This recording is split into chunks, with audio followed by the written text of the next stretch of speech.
kind of growing on me. I like it.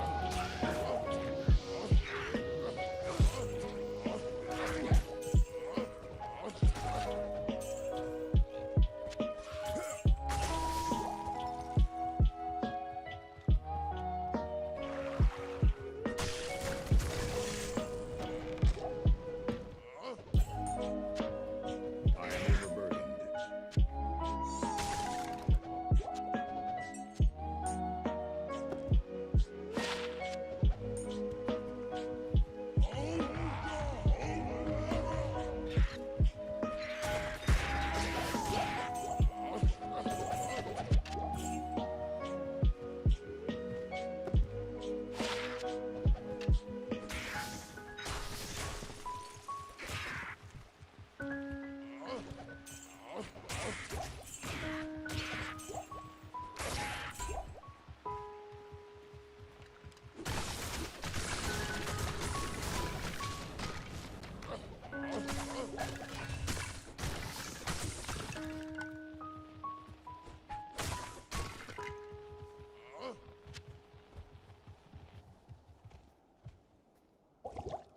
Great, another item nobody will want.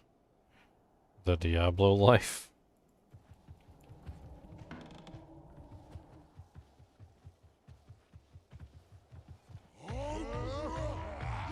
They just made the Sunder Charms too common, that's all there was to it. I don't know why they made them so common. In my opinion, they should have made them more rare.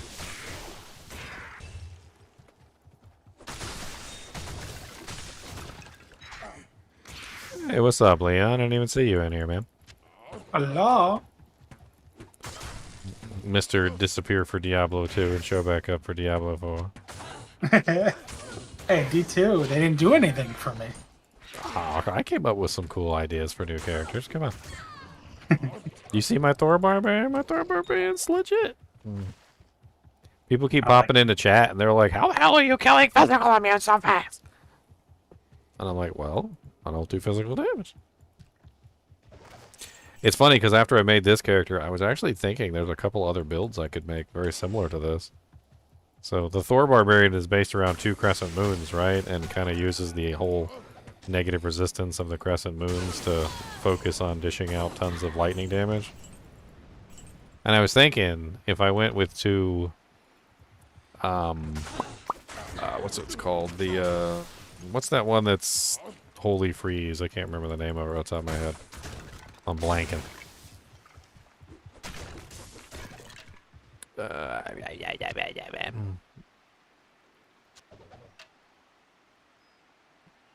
Can't believe I just blanked out a rune word. See, this is how my brain works, guys. But basically, there's a rune word in Diablo 2 that has Holy Freeze on it, and it also has negative resistance. It's very similar to Crescent Moon in many regards. And I was thinking you could probably set up a Barbarian very similar to the way that I did the dual Crescent Moons, but instead you would use the dual, where the hell is that rune word? Oh, we were talking about rune words in Diablo 4 earlier, too. I thought of a really easy way they could make rune words in Diablo 4 without having to increase the number of sockets. What are you thinking? Just a Herodric Cube recipe. Just make it so that you take the item. You could even use rare items as the bases, since apparently white items are basically garbage in Diablo 4. But it's Doom. Yeah, Doom is the rune word. So you could take the runes. You could have all the same runes. You could even have those same runes that are in Diablo 2, and then you introduce a Herodric Cube. Then you take the runes and you put them in the cube, and you just hit the transmute button, and it just creates the item. So then you have effectively the same exact thing. You're still taking the runes and creating the item. You just don't need to add more sockets to achieve it. So they can keep their current 2-socket max without having to increase the sockets and rebalance all the gems and everything. And then still give us the rune words too, which they could have up to like 6-socket rune words. So I was thinking of a Barbarian based off of Doom as well, which could be interesting, which is the level 12 Holy Freeze aura. But it's really not the Holy Freeze aura that I'm interested in, although it would be obviously a nice addition to to the way the character works. But you would be focusing on the where is it? The negative 60% enemy cold resistance.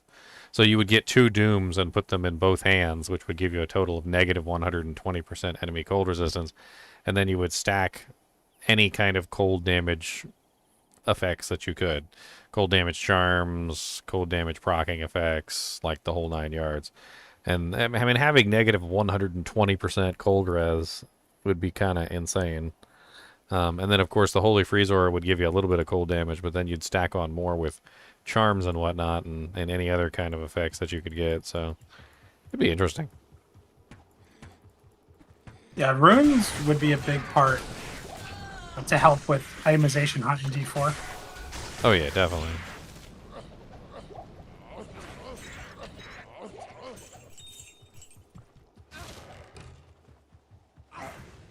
I wouldn't be able to hork? Why wouldn't I be able to hork? You always have the swap 2 hork.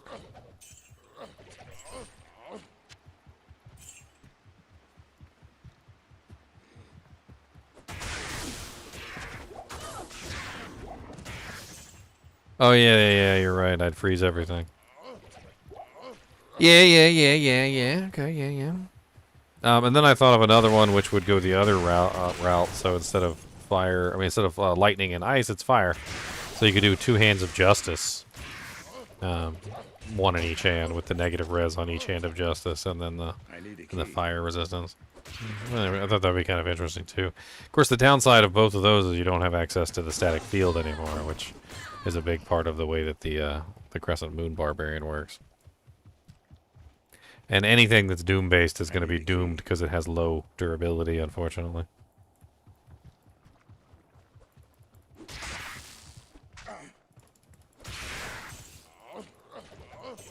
So what are you thinking for your Barbarian this season? I saw you say you're going with a barb. I really wanted to play Upheaval ever since I saw them show it. And it's buffed again, so I'm definitely going to give it a try. You see they buffed the crap out of my Ramen Lodney's build? Yep. The Frenzy Barb might be crazy too with it. I haven't looked at the Vampiric Powers yet. Did you see the Frenzy Vampiric Power? No, but I heard about there's like an attack speed one, like 80% or something. Well, there's literally a Vampiric Power that looks exactly like the Frenzy skill in Diablo II. Like it's for anybody.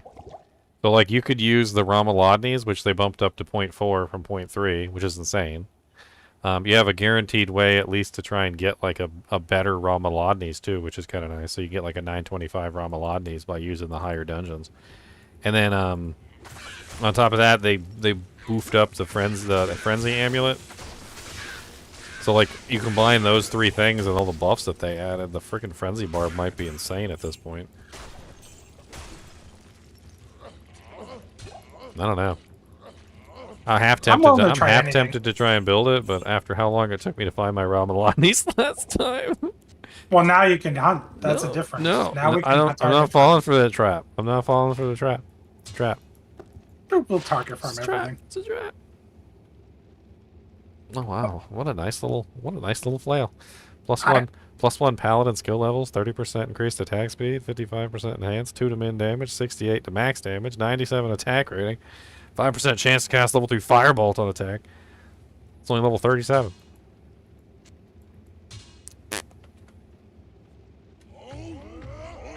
I don't know. I'm cautiously optimistic. I mean, they've added a lot of stuff in, but at the same time, with the exception of like the boss cycle and the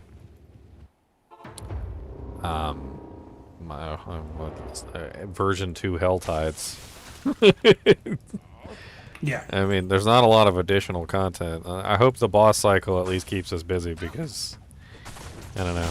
I mean, at the very least, they gave us like a definite reason to actually go chase higher nightmare rifts, which I do like. I mean, before it was like, why do a higher nightmare rift than what you're capable of? Or, you know, there's no incentive. Why ever go higher than like 10 levels higher than yourself? It just didn't, there was no reason. Now, like, we could push ourselves and try and do higher level gear. Yeah, to try and get higher level gear to drop, and there's actually a reason to go try and do the higher level ones. Yeah, and then with the perfect gear, you can go fight all the bosses. and get all the uniques. Then try all the builds you want to try.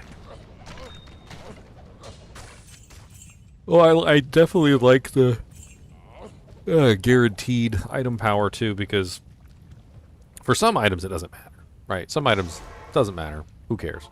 Like if it's a ring or an amulet or whatever, most of the time the item power doesn't matter anyway. But like the weapons, that was a really big downfall, is that a lot of the times you'd find a weapon and it would just be garbage item power. Yeah.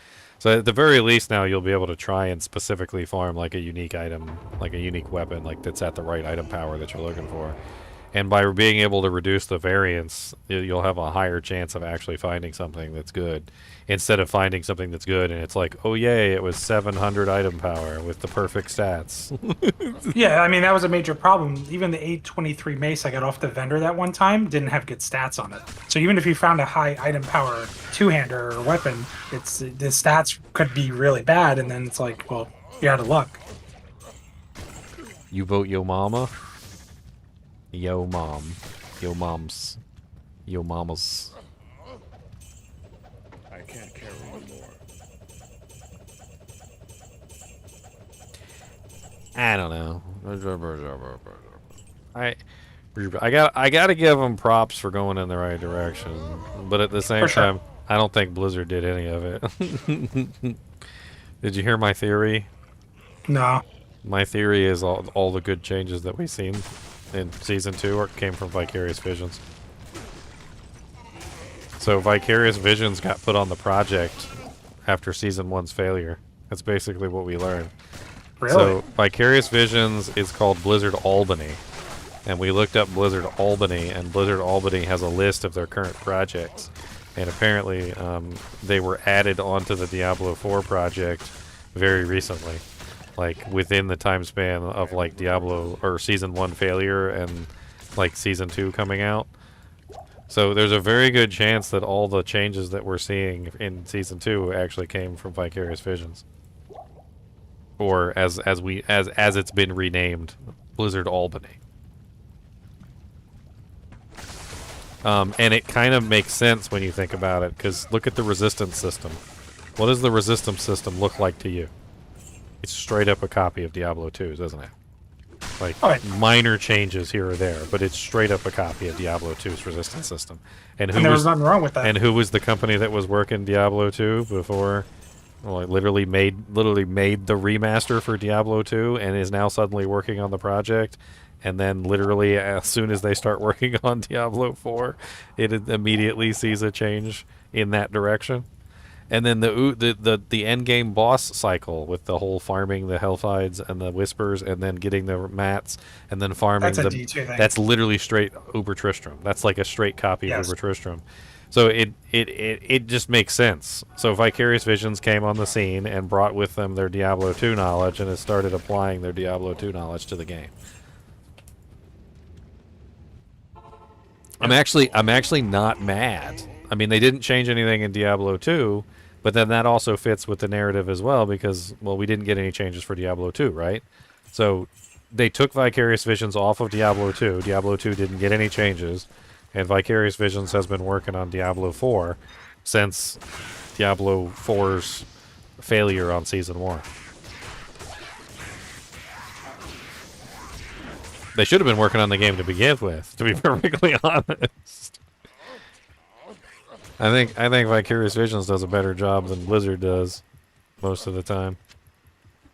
I mean, they have, I don't know exactly how many seasons, but they said annual expansion, so they have a couple more seasons to prove to everyone it's worth to buy that expansion, right? Oh yeah, you're going to have to do some proving. They're going to have to do proving, because there's a lot of people who are like, you owe us money. You didn't sell us a full game. Like at this point, like we're waiting on you to... Where's my doogies? Come in.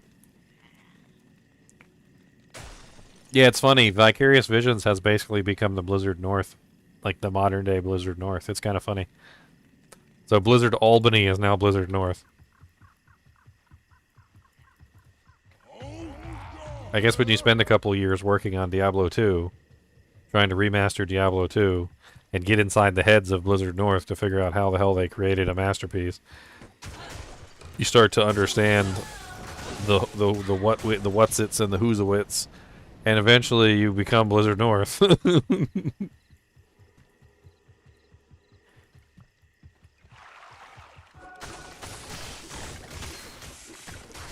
I don't even know what's gonna happen now that freaking Xbox bought out Blizzard Activision. It's such a wild card.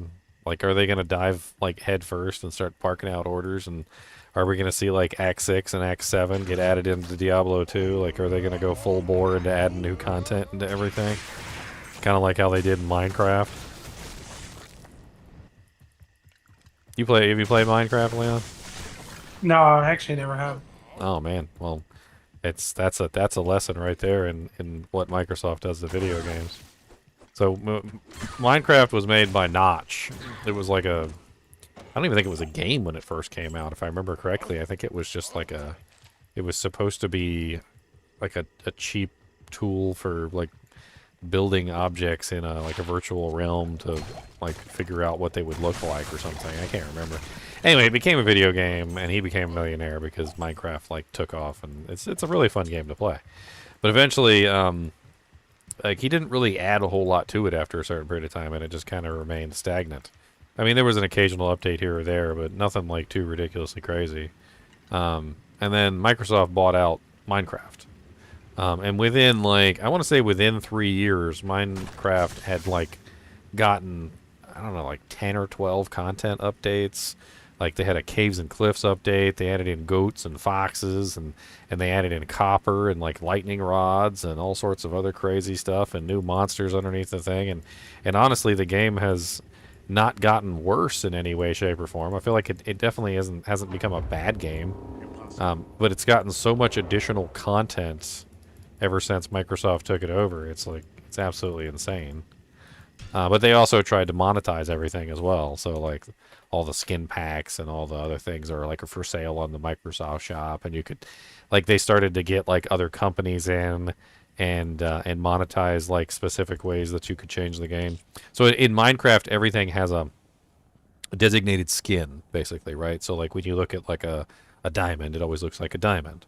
Well, they started to get like Fallout, like Bethesda would come in and make like a Fallout skin pack where everything would have Fallout themes to it, and then they had like a Mario theme pack and everything had Mario, like, you know, themes to it. Like there'd be power blocks and like mushrooms and stuff like that, and it's basically still the same game. It's just like a you know, a skin pack that you put over top of the game, I guess what I'm trying to say is that like when Minecraft was pre-Xbox, it was still a great game. There certainly was nothing wrong with it.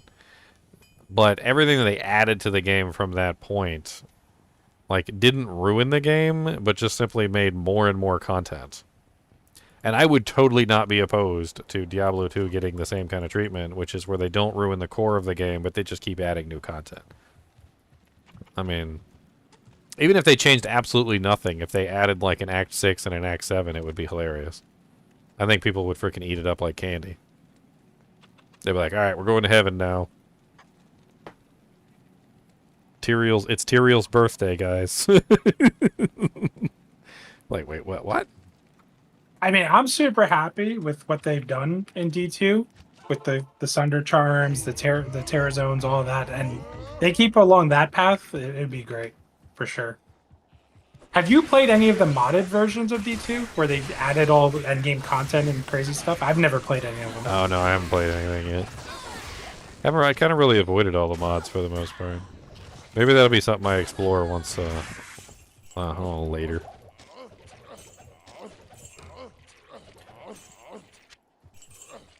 I sent you a message with I was just looking at a minor and a major power. I was like, those two powers would be crazy with the basic barb. Ravenous and Moonrise. Ravenous. Yeah, that one and Yep. Good Lord, 56 freaking dewdrinks over here.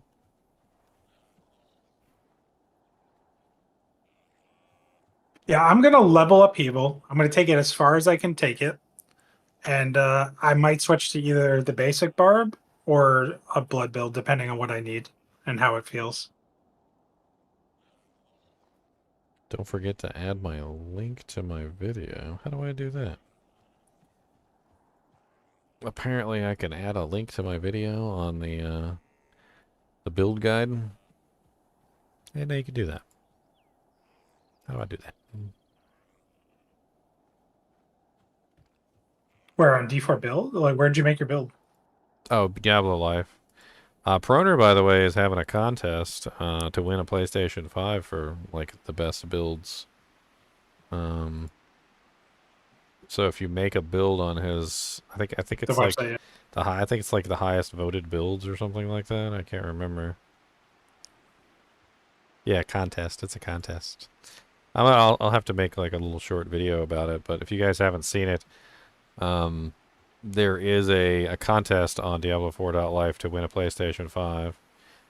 How to compete, create your best builds.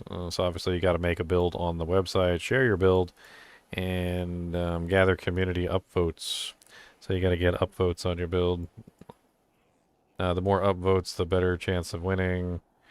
I mean, it's a PS5. PS5 is a PS5, right? Grand prize is a PS5. 1 year is a battle pass. Apparently he's giving away platinum coins too.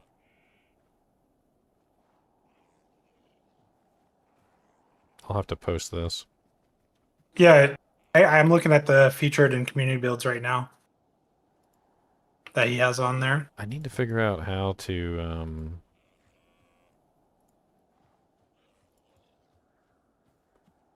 I gotta figure out how to link my YouTube video to the build. Apparently I can do that. I didn't know I could do that. There's a notes section, but unless there's a direct link somewhere, I know you could probably definitely put it in the notes, but I don't know how you would put a. I'm trying to see if there's an example of someone who's done that.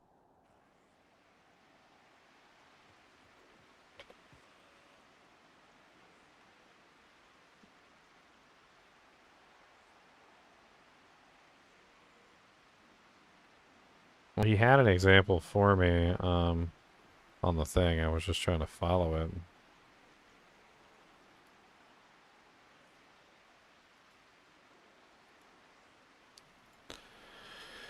What did he say? He said, don't forget you can add a link back to your video if you want to. Okay. See if we can do that. I just posted the contest link in the community tab, guys, if you want to take a look at it. I've dealt with Proner a couple times, so I know he's, actually legitimate and the contest is legitimate. I mean, you probably got a pretty good chance of winning, to be honest.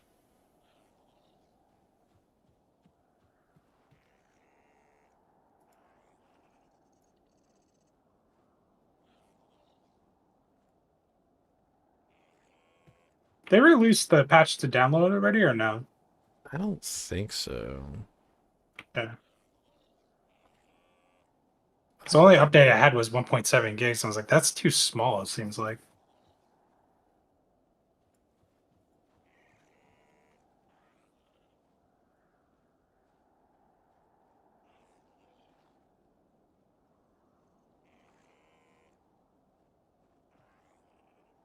Beep, beep. Mm.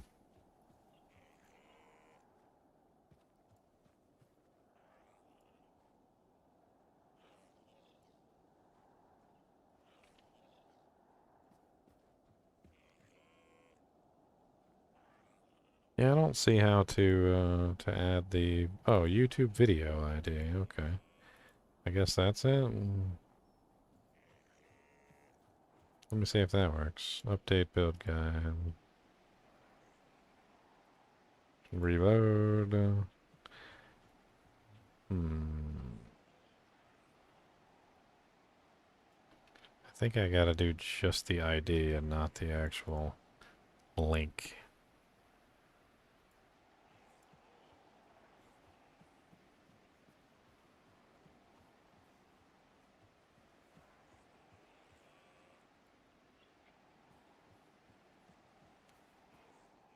Does it work? I don't know if it will work.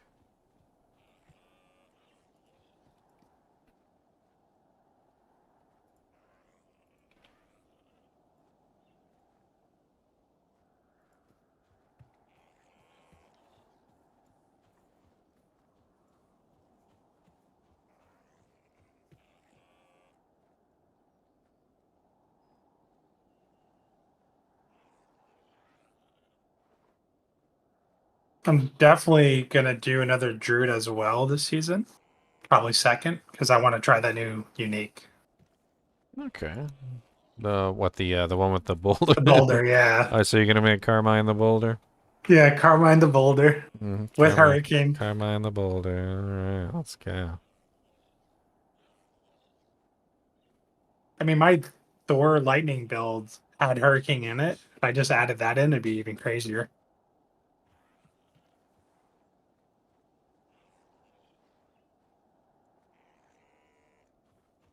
All right, let me get this contest stuff set up for you guys. Sorry, I'm trying to juggle this stuff.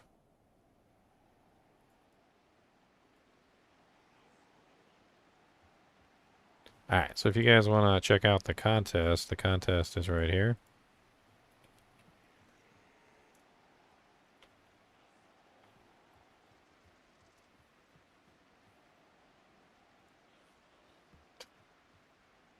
That has to do with the build guides, so if you want to check out the build guides on Diablo 4.life, there's a bunch of builds on here already. I already have my build up here. Obviously I got the YouTube video, of course, going over it as well.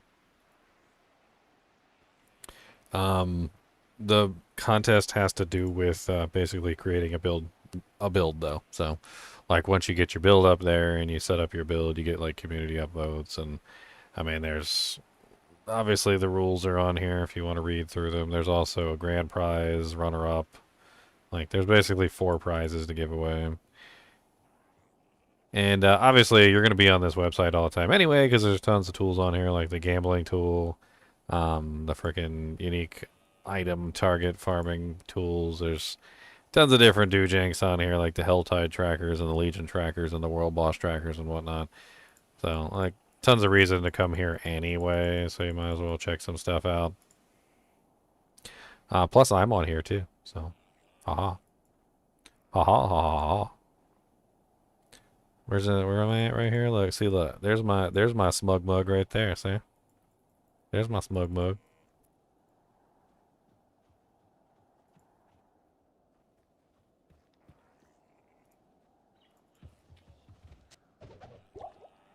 Yeah, the spin around the rosy thing, it looks like a lot of fun. Some people were trying to compare it to Hammerden's, which I couldn't really see. But I think what it comes down to is because it spins, I guess people think it's a Hammerden. But it just doesn't really fit in the same category as a Hammerden, I don't feel Yeah, like. it's different for sure. I mean, first off, it doesn't spiral outwards, which is a big thing. Number 2, you can't just place them and run away. So like with the Hammerden, you can like cast your hammers and you can just run away. And the hammers continue to spin in the location in which they started, right? So I think at a certain point, like, you gotta look at them differently. Hammers don't follow you, the boulder does. I mean, the boulder's so close to you as well, it might as well be melee range, right? So, I mean, it's kind of hard to even consider that to be ranged when it's, like, only directly around you within melee range vicinity.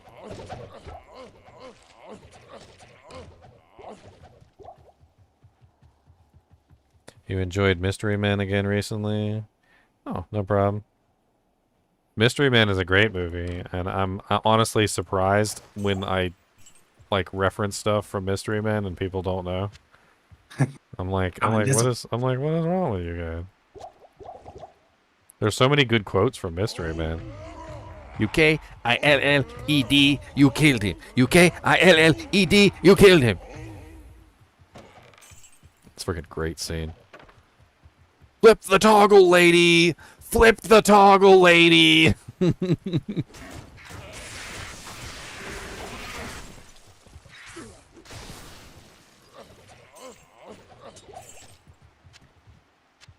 Jank cracks me up.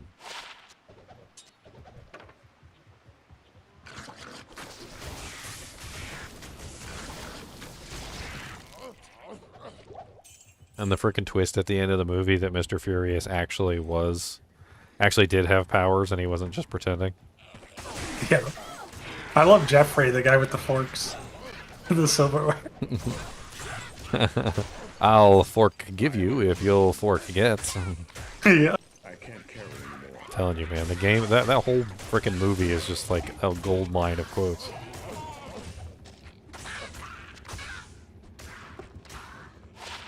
Oh, if it isn't Baby Bola. Casanova Frankenstein. Baby Bola.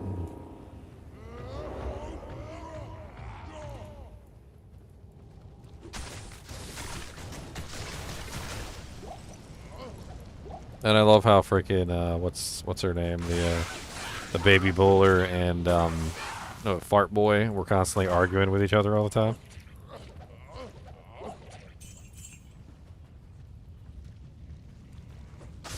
Or no. It was Mr. Anger.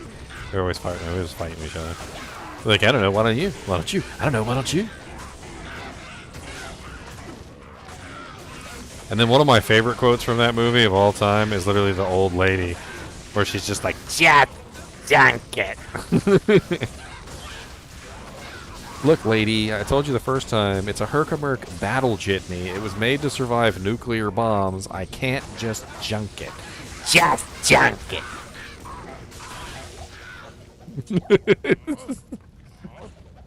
I remember that now.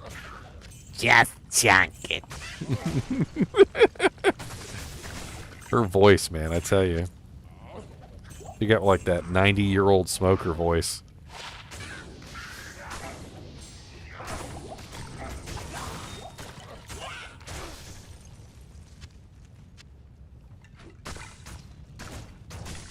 He who questions training only trains himself at asking questions. I can't Why am I wearing the watermelons on my feet? I don't know. Why are you wearing watermelons on your feet? Oh, man. Wow, this is a pretty sweet little Warfist here. It's too bad it's a Warfist, and it's not capable of 3-socket rune words. It's +3 Wake of Inferno, +2 Dryad Death Sentry, and +1 Dragonflight. But all Warfists are only capable of 2 sockets, which means it's unfortunately not capable of Plague.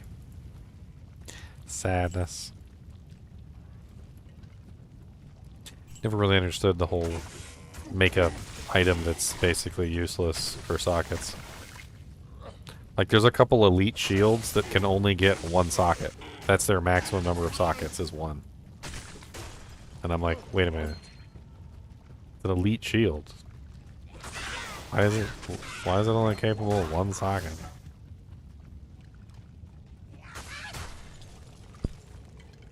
D2.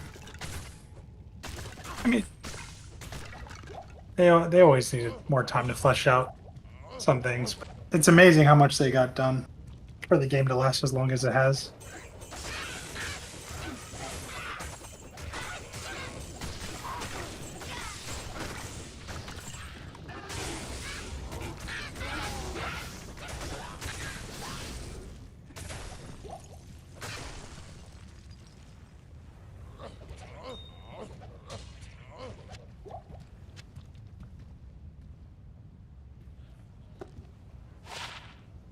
I think your Necro is going to be powerful this season for sure.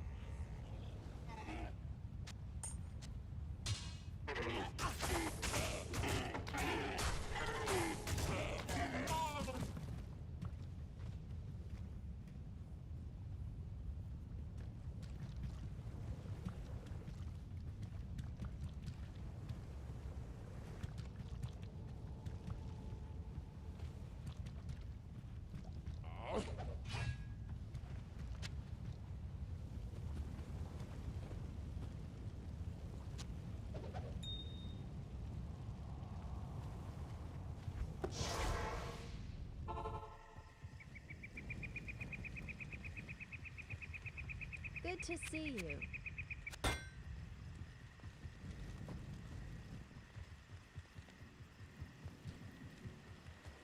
Yes?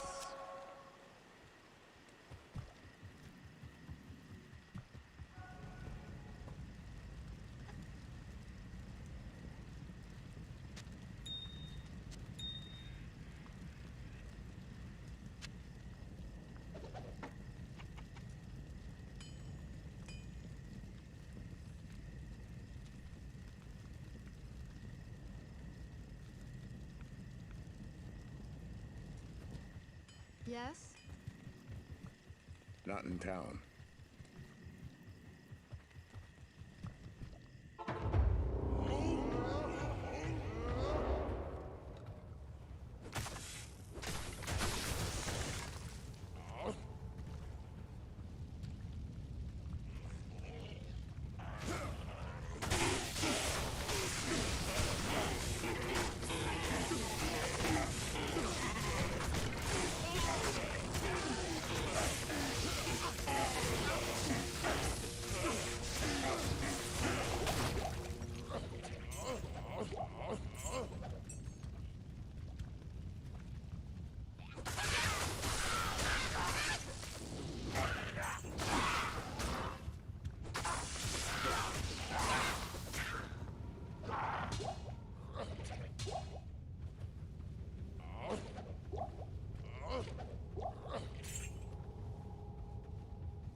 I need a key. It's locked. I need a key.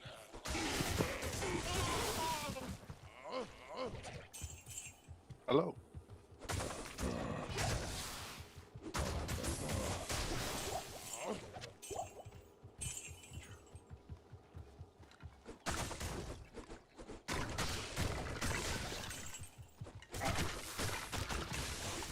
Hey, Xyler.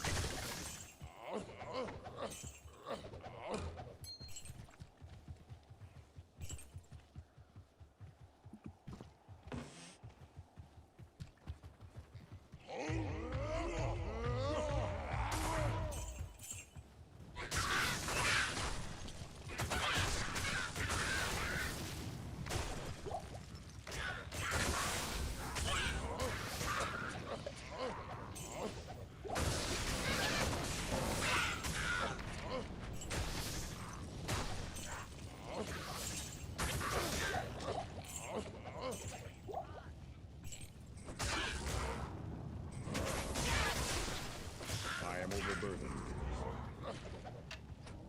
I can't carry anymore. I can't carry anymore.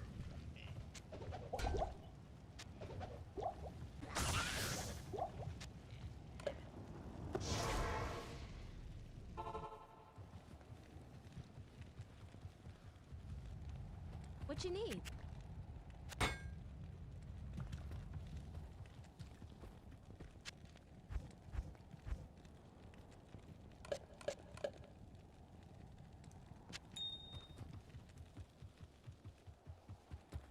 Good day.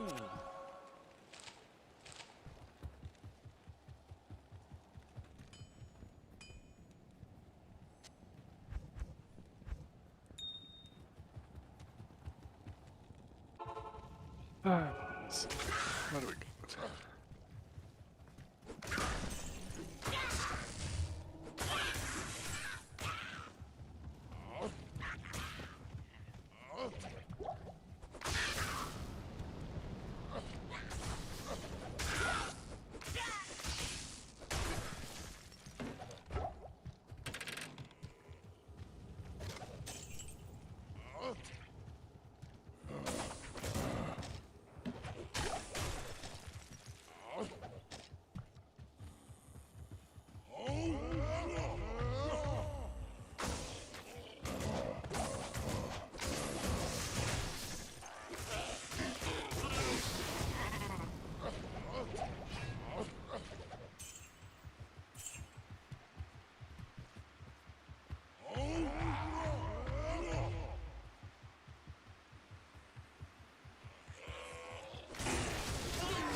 I am overburdened.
Sorry, I'm back.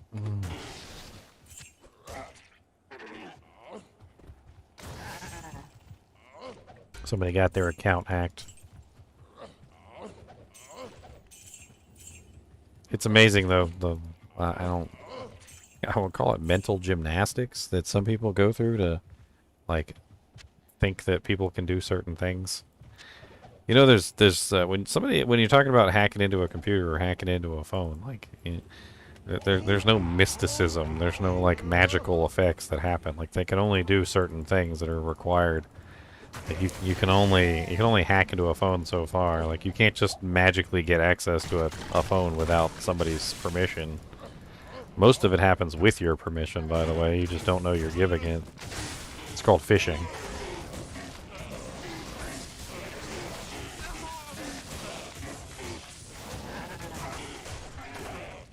But you use a computer. You know how to do these things. I mean, this one in particular is trying to convince me that things are possible that I'm telling them is not possible. They're like, I got a brand new phone, and it has a brand new SIM card, and it has a brand new number, and I used a brand new account, and somehow they're still hacking into my phone, and I'm like, it's just not possible. Like, it's just not possible. I mean, if you got a brand new account, brand new phone, brand new phone number, brand new SIM card, and they're still hacking into your account, what did you do? Immediately go onto a porn site? I mean, I don't know what to tell you. That's some mystical stuff right there. They probably synced all the old stuff, including.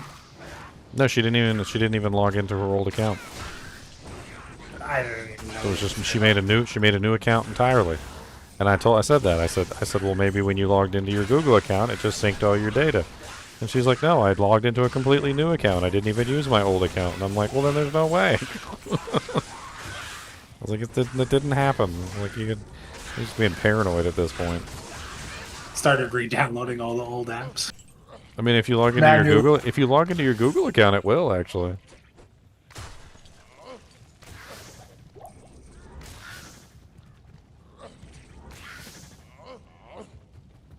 I don't know. I try and explain things to people and they don't want to listen. I've been using computers for the longest time. hacking into phones and stuff like that. I don't even think hacking even is a thing anymore. It's next to impossible to hack into somebody's computer. It's usually all done through phishing at this point, which is where they send you a malicious email or message, and you click on the link, and it takes you to a web page which downloads something malicious to your computer. But all of it requires you to click on that link, and if you don't click on that link, usually you're fine. I mean, it's like having the biggest, most boss castle that ever existed, and for some reason or another, you keep opening up the door and letting people in. I mean, I don't know what to tell you. Humans are the biggest weakness in security. Exactly. Oh yeah, I know all about that. Phishing emails is one of the easiest way to get access to a freaking like a high security place. Yep. Oh, I used to get alerts at my old job because people would click links, like you're saying, and they would enter their credentials in basically a fake webpage, like Office 365, but it's a fake version. And they would put in their email and their password, and then record that, and then they would try to log in as them. And then we get alerts. Why are you logging in from Tijuana? Uzbekistan to What are you doing? Are you on vacation? No. I think I was on the phone when you subscribed with Prime Mayhem, but I appreciate it, man. Thank you for the subscription, buddy. Mayhem 1980.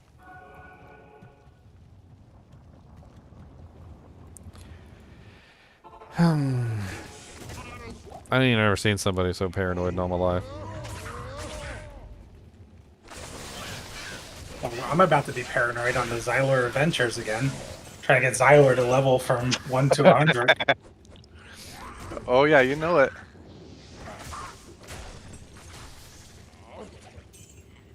I don't know. I try to explain to people when it comes to like people hacking your accounts and stuff like that. I mean, it's a really simple procedure. First off, you get them out of your account. Okay, you lock it down. You make it so they can't edit anything.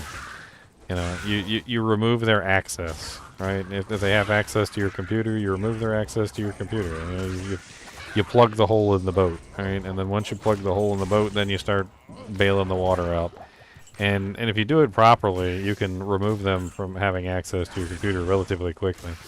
Turning on things like two-factor authentication, changing your passwords, obviously on a device that's not hacked. You know, making sure you get the virus off of the computer. I mean, reset the entire computer if you have to. Nothing survives a full computer wipe. You're not. There's no virus surviving a full computer wipe. Wipe the whole computer. Reinstall Windows. Don't have to worry about them having access to anything anymore. I mean, it doesn't require a whole lot of brain power to get them out of your computer. It's just most people don't know how to do it properly. What's funny is I learned from very early on about all this from personal experience. You know what game that I fell for one time in my life? D2. Diablo 2? Yep. I got one of those whispers back in the day. You would get those whispers. It's like, this is a Blizzard GM, you know? Give us your password if you want to keep all your items in your account. That's something stupid. I was a kid. I was like 10 or 11. I had no clue what I was doing. But I learned once the hard way, and then never again. Well, see, that's one of the ways that they can get past two-factor authentication, because two-factor authentication only really works versus, like if you're connecting with a new device. So if you have a pre-authorized device, which is part of the issue, the pre-authorized device can bypass the two-factor authentication. So one of the ways that they hack computers in the, like when they're going and trying to get your information is they'll install some sort of remote software on your computer and then use your computer to get into everything, because then they don't need access to your phone. Then they don't need access to your two-factor authentication because they already have access through the pre-authorized device, which is what they're doing. So a lot of the times when they get access to your computer, they start using your computer to log into everything. And in that case, it's very important to remove access to the computer. A lot of the times what I recommend people do is literally just turn off your internet. I mean, I'm not even kidding. Just go unplug your router. Like it doesn't. You don't have to be a genius to unplug your router. If they have access to your computer, it's through the internet. If they have access to your computer through the internet, well then guess what? You cut off the internet and you cut off their access to your computer. And if you cut off the access to the computer, then they can no longer get into your accounts. Even if they have your password, if they don't have the two-factor authentication access, they still can't log into your account from Ubuntu Uzbekistan, because to do that they would need two-factor authentication, and they don't have access to your phone, and they can't get access to the two-factor authentication. So it's a catch-22. How they're getting around it is by having access to a device that was authorized, and you remove that device that's authorized from their access, and then they lose access to everything else. That's literally what happened to Linus Tech Tips recently. You know how when they got hacked, one of their computers at the office, someone clicked an email, they had access to that computer, and that computer had like the cached. Was pre-authorized to everything. Yeah, it was pre-authorized to access their YouTube account, and that's how because they kept changing the passwords, and that computer kept getting back in, and they didn't realize. Well, it was pre-authorized. Yep. Well, the other thing is that Google stores a list of pre-authorized devices, and you can go in there at any time and look at your list of pre-authorized devices and revoke access to certain devices. So one of the things that I do, I actually learned this lesson the hard way. I had a NVIDIA Shield TV portable, or it's NVIDIA Shield Portable, which was a really cool little handheld device. And when I had my fill of it, I sold it. It ended up going to like Russia or something. I sold it on eBay, and I saw the shipping address was somewhere in Russia. A couple days after it had arrived successfully at the location, I had an unauthorized access to my Google account from Russia. Guess what it was through? The NVIDIA Shield TV Portable. Because I didn't go into the account and remove access to that device from the account. So he had full access to my Google account through the device because the device was already authorized. So I learned my lesson, and I go in there and I remove authorization of everything. If you have an old phone and you're trying to sell your old phone or trade it in or something, you need to make sure you remove access to that phone before you get rid of it, because you don't want to accidentally sell a phone to somebody with like full access to all your accounts on it. Oh yeah, I'm very paranoid about selling old things. I do full, not just factory resets. I do like full bit wipes. I mean, that's something else you can do, yeah. But I'm talking about just like the phone itself has access. You can wipe it completely, and if the phone itself has access, because it's like based on the MAC address and like the IME and stuff, like the phone even wiped will still have access.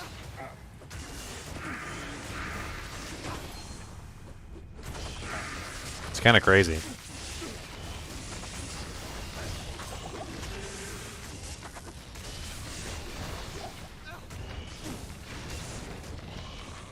I don't know. I'm trying to help this lady, and I feel like she's just not listening. She's not listening. I mean, do you even know what they had access to? Was it her Google account that was originally compromised, and that's what she's worried about?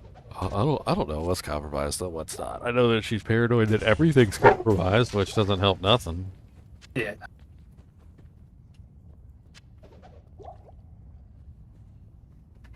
Cody's borking at something. Let's see what Cody's borking at.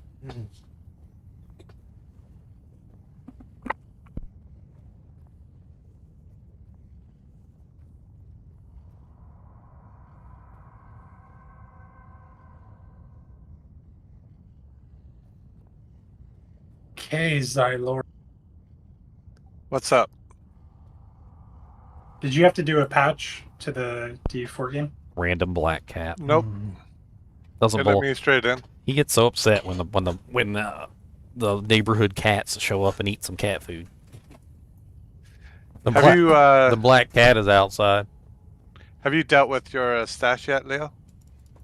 No. I'm not worried about it. Yeah, honestly, I could care less about those items.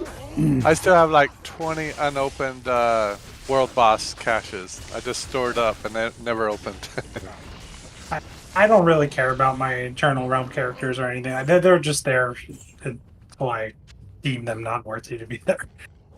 I don't mind re-leveling every season, especially with how fast they made it now. Because it's going to be faster than when we did it in Season 1, because we did it without the density changes.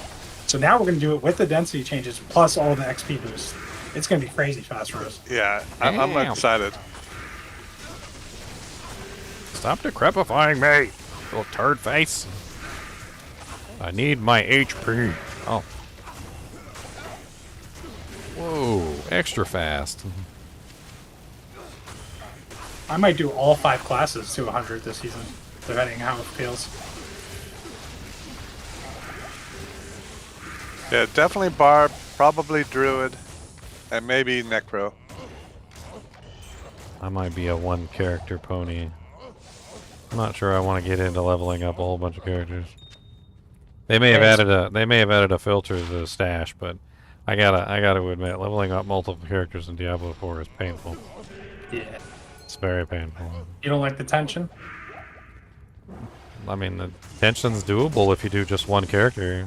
Anything more than one character, and it's like, oh, okay, I guess I'll just go cry in the corner.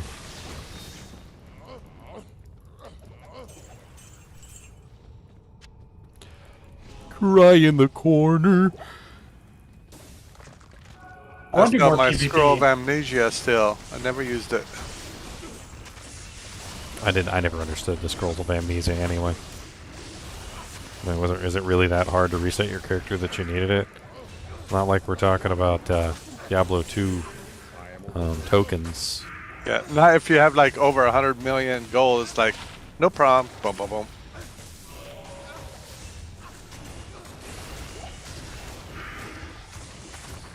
I respect the They're mod really I use pushing the Whispering Caches this season. I think the Whispering Caches might actually be one of the best ways to level up. Well, I mean, we're going to do everything because, first of all, you need to do everything anyway to gauge with all the content. I'm going to be doing Whispers, and we're doing Helltide, and we're doing it all. Yeah, you gotta, because you get certain keys from each so that you can Yes. go to the different bosses. Yep.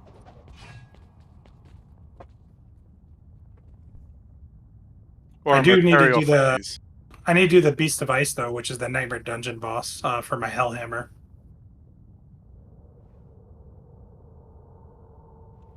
And I think we only have to do one stronghold that opens up the one of the dungeons that we can do. That is a nightmare dungeon. Oh man. Yeah, there's only like 1 or 2 strongholds that you have to prioritize, and we don't. And now that we don't have to do right now, you don't have to do them all. So nice, so nice. Gotta be the weirdest system I've ever seen. And we don't have to like sync on the quest anymore. I mean, Yes. I can't say that I particularly enjoyed the Renown system, but at the moment, I gotta kind of feel bad for the Renown system because it's like, I used an analogy during the campfire, and it basically was something along the lines of like imagine you had a wife and your wife just decides she doesn't want to be your wife anymore, but like instead of getting rid of you, she just like puts a lampshade over your head and puts you in the corner, and then like marries a new husband, and then the new husband comes home and sees you in the corner and is like, why is there just like a random guy sitting in the corner? It's like, oh, don't mind him, he's not my husband anymore. It's like, well, why is he still here? Like, I don't know. Does he have any purpose? No. So why is he still here? I don't know. Okay, shush. But you don't got to worry about him, honey. I mean, I said it back it's then. so weird at this point to even still have the Renown system at all. People, it wasn't the Renown system that people didn't like. People just didn't like doing all the side quests and go and do all the dungeons that weren't nightmare dungeons. All I had to do is change it that you got renown from doing the content you want to do. You get renown from doing Helltide. You get renown from doing nightmare dungeons. You get renown, whatever. If they change it to that, you'd be playing the game and getting your renown. People just hated the side quests. Is what they hated.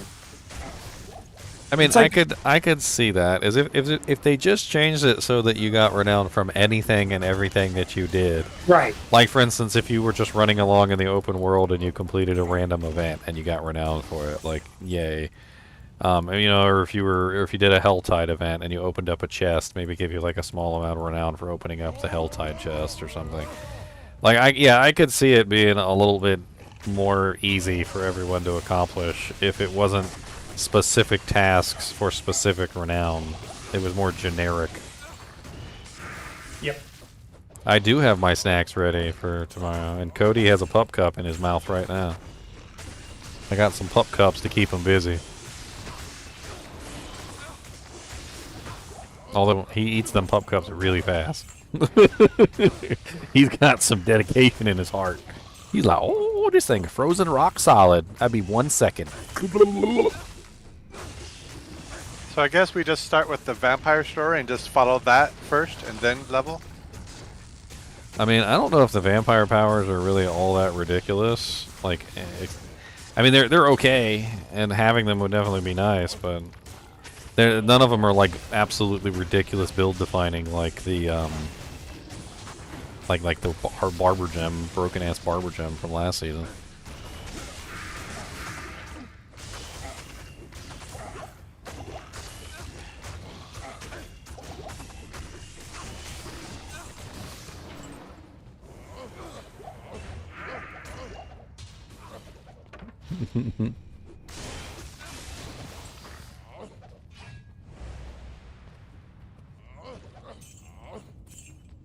Oh, a ghost glaive. What's that?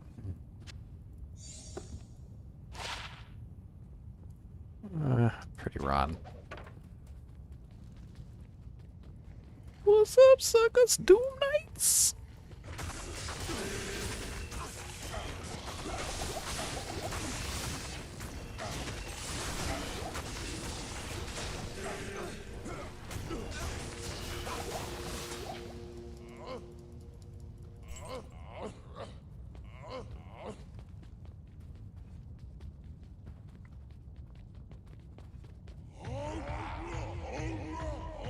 They're letting us zoom out the mini map, though. That should be good.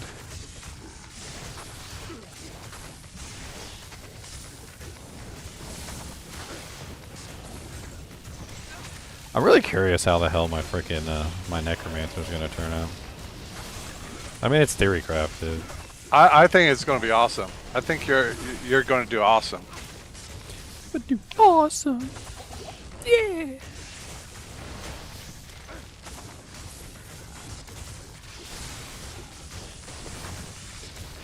But it comes down in the end, how much did they nerf every mob in the game to account for all these damage changes? That's going to be the interesting part. Because if they over nerf, then every build and everybody's going to feel super strong. I have no clue. Except for barbarians. I think the Barb lead build will be one of the best builds in the game, just because it bypasses the crit cap. They gave it another multiplier in Berserk. You also can scale vulnerable with the Vampiric Power, I believe. And it has vulnerable scaling built in. I think the bleed might bypass everything with the gushing wounds or whatever. It's gonna. Well, when they originally talked about the cap, the crit and vulnerable, they had talked about essentially how like the damage over time builds were kind of SOL because they unfortunately could not take advantage of crit, right? So they weren't getting those effects, right? So they're trying to equalize it across the board instead of having it so everyone builds crit and vulnerable characters. So they build something else besides just crit and vulnerable. I mean, that's why I think maybe the shadow damage over time thing is probably going to work out pretty good for the necromancer this season. I mean, we'll see, but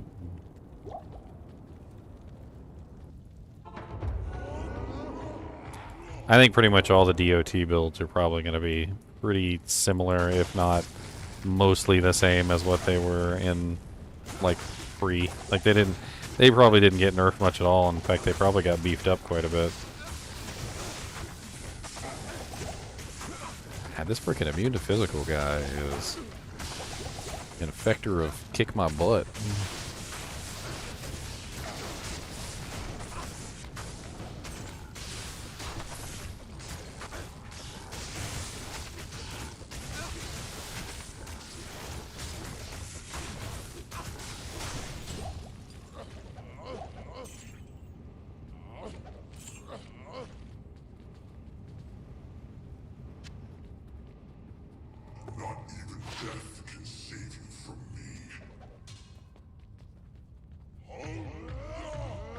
I don't know, I think the thing that I'm the most excited about, though, is the nerf to all the Dance Dance Revolution bull crap.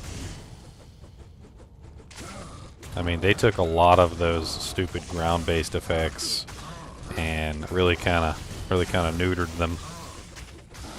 Especially that really stupid one, the death pulses. Can't stand death pulses. Where you'd gather up all the monsters in a big pack and kill them all at one time, and then have like 300 death pulses go off at the same time. And if you happen to stand within range, like instant one shot.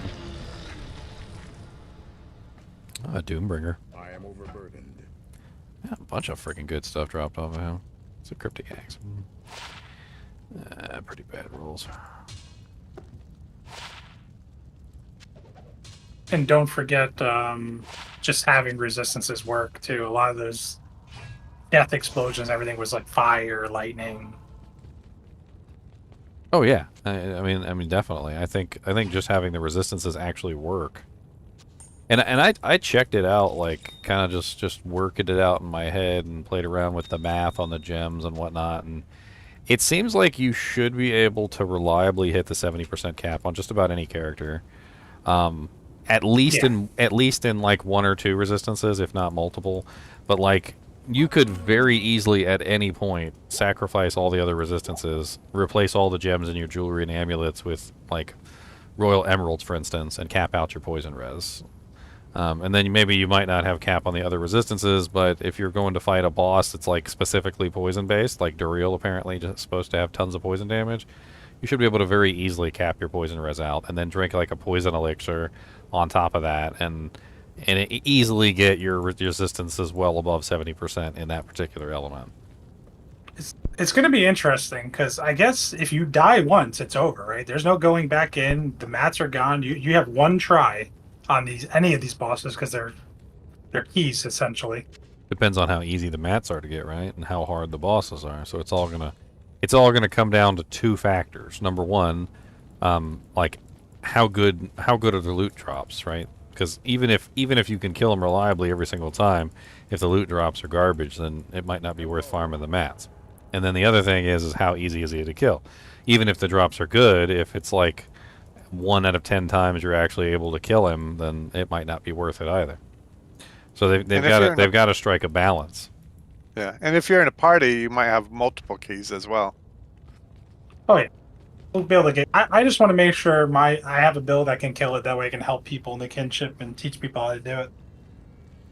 But it's just going to be interesting the first time going in there blind, not knowing what I need, what I don't need. I'll be able to tell very quickly if I just pull like Uber Lilith before I do anything. I'll be like, oh yeah, my damage is there or my damage is not there. I'd like to see them remove the one-shots from the Uber Lilith fight. I think she's hard enough already without the one-shots added into the mix. Apparently someone said they fixed like the bugged walls and everything, how they would hit you, and even when you weren't supposed to be hit. Yeah, I mean that was the most annoying part for me. I mean, it was next to impossible to see when to dodge them because you couldn't read the attacks. On Rogue, it was easy because the Rogue dash goes full screen, like the full arena, so it's like way better than a normal like dash or evade, and it would just go across, and you just press it once, and you don't have to worry about it. Yeah. We all know Rogue is the favorite child. Yeah, Rogues are crazy. They got buffed. I mean, they got the seriously poison got nerfed buffed. with the vulnerable, though. They didn't need it for the poison build. The poison build. No, you're right. Yeah, I know. It's crazy. I'm just saying that was one of the classes in general that definitely relied on vulnerable more than any other.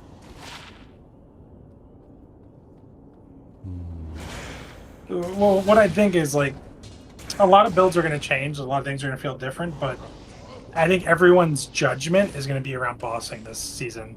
It's like, oh, can your build kill these bosses? That's what that's what I said. Is I think they need to hit the balance properly. So Uber Duriel needs to be like killable. And me and Squiddy were talking about this earlier. Is that in Diablo 2 it's very formulaic, right? It's like, okay, if I want to kill the Ubers, I need to make sure that I have open wounds on my character. I need to make sure that I have a life tap source. I need to make sure that I have the appropriate lightning resistances to counter Mephisto and so forth and so on. I need to make sure I'm attacking fast enough so that I don't you know, like starve out my own, you know, life pool or whatever. Like there's, yeah, I need this amount of life to make sure I don't get one shot. It's very much part is so. done. It's very much so. Find, you know, get the right equipment and get the right abilities, and you're set. It's not a matter of like in Dark Souls where you gotta like learn the fight and dodge the mechanics. Like I feel like that's the wrong direction to go. A much better direction to go would be, you know, like, okay, if you're going to fight Uber Duriel, he's poison, so you're going to need max poison resistance. He also hits pretty hard physically, so you're going to need some armor. You know, like, he's, you know, weak to a specific element. Like, I don't know, you could probably give him like 2 or 3 elements that he's weak to or something. I don't know. But in general, I think it's much better if they go with formulaic bosses than the way that they did Uber Lilith, which I think was the wrong way to go entirely. Yeah, I think what's gonna wind up happening is something similar to what PoE does. They have the normal version of the bosses, and then they have the Uber version of the bosses. And I think if they do these 5 bosses, and they actually do, because they're calling Duriel King of Magnets. They're not actually calling them Uber Duriel, even though it's like kind of supposed to be. So there might be like an Uber Duriel in the future. So there might be an Uber version of all these bosses where you have to. Well, it's Echo of Duriel. I think Echo of Duriel is the official name, which is the same thing as Lilith. Echo of Lilith. Yeah. And don't forget, they left Andariel, and there's 2 versions of Andariel in the game right now. There's ones where she's chained up, and there's ones where she's not chained up. So that would be interesting once they add her as well. I like that fight.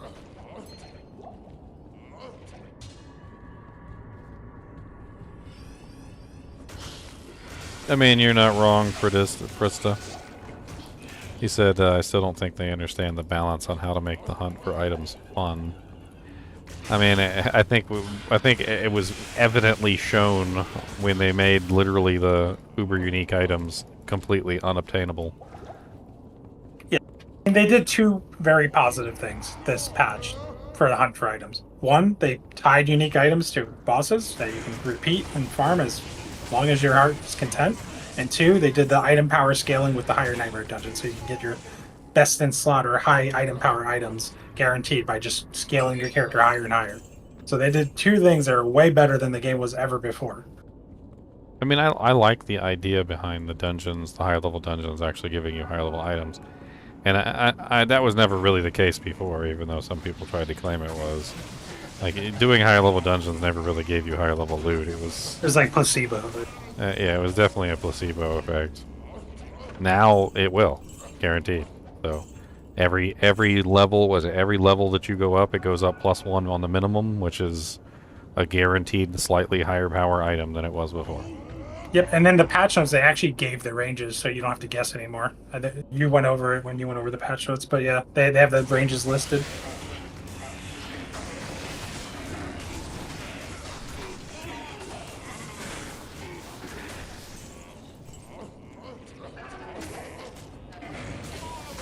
Cody,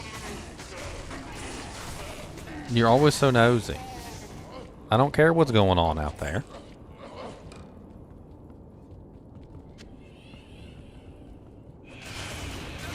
What's up, Chad?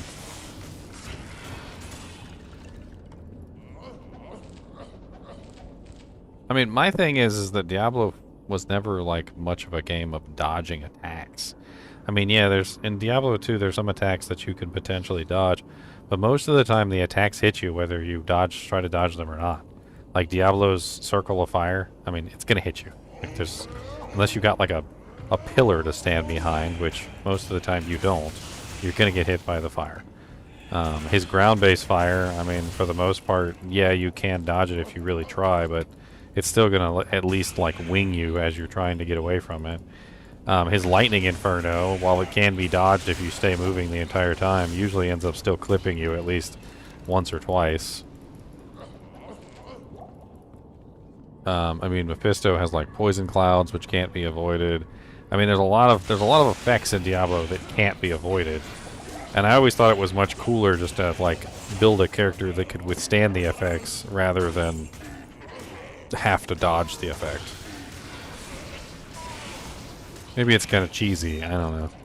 Maybe nowadays it just doesn't seem like good mechanics, but I always thought building your character to be tanky was a lot more fun than dodging an effect while you scream like a little girl and hope it doesn't hit you.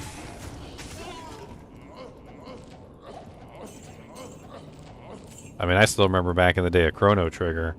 I don't know if you played Chrono Trigger, Leon, but there was like a freaking sun or something. I can't remember what the hell it was. It was like some sort of fire god or something that you had to fight. And the dude was like next to impossible to kill. But if you had paid attention when you were in the past in Chrono Trigger, there was a vendor that sold ruby armor. And the ruby armor had like 75% fire resistance on it or something. And if you managed to find another piece of gear, it was like some sort of special piece of gear that made you immune to fire and would actually absorb fire damage. But it was pretty rare, and you only had one of them. So you put that on like your main DPS to keep him alive, and then you threw the ruby armor on the rest of your group. You could then suddenly fight this fire god that was literally like next to impossible to fight before. I mean, that's the kind of fun stuff that people enjoy, is being able to gear out their characters and make them nearly immune to a specific element. I mean, that kind of stuff is fun.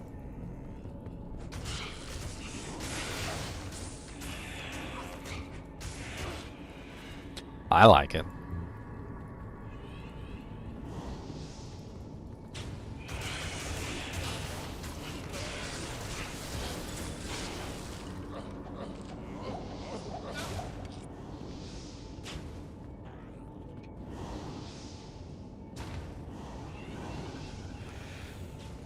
I mean, the trade-off has always been that when you make your character tanky, you're losing damage output.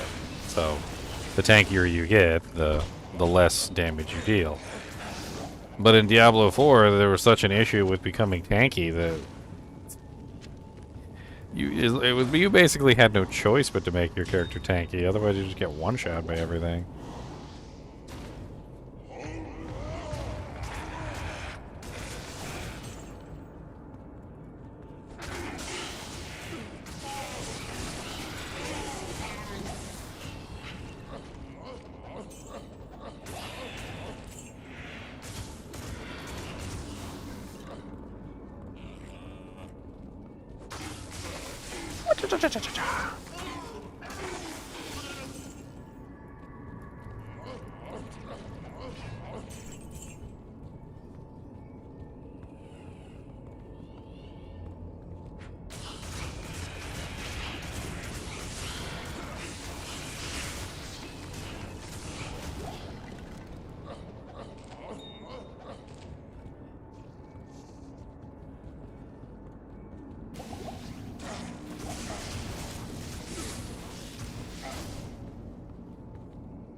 Dude. What is the matter? Are they outside doing stuff and they're not including you? Oh no, why would they leave you out? Goobus the Boobus doesn't need to get left out. What if they got peanuts or something? What if they got promsels? Do you think they got promsels? What about tacos? You think they got tacos? Or how about pizza crusts? You think they got pizza crusts? Or how about, do you think they got mixed nuts? You think they got some of these? They might have some mixed nuts. Maybe if you see it, I'll give you a mixed nut. You gonna see it? It's a good boy. There you go. I guess you want them, those are cashew. You want cashew? There you go. And I'll give you, here's an almond. You want an almond? And you didn't even chew that one. Here's a peanut. Them's another peanut. Hem's a hazelnut. And there's another peanut. Them's an almond. They said keep them coming. Oh, here's a pecan. These are good. What do you think of that one? That's a good one. Oh, here's a bigger one. Want to try that one? What do you think of that one?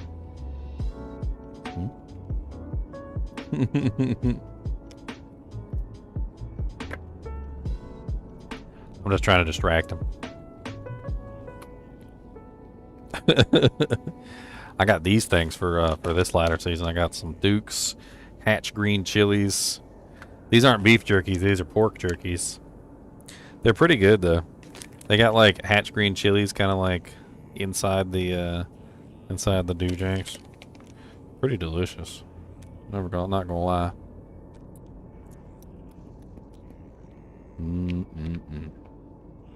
I ain't even chew nothing. You came over here, I just pretended to chew, and you came over here like, what you got? What you eating over here? You gonna give me some of that? You gonna give me some of them? Huh? Back it up. Drool boy. You're drooling on me all the time. I was giving you peanuts and you was drooling on me. Go wipe your face on the blanket or something. Drool boy. This is drool all over everything. This is grody. Back it up. Back it up. That's right. I said it. Drool boy. Don't talk to me.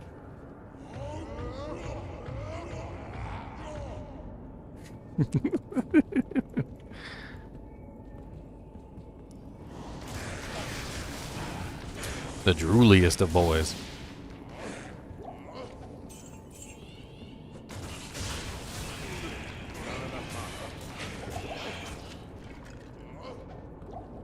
So many mana potions popping out of their butts.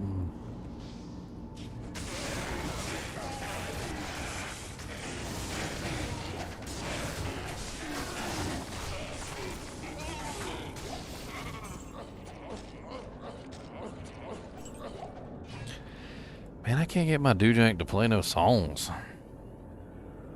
I might have to make a new playlist. Let's just try hit and play all tracks and see what happens.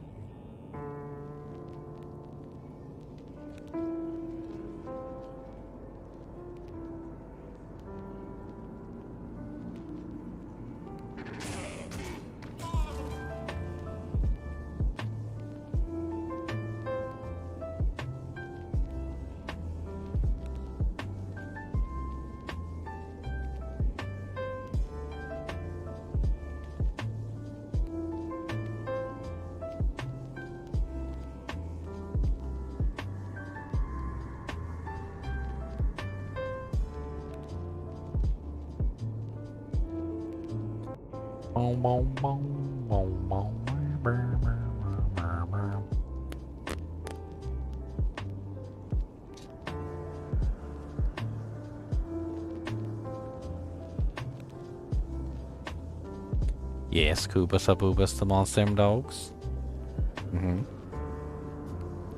Are you a monster dog or are you not a monster dog? If you are a monster dog, please press 1. So don't tell me you monster dog.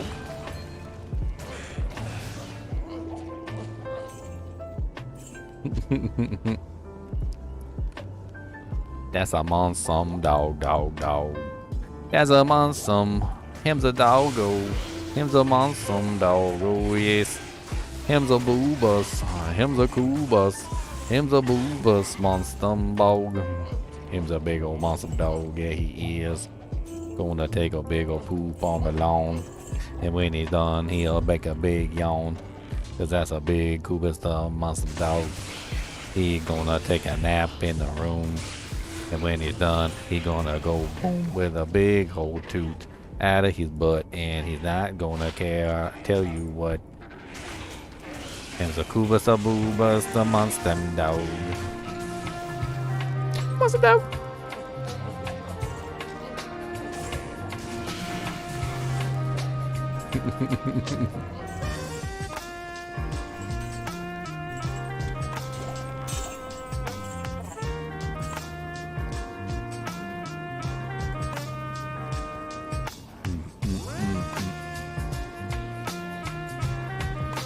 Kind of an odd one. I never heard this one before.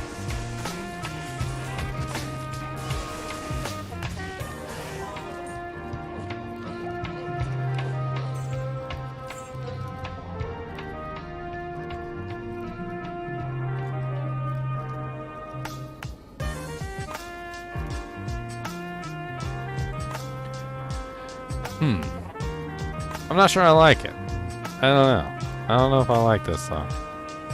It's a little weird. It's got a little bit of odd tone to it.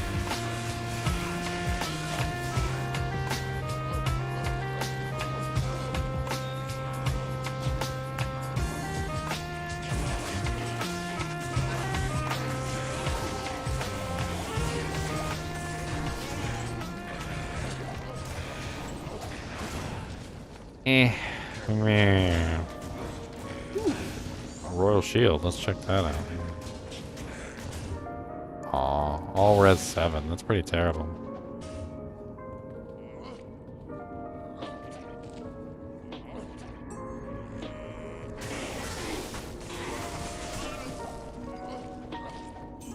You get a small charm for a 7, please?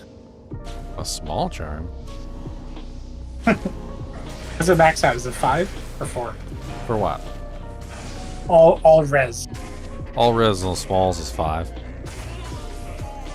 you find something good? Not me. I found a pretty sexy jewel the other day. The 15 IAS one that you were linking and had something else on it. Had 3 mana. Yeah, 3 max, 3 with 3 mana after each kill. It's pretty cool. I got that 1539 in here too. Both really good jewels. I also have this crazy rare jewel, which is 7% faster recovery, 30% enhanced damage, 8 to dexterity, and 21% lightning resistance. All on one sweet little jewel.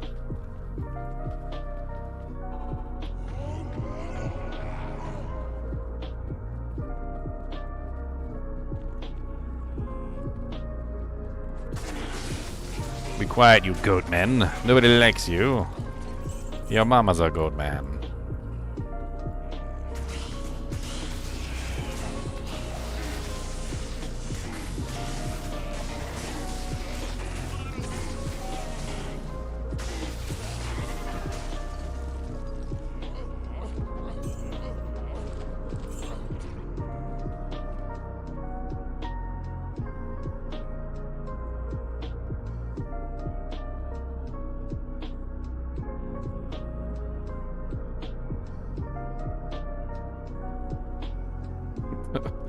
Hopefully D4 doesn't go into maintenance mode. What? Cody, I see you over here rooting and trying to steal. Go eat your food over there in your bowl. Go eat your food. You got 2 pup cups, and I gave you treats and peanuts, and you also got some cashews you spoiled rotten. Go eat your food. Go eat your food. I packed you a lunch. Go eat your food. This camera feels so zoomed in, and I haven't even played D2 recently. I can only imagine when you log in. Oh my god. The first time I played D2 after playing D4 for a while, it was literally like a breath of fresh air. I was like, oh my god, this feels so much better. I can't believe how much better this feels than freaking Diablo 4. Like, I don't even want to... It literally playing Diablo 4 is like playing zoomed in Diablo 2. It's terrible. I can't believe that was one thing they didn't address, was the zoom out of the camera. They've got to address that. It's terrible. I'll put it on the freaking shot on the store, like for $5. Let us zoom out our camera. I'll pay for it. I'm not even gonna. I won't even fight you. It won't be a fight. I'll just buy it. It'll be the first time. It'll be the first time you'll ever see me make a video. Like, you have to buy this thing on the shop right now. I know. They need to figure out a way to separate the console limitations from PC and just let us do it at least. I don't even think it really is a console limitation. I think that's BS. I think they need to just let us do it and just move on. And even if it is a console limitation, who cares? So let the console users zoom out and tell them that zooming out will have some sort of FPS impact, and then like they can just deal with it.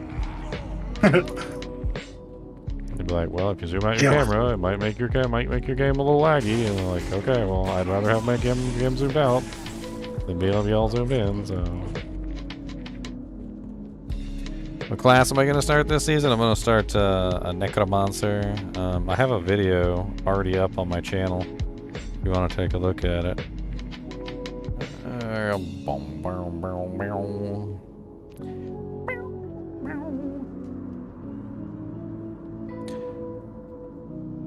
thought I still had it up here to copy and paste, but I guess not. Cody, go eat your lunch. You got 2 pop cups already. Go eat your lunch. Don't shake your head at me. You little turd. I just told him to go eat his lunch and he shook his head. How about I fight you? How about that? You won't get fought? How about me versus Kuba's pay-per-view? How about that? How much you think people pay if we fight each other? We gotta fight for real though. You gotta use your teeths. Gotta use your big monster teeths. Your big monster teeth is in there. Sometimes they're for eating foods. It's I eat foods. I'm a food eater. So I good eating food. How about we do an eating contest? See who can eat the most chimkins in 10 minutes.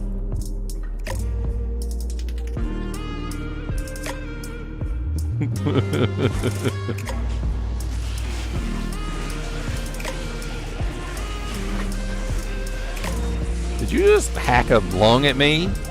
Don't hack a lung in my direction.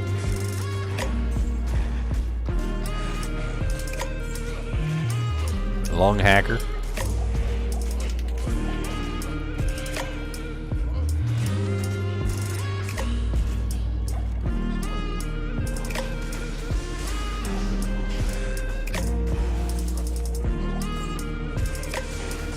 Man, this gameplay is so slow without any powers.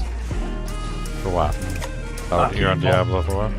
Yeah, I'm just doing like a little 1 to 10 test kind of quick thing. Can you pay dog collars for the pay-per-view? What dog collars? What?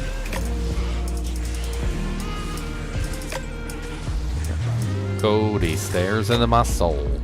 I don't know what you want from me, Lubus. Tomorrow I'm gonna ignore you even more than normal.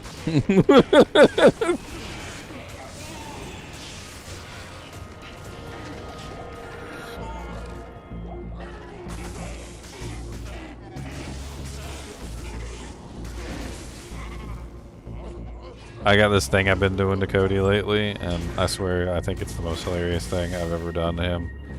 He is so focused on food. He loves food. It's like his whole life is food. And so literally I'll pretend to eat him. I just pretend to eat him. And it's like he's confused and upset and also like jealous all at the same time, and he doesn't understand what's going on. He's like, wait a minute, you're eating something. He goes, I'm jealous. Where's mine? But wait, you're eating me. Did you just take a bite out of me? Are you eating me? How do I taste? Am I delicious? And you can like see all the emotions on his face, and then he gets upset. And he's like, hey, don't eat me. He's like, wait a minute, but what if I taste good? Maybe I'll eat myself. It's freaking hilarious. You can literally see it on his face.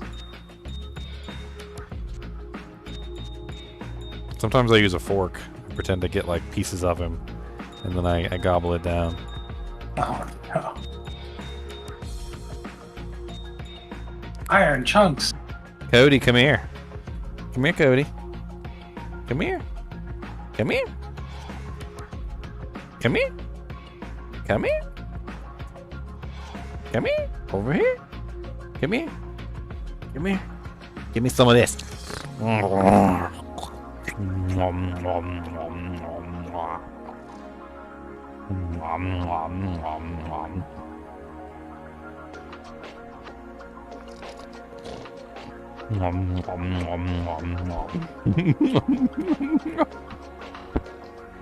Let me get another taste. Come here. Come here. You're tasty. Come here. He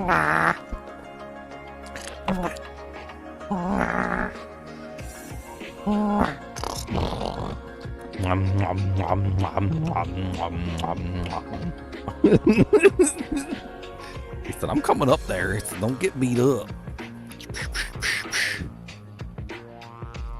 Come here, let me have some tasty, say tasty dog.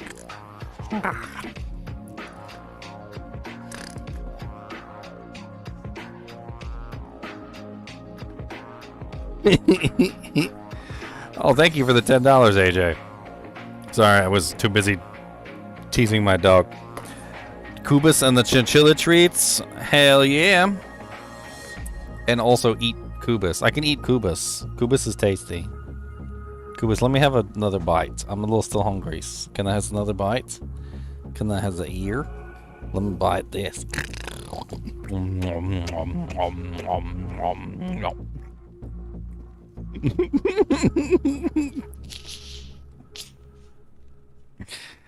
He gets so mad. He said, look, you can't be eating things with it. He said, don't eat me neither. That's not fair.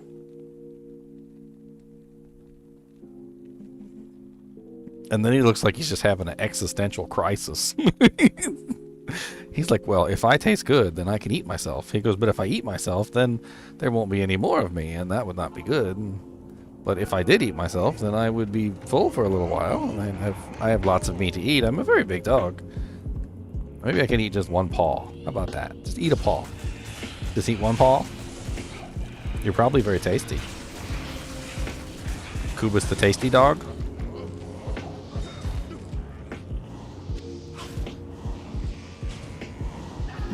Cody might try to eat my face. He probably would. If he knew it was tasty, he probably would. He'd be like, face.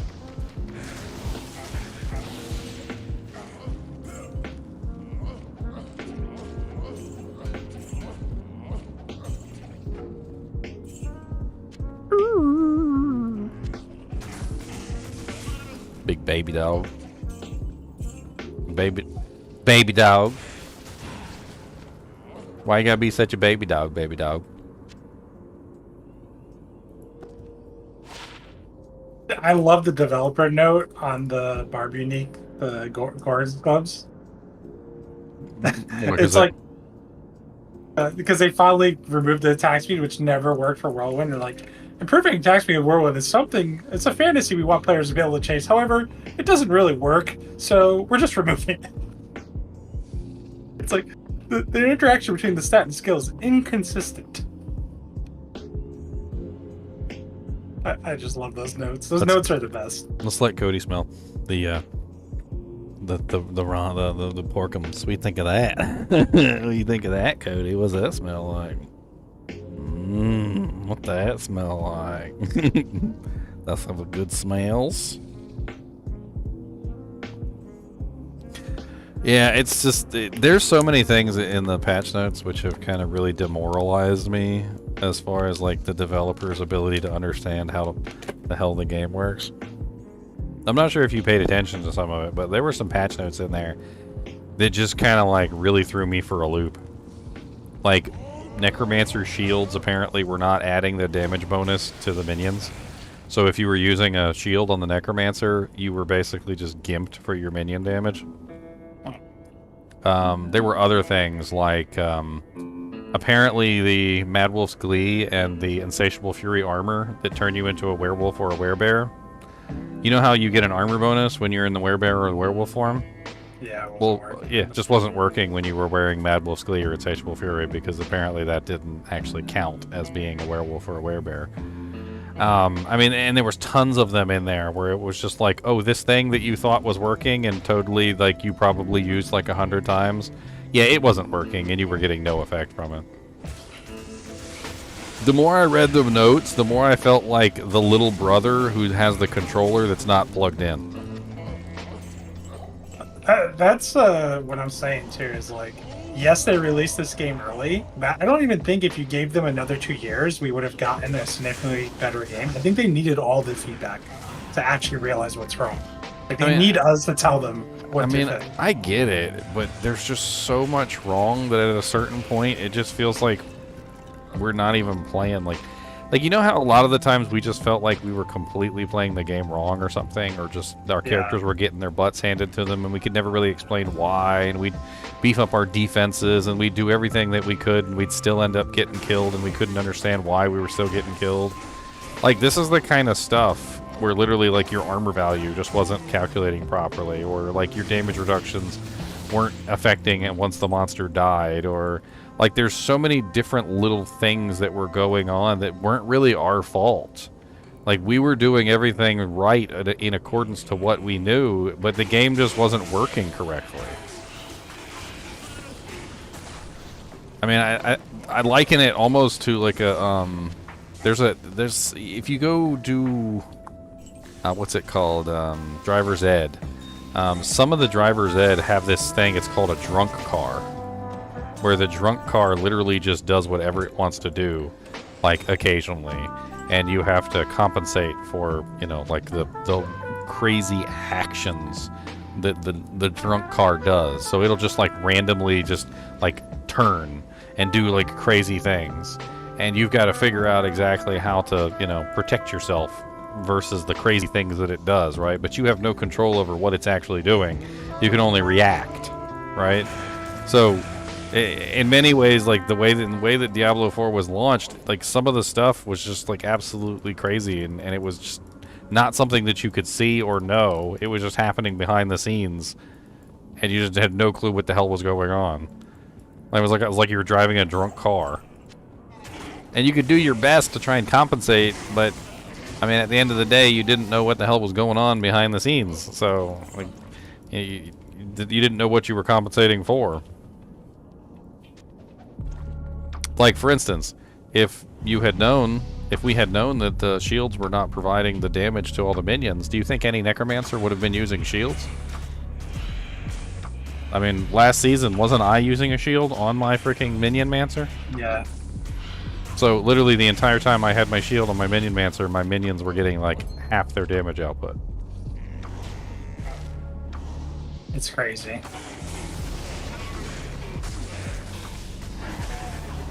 And here I am wondering why my minions aren't doing the damage output that they should be doing.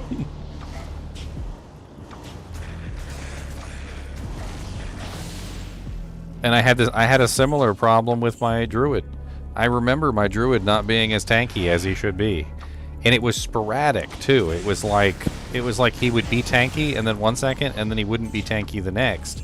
And as it turned out, when the insatiable fury or the mad wolf's glee was the reason why you were a werewolf or a werebear, you lost all your armor. And then when you used an ability like a werewolf ability and you transformed back into a werewolf, you regained the armor. So it was almost completely random, depending on what buttons you were pressing at what particular time, whether or not you were gaining the armor buff from the werewolf or the werebear form, instead of it being a constant effect. And so sometimes you were getting smacked in the face for like 10 trillion damage, and other times you were fine. That's so bad. So it was really difficult to understand exactly how tanky you were, because your tankiness was constantly fluctuating.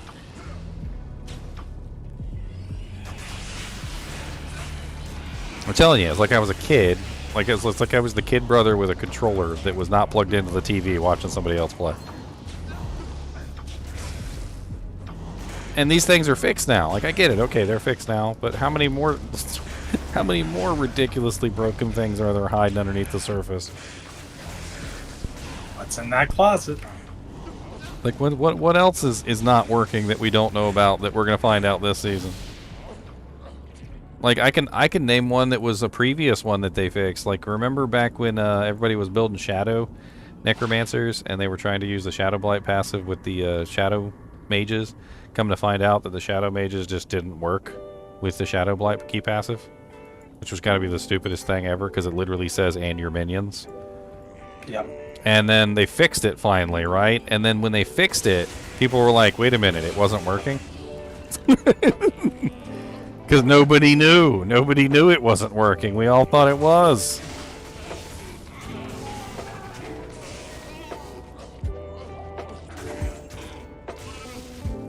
Freaking beta game, man, I tell you.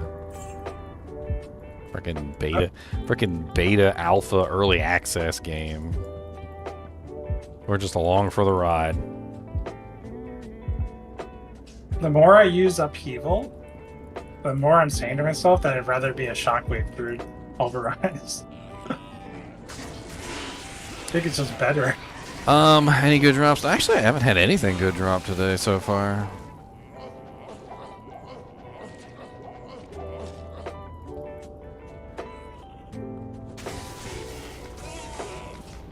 Are there any groups on Nintendo Switch for D2R? We used to have a bunch of people on Switch for D2R, but I think there's only a couple this season. I mean, you're welcome to hop over and shoot a ping out, see if anybody's on Nintendo Switch. I mean, I have a Nintendo Switch, but I mainly play on PC, so...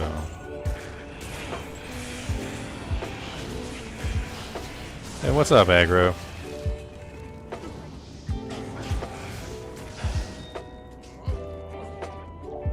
I need a key. I expect the turnout for Diablo IV to be quite poor. I don't expect a lot of people to come back this season, despite the fact that they've done a pretty good job patching out a lot of stuff. Like, I have a feeling we're going to see a pretty low turnout.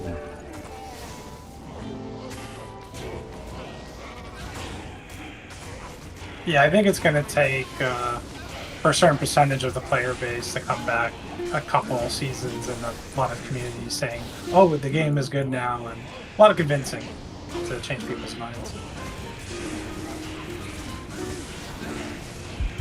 Sadly, I agree.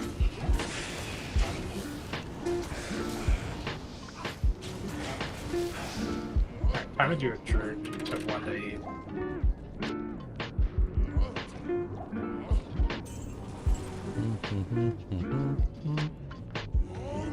I don't know if I can handle Barb.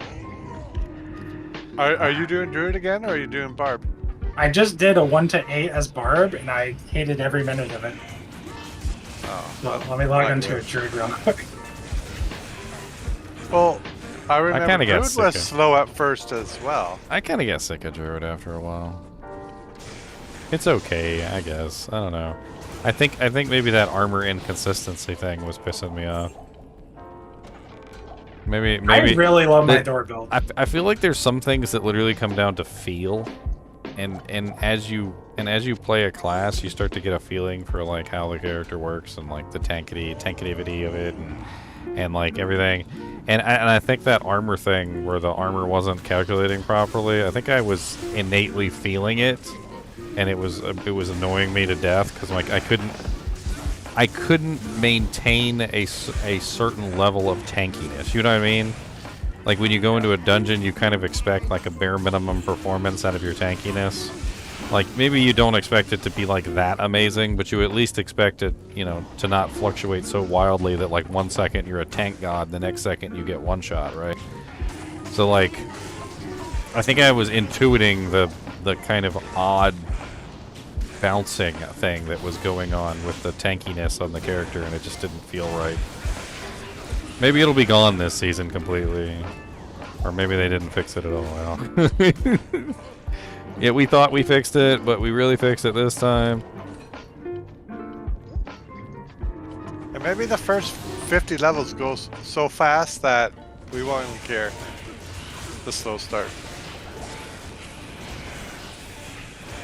Man, Druid's not much faster. I'm just saying, like, essentially pulverizing and upheaval are the same thing, if you think about it. Yep. They're essentially the same exact thing.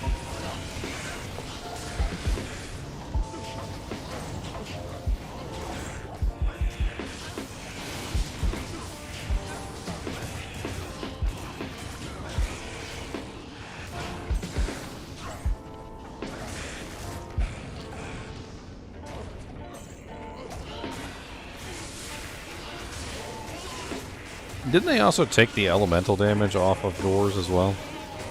Yep. That was regular damage. Correct. Which seemed kind of weird. It's because Well, all it Gores was is benefiting fire was damage, the, though. yeah, the proc on it, but the proc is not really helping anybody. The proc got nerfed way too hard that it's just like useless. So why buff a useless thing, you know?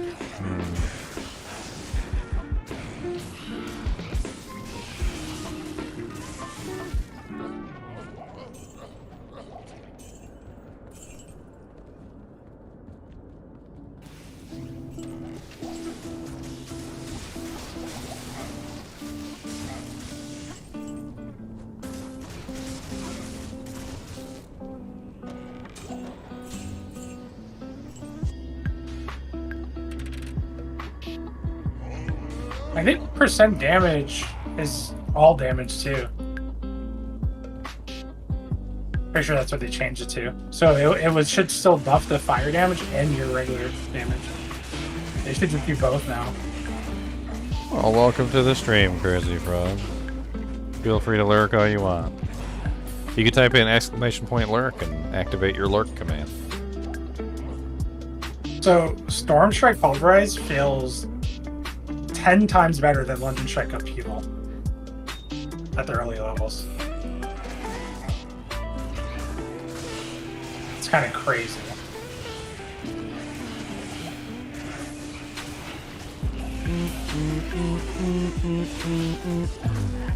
My YouTube bot broken today. Oh, there we go. Oh, there we go. I was like, you said it, and I tried it. I was like, huh. He's a little slow sometimes. I think the Twitch bot is faster than the YouTube bot, even though they're technically the same bot.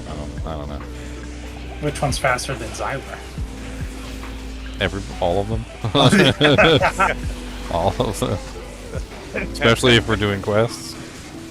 Hey, at least we don't have to do quests if we don't want to now. Especially if we're doing quests. Especially if you're in the group side.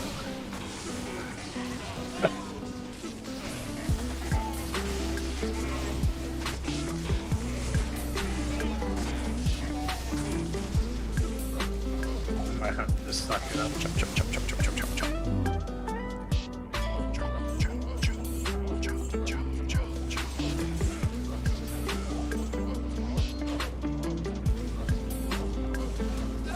Xyler, I was planning on going upheaval to level, but you technically can't go anything. I mean, Hoda might be decent. Whirlwind. I did Whirlwind originally back in the day, but They restored. But it took too they much restored mana. the Hoda thing. They talked. Yes, they talked which is about good. that, so it's kind that's of a huge plus. the Hoda build is back. They just turned it from a bug into an actual thing and like fixed it. Oh, that's cool. I really like Hoda too.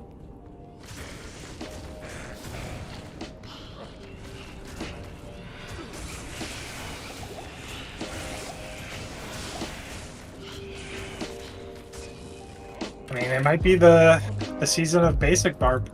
You've tried it like twice now, and now I mean, we it's have been pretty good in just about every time I've tried it. So with the increase to the Everybody. 0.4 and then the frenzy thing, and then also the fury vampiric power, it looks like frenzy might actually be like top dog. Yeah. I mean, you got to think I was dishing out. I don't know how much damage you dish out like on big hits of Hoda or anything, but like when I was like swinging with just one hit of frenzy, like my one hits of frenzy would do like 250k, and that was with the a big that dog was is another percent. that was with a 0.2 Ramalodnes, not a 0.3 Ramalodnes. 0.4 now. And now it's 0.4, which is a little Yes. bit higher than what I was using. So technically, it's going to be a lot stronger double. than 250k per hit. The frenzy Well, part buffed double. up. The fury part, there's that fury vampiric power. I mean, who knows? You might be hitting for like 500, 600k per swing at this point. And Frenzy gives you a whole defensive layer, which would be really good for bossing.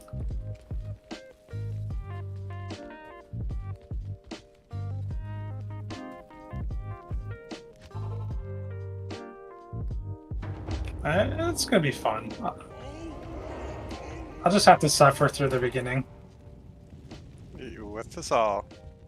Except for Ginger. He'll be crushing us. He'll be carrying us. Yeah, Necro's pretty good at leveling. I mean, I'm gonna be Okay, doing Necro. Blight Necro early on, so. I mean, Blight is your leveling though? I think there's like a blood. I don't know if it's blood surge, bloodlance. One of those I think is really fast. It's one of the fastest leveling builds in the game. I mean, From, like 1 to 50. you know me. I level as the character that I'm gonna be. Yeah. Look at you trying to convince me to do something that I otherwise normally already do. I don't even know what it is, man. I always level as the build I'm gonna play. I'm doing a minion shadow build. They made so many changes to the minions. I gotta give it a try. And what do you plan on getting that unique to make it freeze? Is that what you put freeze? Yeah. that So again? yeah. So I'm gonna be running the bloodless scream or whatever, and then I'm also gonna be running the mages. So they changed the mage aspect, the blizzard aspect, so that it works on all the mages, not just the cold mages. That's really good. So that's going to run alongside the Deathless Scream, so I get the chill and the blizzard at the same time. And then I figured I'd run Penitent Greaves. I'm not entirely sure if Penitent Greaves are necessary, but it's got the chill freeze multiplier on it. So I figured why not. Hopefully with all the chilling and freezing effects, I mean, I don't know. Depends on how many times I freeze targets. Because we know how we found out that chill wasn't anywhere near as effective as freeze was. But if I'm freezing targets often enough, I should be able to lock down bosses pretty easily too, so that should be interesting.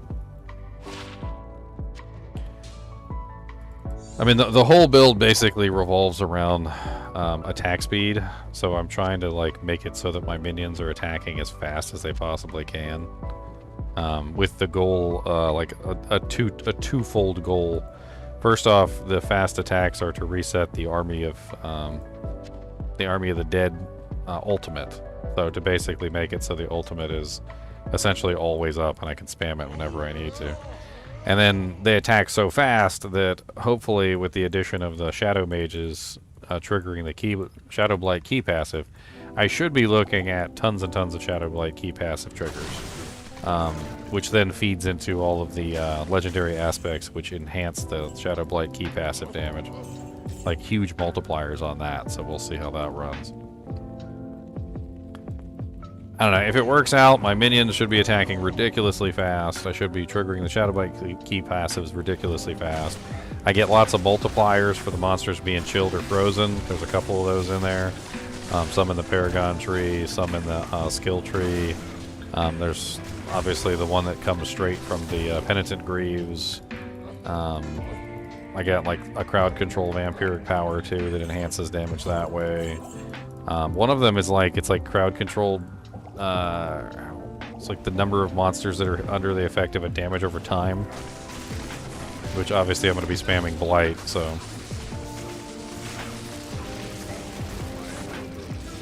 I don't know, it seems like it's going to work pretty well. I think so. My main concern, and this is always my concern with the minions, is how tanky are they? I've run into too many situations with the minions where they just get wiped. And there have been tons of changes. They've given the Death's Defense passive like for free now. They added some additional armor and resistances. I mean, I would hope that they're not getting the floor wiped with them anymore, but if I walk into like a tier 100 dungeon and like the first pack of monsters just completely wipes the floor with my minions, then obviously that's not going to be very useful.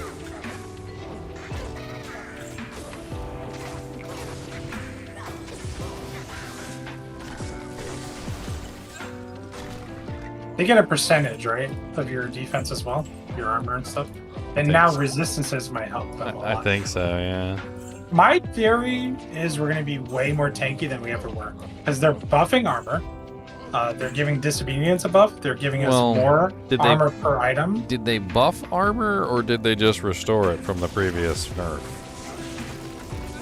Well, we're getting more flat armor. And Disobedience, I don't think it's 100% what it was, but it's going to be way better. I think it's like in between what it was in a nerf, but I'm not 100%.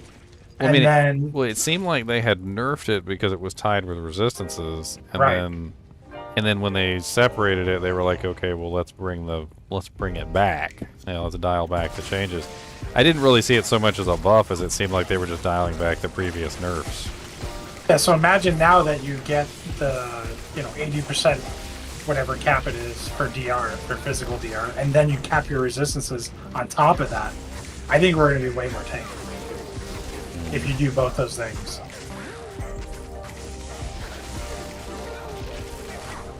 Well, I mean, I don't think they did anything about the level penalty, so it's still gonna. There's still gonna be the penalty there for all the characters that are not like armor-based classes. Yeah, but I don't think that penalty affects elemental resistance now, which Yes, means because they separated it. yeah. So only the physical hits are gonna like absolutely rip the non-physical characters to shreds. Exactly. So the Barbarian's gonna have an easier time capping armor because you got obviously your strength builds armor, but like for my Necromancer on the other hand, he might have a hard time capping out armor. Yeah. Although with the new 925 cap, I don't know. Like the 925 cap might see the armor values being a hell of a lot higher across the board. I mean, they talked about how armor resistances and weapon damage go up a lot on the higher item cap armor. He didn't release the season journey, huh? There's a picture of it, but they didn't like go over the entire thing now. Just curious what aspects we're going to get this time around.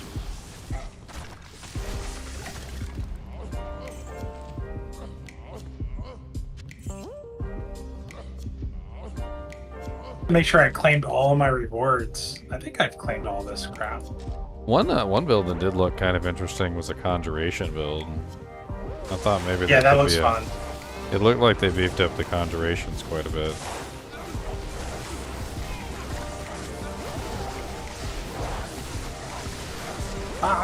Look, if I'm having fun with the game, I want to do all the classes. Eh. Can I explain my geared and my build style? You talking about this character right now, Size Charger? This is my Thor Barbarian. It's a special build that I designed. I'll shoot you a link, my friend.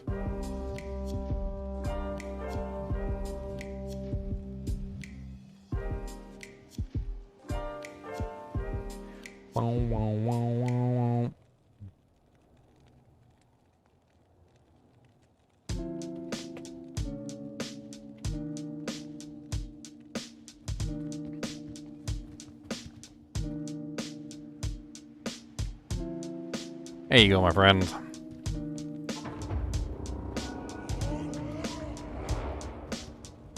Do we still exit the top left and then go towards those events? I'm just gonna follow the quest line, whatever it is, and then once we run out of stuff with that quest line, then we can do dungeons or whatever is fastest at that point. I mean, I want to try Whispers. Supposedly they massively increase the drops and everything, and EXP and gold from Whispers. I actually kind of have fun going around the overworld and doing the Whisper things. On top of that, you also get the like the random events as you're running around doing the Whispers too, which isn't exactly terrible. Are those unlocked right away? I forget. Can't remember. Can we? Is it the Whispers unlock at tier 1 or tier 2? I'm on a tier 2 character, and it looks like I can do Whisper. Because that might be the best way to go. Yeah. I mean, they talked about increasing the EXP, tremendously increasing the gold output. I mean, they talked about the caches actually give the appropriate items now in accordance with, like, the slot that they're designed for. Oh, God. My Merc just got merked. Well, I imagine in the, Hell Tides 2.0, whatever you want to call it, the seasonal Hell Tide that you do from level 1, if there's Whispers located within those zones, that's a good combo. Yeah, so how I see it is we'll just go to the area where the Whispers are, do events and Whispers together. I mean, it doesn't really matter. I mean, we'll just kind of just play around with it. If there's a Hell Tide or one of those seasonal things, we can run some of that stuff too. Kind of like kill 3 birds with 1 stone kind of a scenario. Oh, absolutely. I can see whispers at level 2 plus, so yeah, they're low level. I can't. I mean, I get the feeling that they increased whispers dramatically. I think they, like, if you go through the patch notes and you look and you listen to them talk about it in the campfire, it seems like they tried to bump whispers up to something more than what they were previously.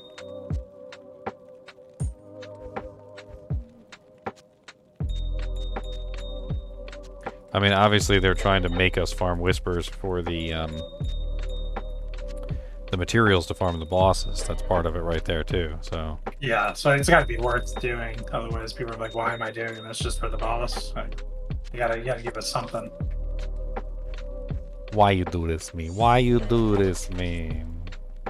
Alright, I'm back on the barb and I'm enjoying it again. Alright, I just gotta get used to it. I gotta realize I'm level 9. I don't have any powers. I feel slow.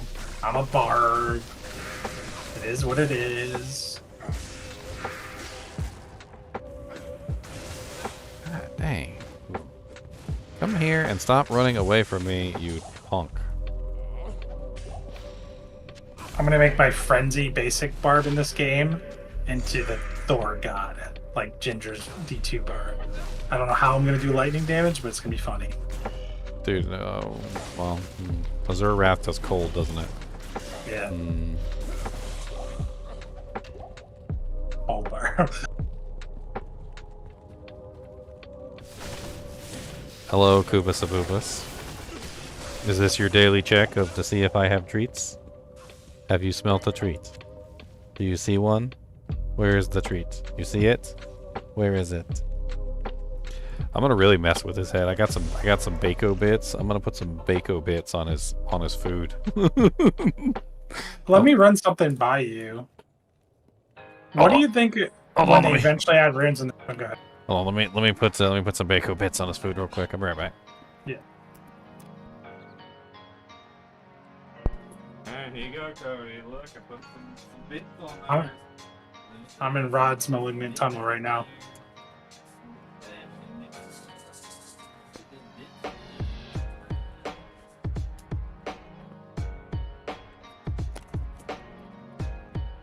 There. Now maybe he'll eat his food. What were you saying, Leon? So, what do you think about this?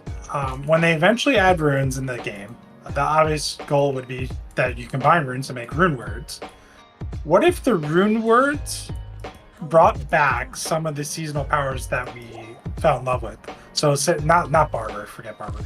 Like let's say this Ravenous thing. I was gonna say it, these, but you already said it. Yeah, forget that thing. But like this Ravenous thing or the basic one that I linked you, what is it called, Moon something?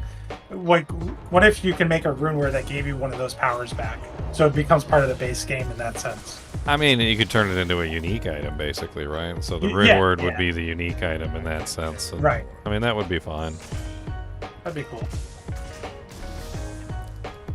I mean, they got to figure out what powers they want to put on these things, right? Yeah. I think there's a couple things though that they've got to take into account, which is the powers need to be generic. They need to be as generic as possible. I think the idea of making any like class-specific rune words is a really bad idea. Like, and if you think about Diablo II, how many class-specific like rune words are there? I can only think of one off the top of my head. A couple paladin ones, but I don't even use them, right? The only one I can think of is Exile. Exile is the only paladin specific rune word. There's really no other like class specific rune words in the list. So when you think about it, rune words by their very definition, especially if you're following the Diablo 2 way, is there should be no class specific rune words basically. Yeah. Yep. You are not getting the chocolate donut. I would like to see, like, maybe giving other classes powers, like, kind of like Enigma, like movement ability maybe, or a leap ability to classes like Necro or Druid that doesn't have that type of stuff. Yeah, I think uniques and rune words can solve a lot of that. Like, like I was just saying, as a joke, I'd make a Thor bard. I think Necromancer's going to get some sort of movement ability because they talked about that in one of the campfires, how they kind of overcompensated for the fact that Apparently it was deliberate. Necromancer's not getting a movement ability was deliberate, and they realized that it was a bad idea. They were like, "This is stupid. We don't know why we did this." So I have a feeling that the Necromancer is going to get some sort of movement ability in the future, because they realized they were idiots. I think the worst part of the fact that the Necromancer doesn't really have a good movement ability is just the fact that it's almost required for certain boss fights to be able to dodge mechanics. And since the Necromancer is like the least mobile class, he has the most trouble literally dodging mechanics.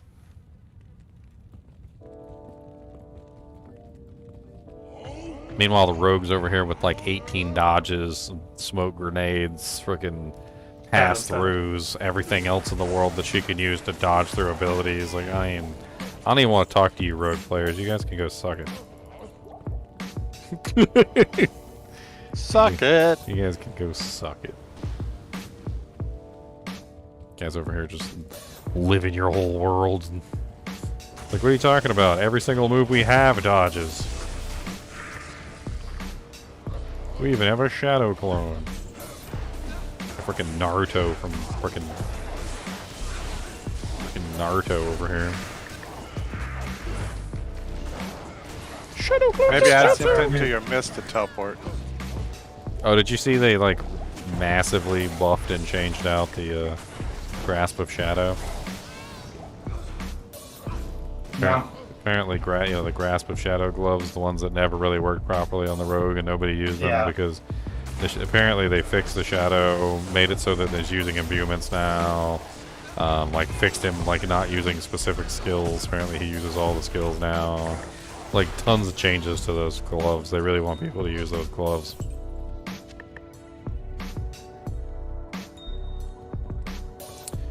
My equipment, sure.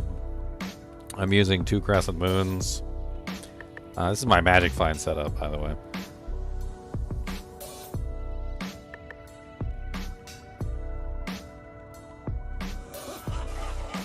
Why are you gonna shock me like that? It's rude. Why are you crying for, Cody? Why you come over here to wipe your jowl meats on me all the time? I can't ever live my life and be dry for 2 seconds of my life. Come here. Come here. Come here. Now, come here. Give me these jowl meats. Those things is grody. We're going to wipe them off. And we're going to get in there real good. And we're going to clean out them jowl meats. So next time you put your jowls on me, they's be dry. There. Now I'm going to dry my arm off. And we're going to give you a double dry on the jowl meats.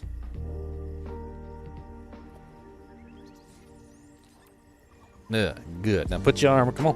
Put it right there. Don't steal my paper towels. Rude. Those are mine. There you go. Now your jowl meats is dry. You can put your head there all you want. And you're not getting my donut. You're not getting the chocolate donut. Chocolate is bad for dogs. You will die. Do you want to die?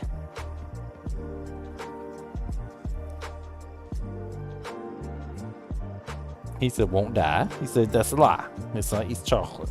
Don't tell me.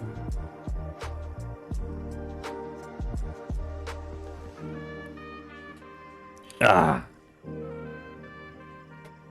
Frenzy Barb. I don't use Frenzy. I use Double Swing. Double Swing is superior. The superior double swing build. I'm kind of sad how they massacred my double swing in Diablo 4. It's just not. It's not the same ability at all. No, it's not. Don't call that double swing. I don't know what you want to call that, but don't call that double swing. That's not what that is. Like double chop. Yeah, call it double chop. Don't massacre my boy like that.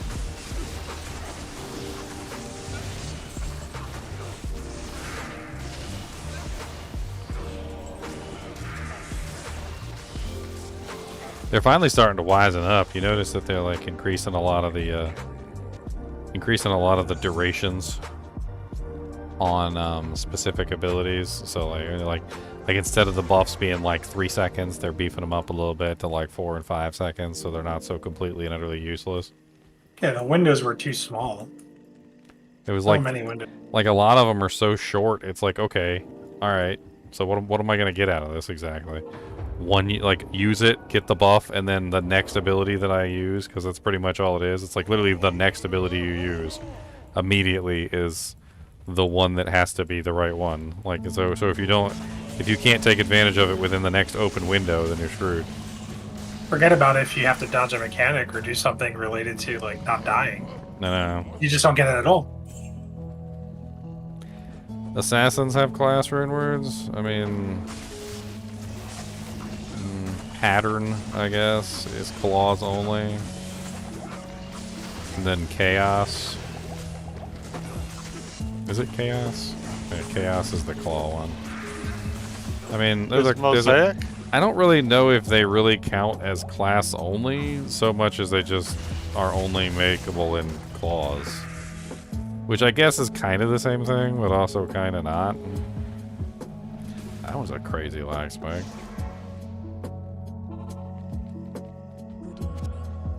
I mean, like, Chaos has freaking Whirlwind on it.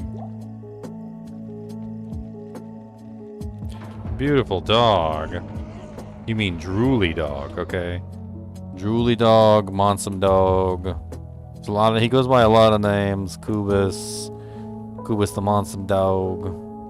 Boobus a Boobus. Him's frowning right now, I don't even know why. Don't know why he's frowning. You frowning because I'm not going to give you this chocolate donut? I'm sorry. You don't get chocolate donuts. That's not how dog life works. It's not my fault you get theobromine poisoning. How come when I click one of these characters at the campfire to select, Barb or whatever, it doesn't make the sound like from D2? Why isn't he not grabbing his axe? Well, nuts. Yeah, they really failed in the audio department in Diablo 4, I feel like.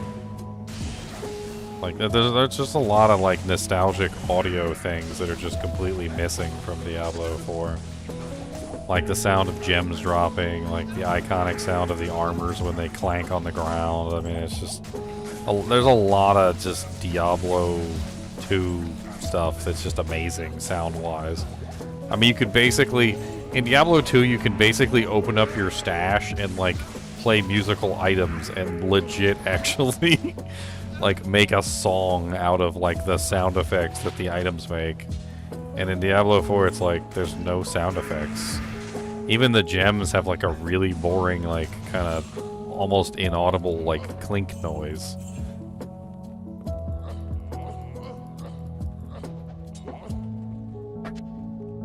I don't know why they failed on that. I feel like that was such a low-hanging fruit. Like, a lot of it is so low-hanging fruit, all they had to do was just copy sound effects from, like, D2 or something. It's kind of crazy, because the same thing, in my opinion, for even other game genres like Street Fighter, I find that I like the old sound effects, the old music, a lot of the old stuff better than the modern people they hire to do these things. I don't know if it's because I'm old or I just think it's legitimately But just why? better. But why redesign them at all anyway? Though that's the thing that really kind of, like, I don't know, chafes my hide, grinds my gears. Like why even go through the process of redesigning all the sounds anyway to make them more bland? I mean, it's fun to be able to, like, hear a specific sound effect and know that item dropped. I mean, how many times have you stopped in your tracks just because you heard a rune sound in Diablo 2, and then, turned around to go see what it was? Like, you just don't have that same kind of fun in Diablo 4, like having a specific sound, like where you're like, oh my god, what's that?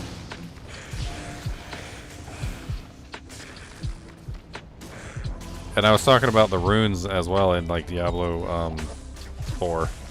if they do add the runes. I certainly hope to God they don't go with that horrible scheme that they made in Diablo Immortal. Where, like, none of the runes had any relation to the runes in Diablo 2. They were all just random names. Like, I pulled up the list earlier. There's, like, not a single recognizable rune in the list.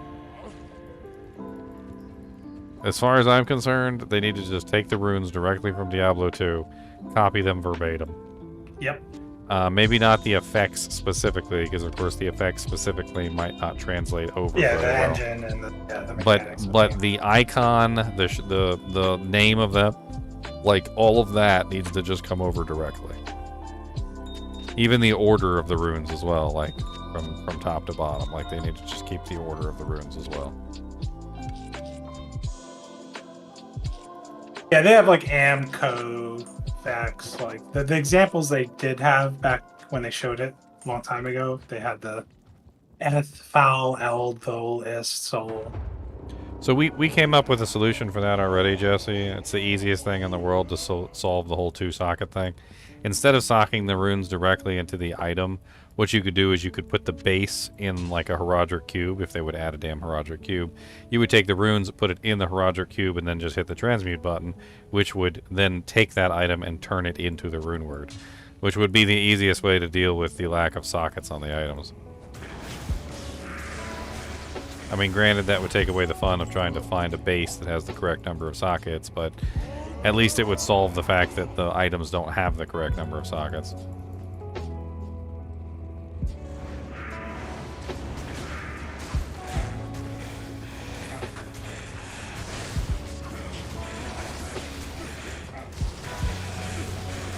I mean, they could just redo normal like white items and have them drop higher socket numbers, I mean, yeah. because they're basically useless now. They could do that too. They'd have to take away the destruction of the items. I'm still not sure how I feel about that. I feel like that's just it was a bad move overall. It's like a pseudo loot filter is how I envision it. I think in the long term it's not a good solution, but in the short term it's better for this season. I just feel like it's in general it's just kind of like completely ignoring the fact that people would like to farm, you know, like gear for their lower level alts. So you're basically just completely ignoring any kind of alt farming at this point. So anybody who's in World Tier 4 is just immediately going to have all the items that they would potentially use on an alternate character just automatically destroyed.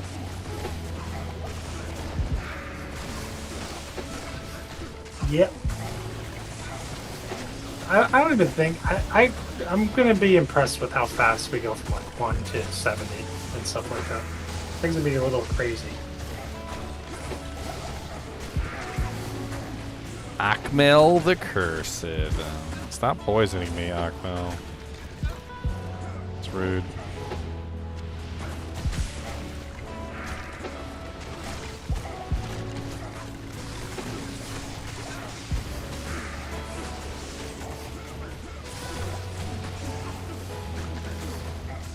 So rough fighting with the freaking permanent decrepify when you're in here doing the Bale Waves.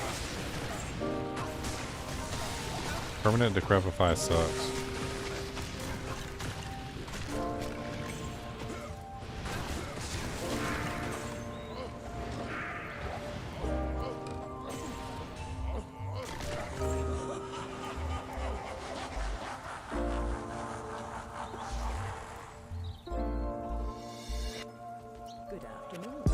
Oh, I 100% think they should have added a cube at the beginning. I don't even know what the hell they were doing.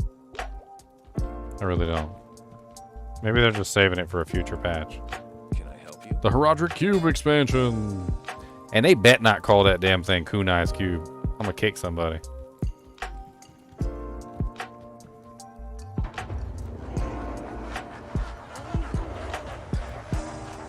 I'm gonna call it Kunai's foot up your butt.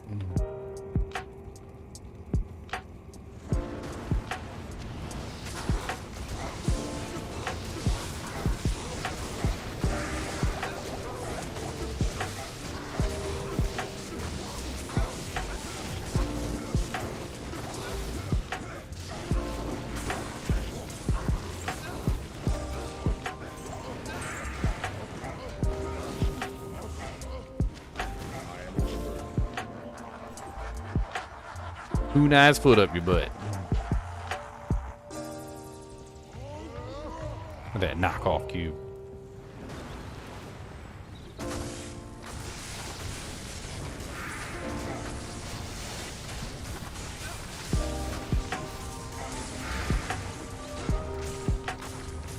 That's how you feel, Boobus? That's how me feels? You feels all roo. Can I get an awoo? You gonna give me an awoo? Why don't you give me an awoo? Oh, you only talks when you want to talk. I see. Only talks when he wants to talk. Can't tell me what to do. Can't tell him what to do. And he said, I'm gonna fight you because you didn't give me some of them chocolate donuts.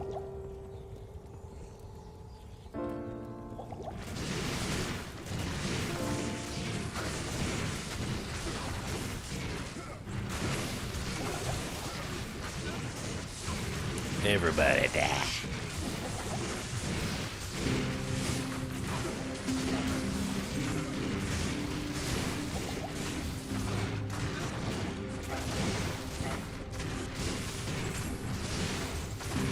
Oh, Lister still not dead? I thought Lister dead.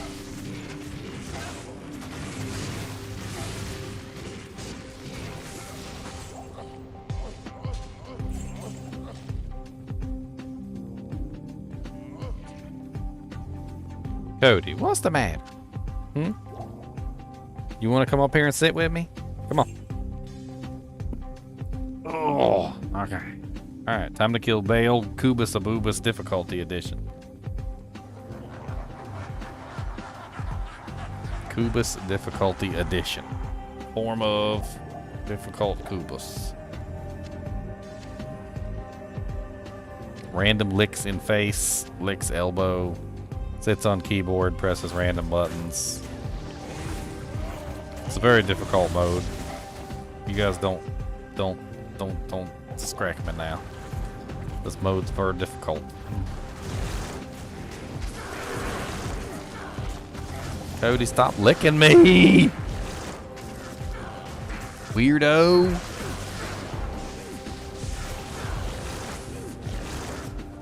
I seen you lick your balls. I don't want you ball licking tongue on me. Ball licker. No! No! Stop it!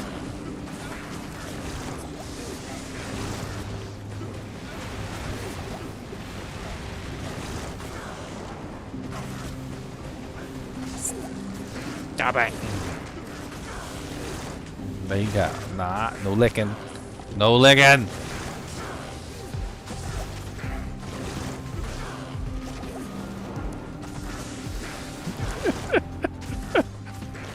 Why you always gotta make things so hard? You don't even care neither. You don't even care. Look at you. You don't even care. I see it in your eyes. I see it in your soul. I see it in your soul. Don't think I don't see it in your soul. I see.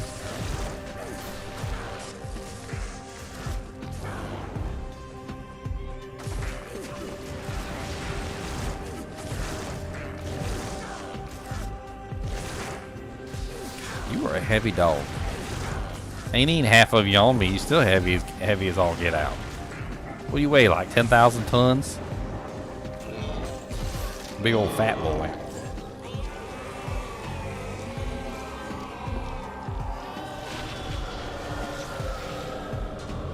Good lord. Can't even find my buttons to press. Cody. Cody. Are you be goodest? You gonna be goodest, boy? Are you gonna be goodest? You gonna be the goodest? Huh? Are you gonna be the goodest? You gonna be the goodest, boy? You gotta be the goodest. You gotta look at these big monster paws. Look at them monster paws. Look at that monster paws. Look at how big them paws is. Look at them monster paws. Hit that, stop it. Alright, Cody, get down, buddy. Get down. Thank you. Monster dog. Monster.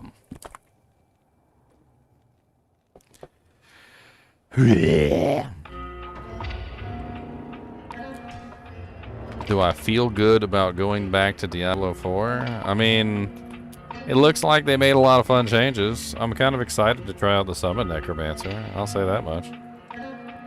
I think the Summon Necromancer could be fun. I feel like their nerf of crit and vulnerable was a good move in the right direction, because it just kind of... Up to a certain point, you definitely would have to admit that the crit and vulnerable thing was kind of silly. It was literally to the point where if you weren't building a crit vulnerable build, you were pretty much just not ever going to compete damage-wise with the other people that were building crit vulnerable builds.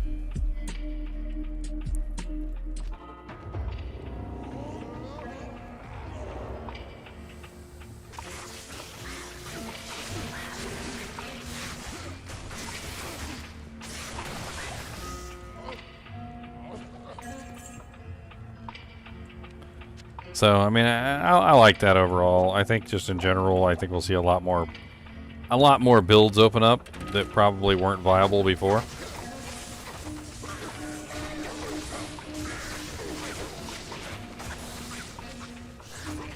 I mean, and you know, it's kind of hard to say though, because I don't really feel like there was any build that wasn't viable at all in Diablo 4.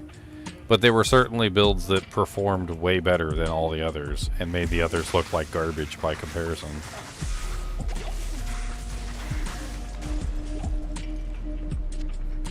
The pit bull wants a chinchilla snack. I don't think he's a pit bull. I think he's a Risa Canaria, which is a bigger version. It's a monster dog. That's why he's so big. If you look them up, you'll see what I mean.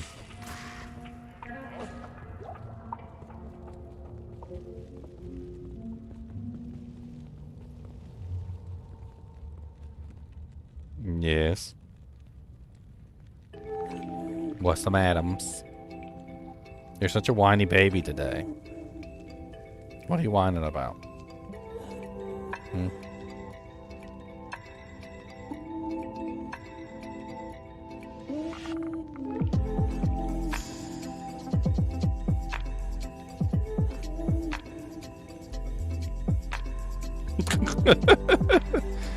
I was trying to talk to you and you're not talking back. I was asking you a question. I said, what's the matter? You didn't answer.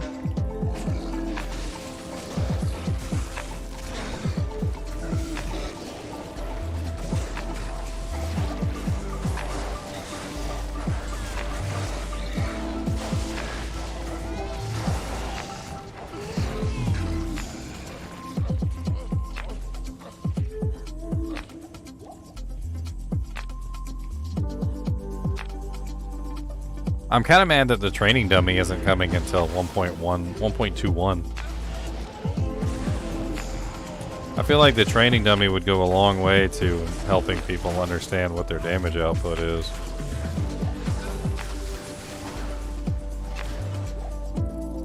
Especially with a lot of this stuff just not working the way that it's supposed to. It would really be helpful if there was a place that you could go to, you know, check and see what you're actually outputting. So you can figure out whether or not something is actually helping you or actually making it worse. Like for instance with the Necro Shield thing where it wasn't working. I feel like if there had been a training dummy at that particular time, you would have gone there and tested out the shield and realized it was way less damage than the other sources. And then you would have went back to using your other weapons. I will take your nose off. You want me to take your nose off?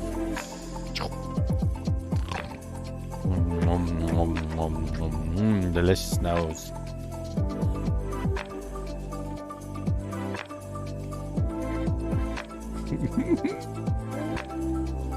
Are you upset with me because I ate your nose? Too bad. It was delicious.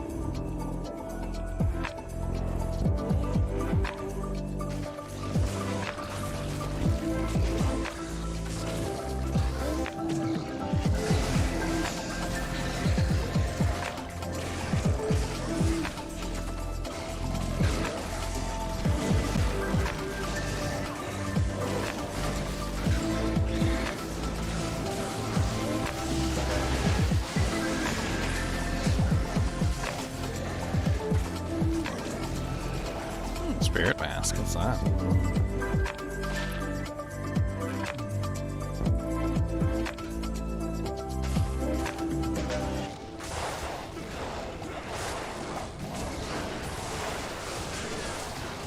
Cody, what's the matter? Do you gotta go pepper food us?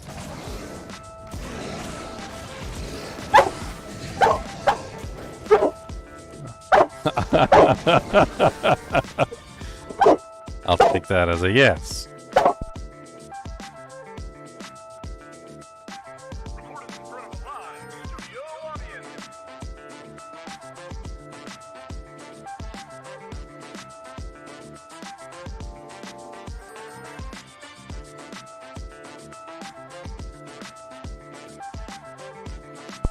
Oh, okay. He's been rescued from the Shadow Zone. Pardon has been granted.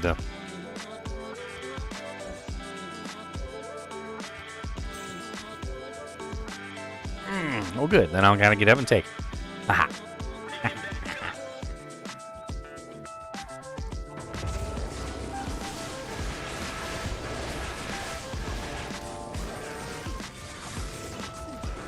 What's up, Bloodmane the Slasher? That's kind of a cool name.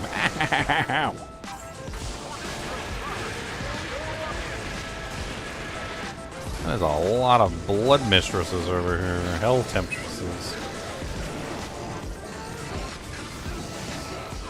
Don't stand still. Let them focus on you. Oh, no.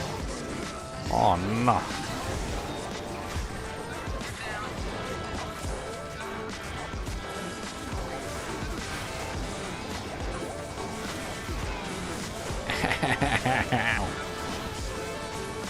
Can't life leech off of them because they're immune to physical.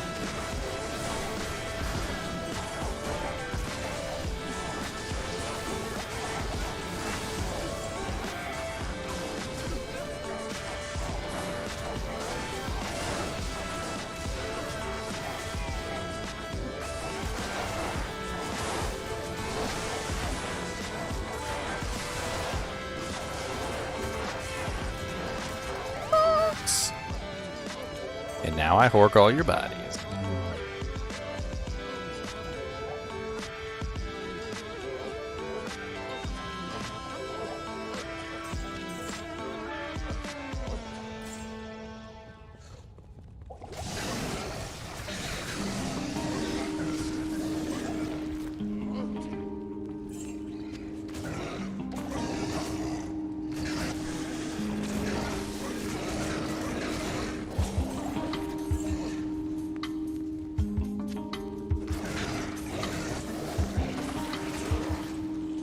What's everybody else planning on making tomorrow for Diablo 4? Jared, Jesse, Oscar, Xylor. Got tons of people in chat today. What you guys all planning on making? Necro is the only good choice. I mean, I think Summon Necromancer looks pretty attractive this season, but it really depends on how well they beefed up the minions. I don't know.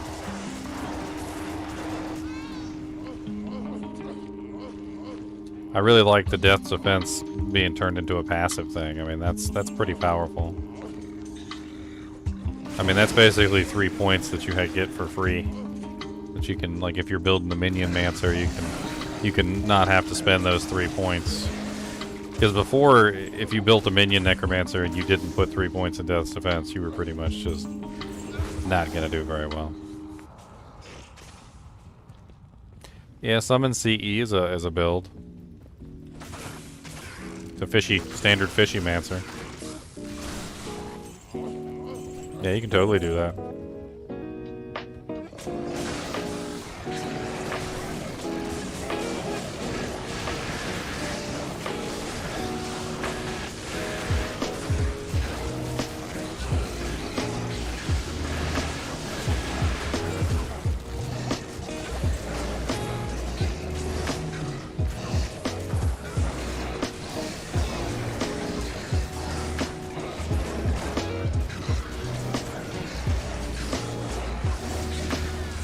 And I didn't actually play around with any of those hearts last season, so because I didn't make a necromancer last season, so I won't miss the auto popping stuff because I never played with it.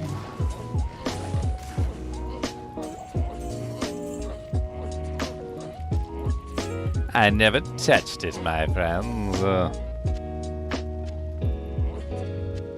So at the end of days, I won't even be phased, 'cause I never played around with that silliness. Sounded OP though, I remember people talking about it.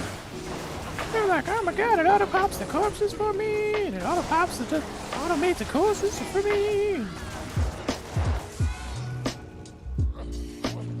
I don't have to resurrect my skeletons or nothing. Sounded pretty OP, not gonna lie.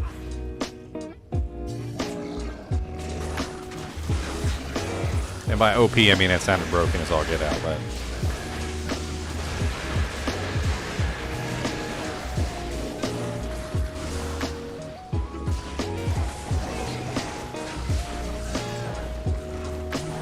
Oh, the pit. That's not a bad one for Horkin.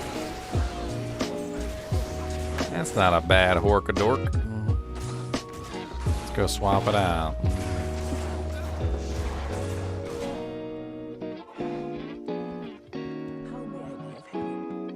I think the Hydrasork looks like an interesting choice this season, or Conjuration Sorceress.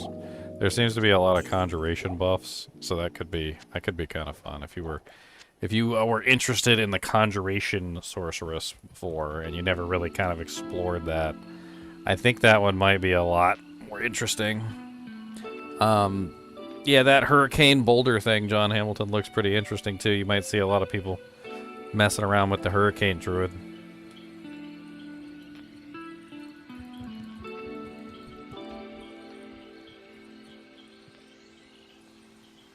I think there's a decent number of choices for stuff, but Necromancer has always been like a crowd favorite, so.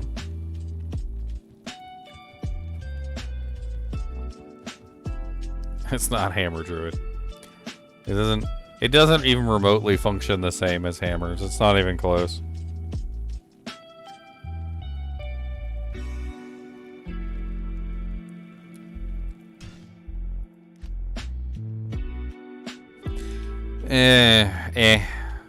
It doesn't even remotely count. Let me actually kind of like hop on a paladin here for a second and show you what I mean.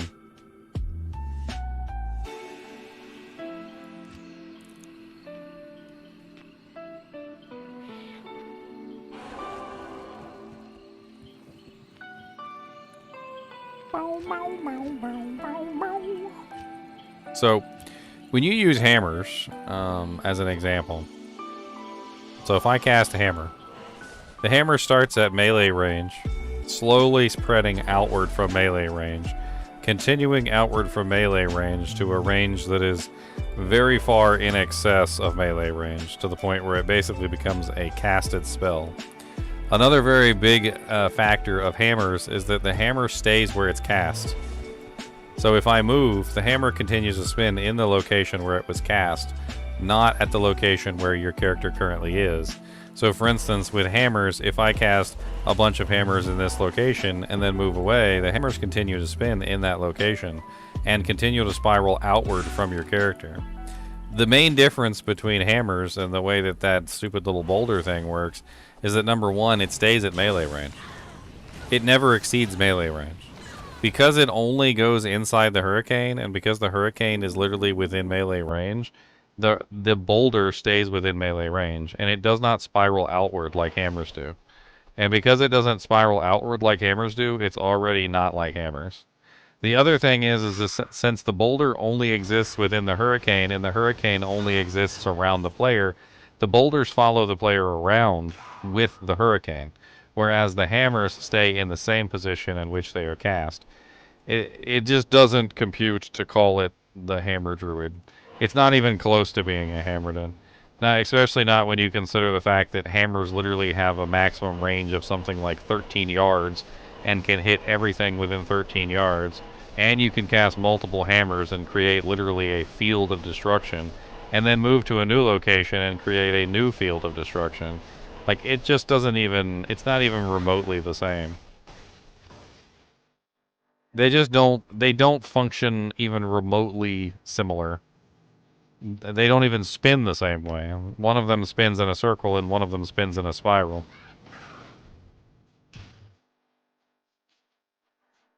I mean, the way that they have that boulder thing set up is that it's a melee attack. It's basically a melee attack that spins around a melee character. And to use it, you've got to be in melee range, which precludes it from being a caster ability. So the only way that you're going to be able to get good effectiveness out of that hurricane boulder thing is to make a melee druid that is capable of tanking and also dishing out damage in melee distance.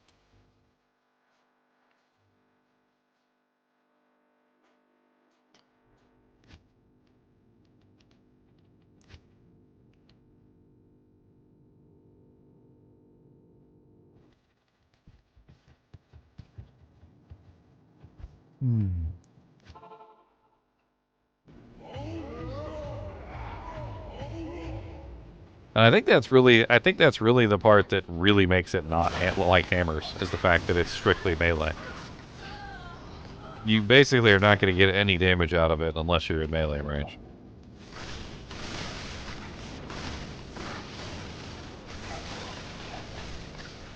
There is no talk of any kind of public testing realm, John. I don't know. I mean, I could check and see if the patch is up right now, but I doubt it. Hey, what's up, Jared Borg? Thanks for becoming a member, man. A unique GGM mentee. Which tier is that? I can't even remember which tier unique is. That's one of them higher tiers.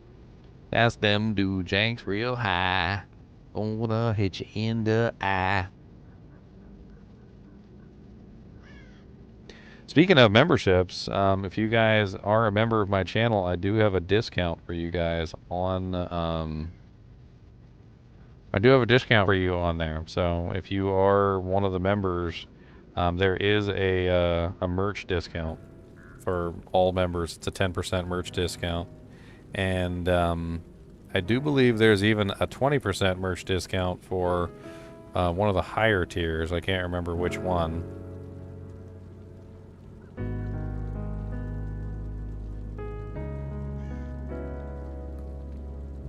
And I'm pretty sure my phone number's on there on one of them.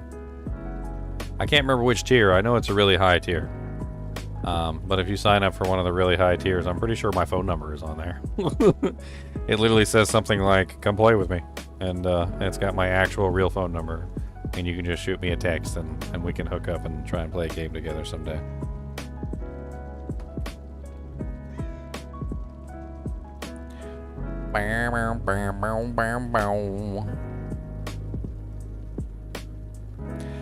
Also, there are special like Discord.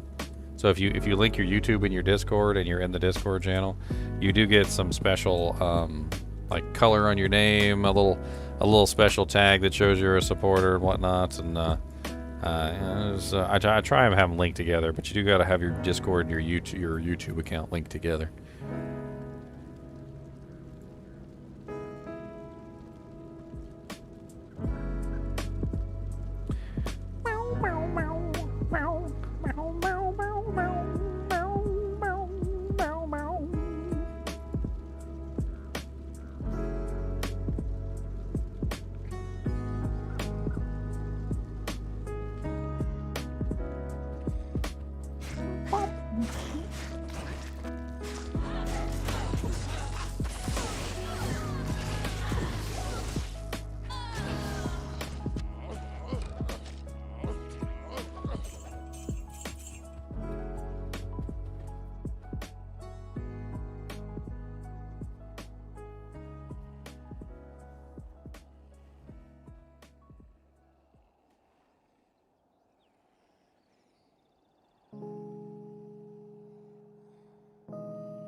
Okay, well, I'll see you later, Jared.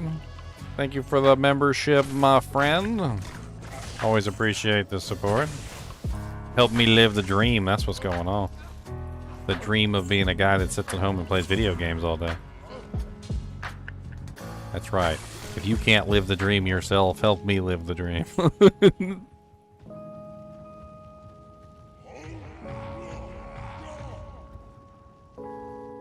Help me live the dream.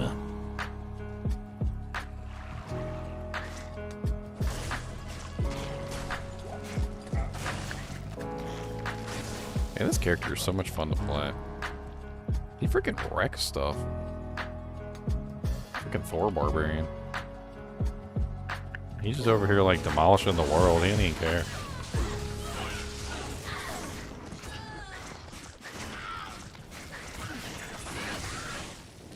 I don't think the dual Doom Barbarian would be even remotely as good, but it could be fun to see.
Working on a throw barb. A throw barb is actually pretty cool.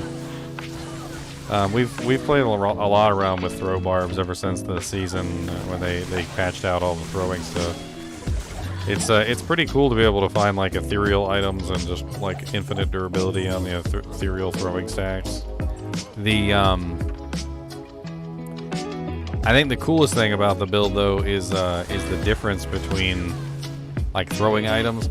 Like there's some really high damage throwing items that you can get for axes and daggers, but then the throwing spears go much further than the axes and daggers, so they work better for larger groups of monsters, like when you're fighting cows and stuff like that. And of course, with all the additional piercing items that have been added into the game and whatnot, it's pretty easy to hit 100% pierce, and it kind of depends on how you want to set things up. I mean, there's tons of throwing item choices, and we got like Demon's Arch, Wraith Flight, Lacerator, you know, like War Strikes, all sorts of cool things. There's tons of cool throwing items.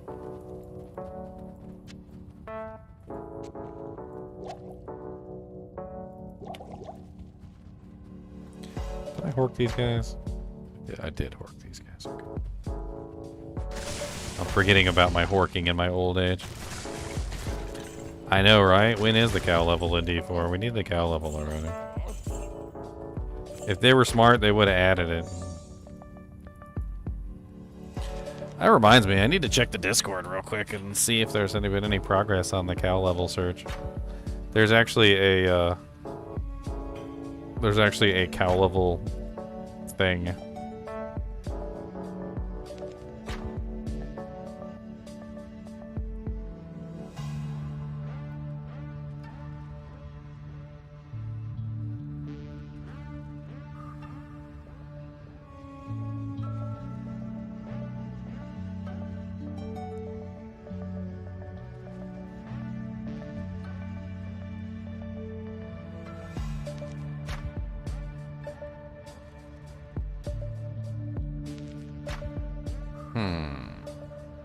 It looks like they may have hit like a very hard slowdown on trying to figure out what the cow level is.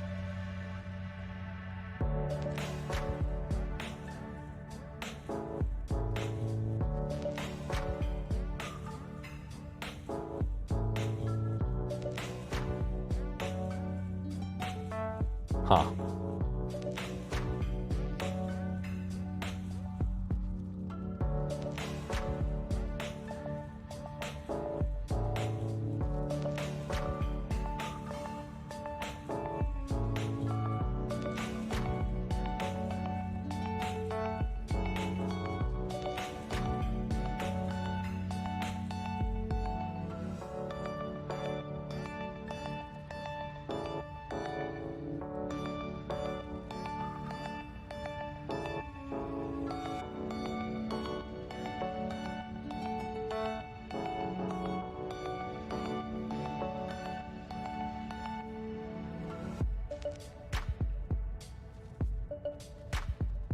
Beep, beep, beep, beep.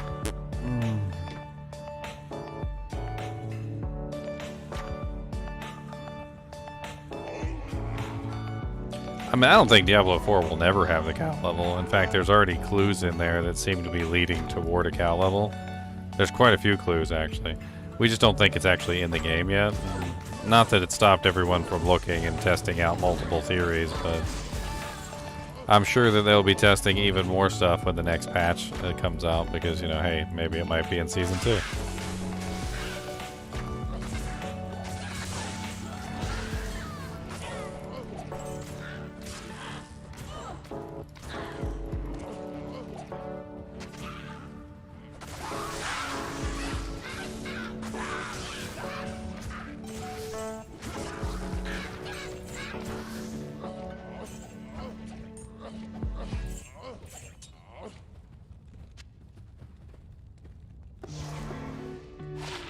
Poison damage, fire resist 11.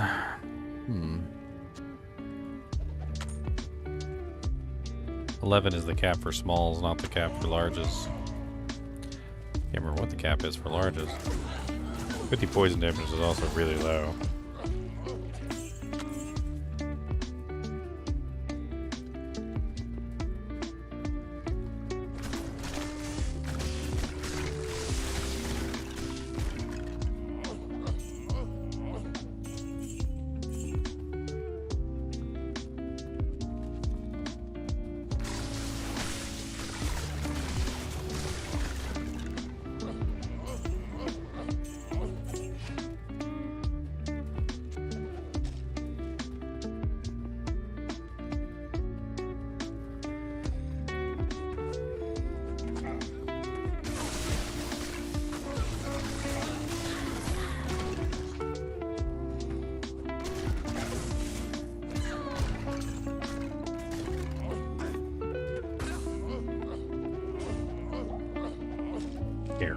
Pit runs. Man, I've been waiting for something good to drop all day. Ain't nothing good drop. Ain't nothing good. Nothing. I got luck of the turds today. The luck of the turds. Luck of the turd. Don't you hate it when you get the luck of the turd?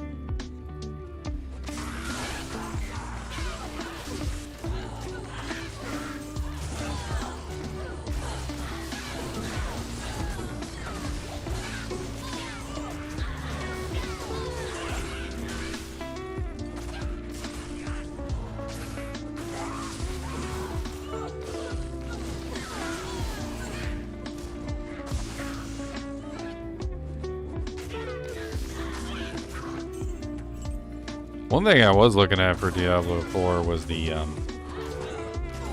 the Nightmare Dungeon changes. I really do like a lot of the Nightmare Dungeon changes that they made. Like the Lightning Storm no longer spawning when you're out of combat. The Death Pulse no longer stacking. The Death Pulse no longer like being on monsters that already have death explosions. You know, the freaking like the Backstabber mod no longer doing like 200% damage when you turn your back for like a half a second and one-shotting you. I think a lot of those ridiculous Backstabber, like the mods that just, I don't know, they're just the terrible ones, the ones that nobody liked to play with, have all been kind of like reworked. I couldn't stand Death Pulse. Death Pulse was like one of my most hated ones. About a dozen, yeah, most likely Blackwell. Like 2 or 3 people. Okay, like a couple of us.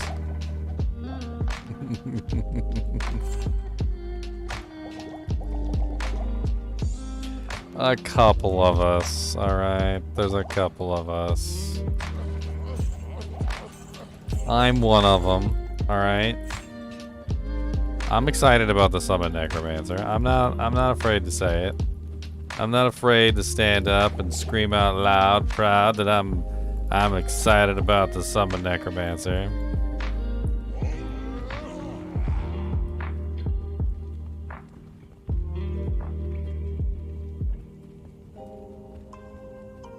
I'm gonna see if my Summon Necromancer finally works. I mean, I like me some Necromancer, and I gotta admit, even back when the game was brand new and a lot of the bugs were still in there, the Summon Necromancer was still pretty fun to play. There were some obvious flaws in the way that the character worked, and I wish that they didn't exist, and, well, now they don't, so... you know, maybe it's a lot better than it was before. Maybe I'm just fooling myself, and I got my head in a toaster oven back. I'm gonna open up some of them chips. I'm gonna crack into some of them snacks I got for tomorrow. I'm cracking into some snacks. I can't do it. I can't hold on.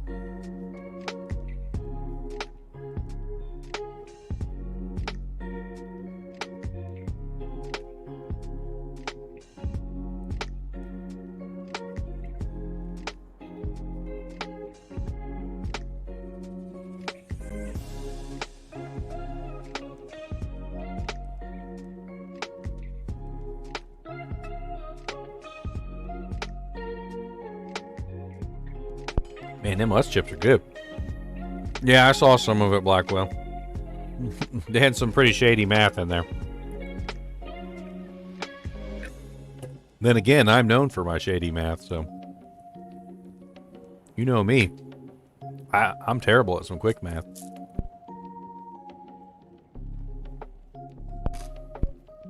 Your presence honors me.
I don't know how they got that math though. I feel like somebody at Blizzard doesn't even understand their own systems. They cracked me up when they were talking about the resistances, and they were like, "It's no longer inverse multiplicative," and I'm like, boy, they're about to make me look up what inverse multiplicative means.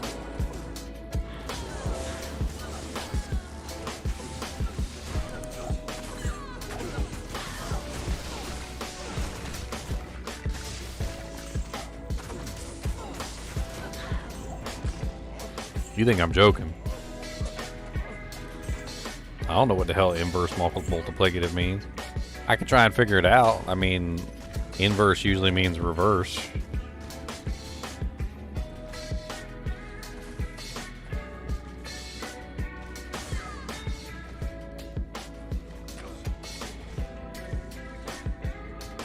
Inverse multiplication. The multiplication inverse of a number is defined as a number that is, when multiplied by the original number, gives the product as 1. The multiplication inverse of an A is denoted by A negative 1 or 1/A.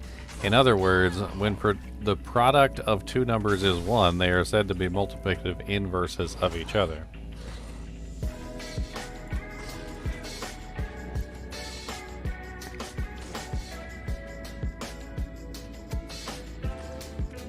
A multiplicative inverse is a reciprocal with what is reciprocal. A reciprocal is one pair of numbers that when multiplied with another number equals the number 1.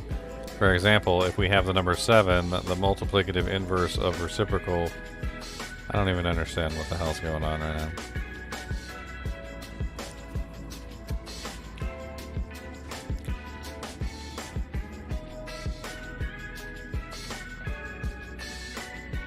Inverse multiplicative.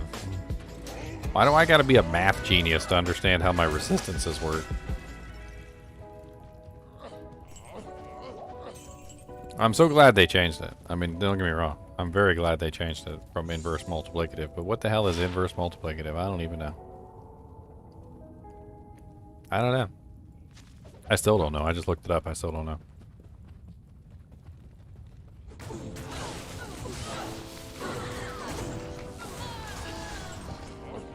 One of you math geniuses in chat, explain it to me.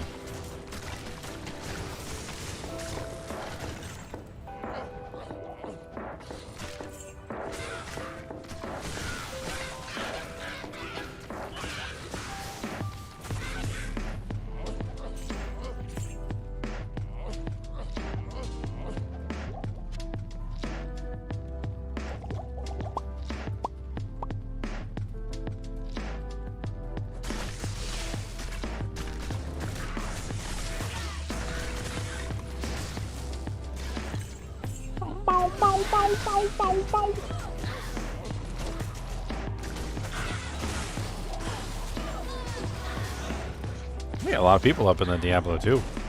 Diablo 2 room. Dang it. I'm gonna go bust in there. I'm gonna bust in.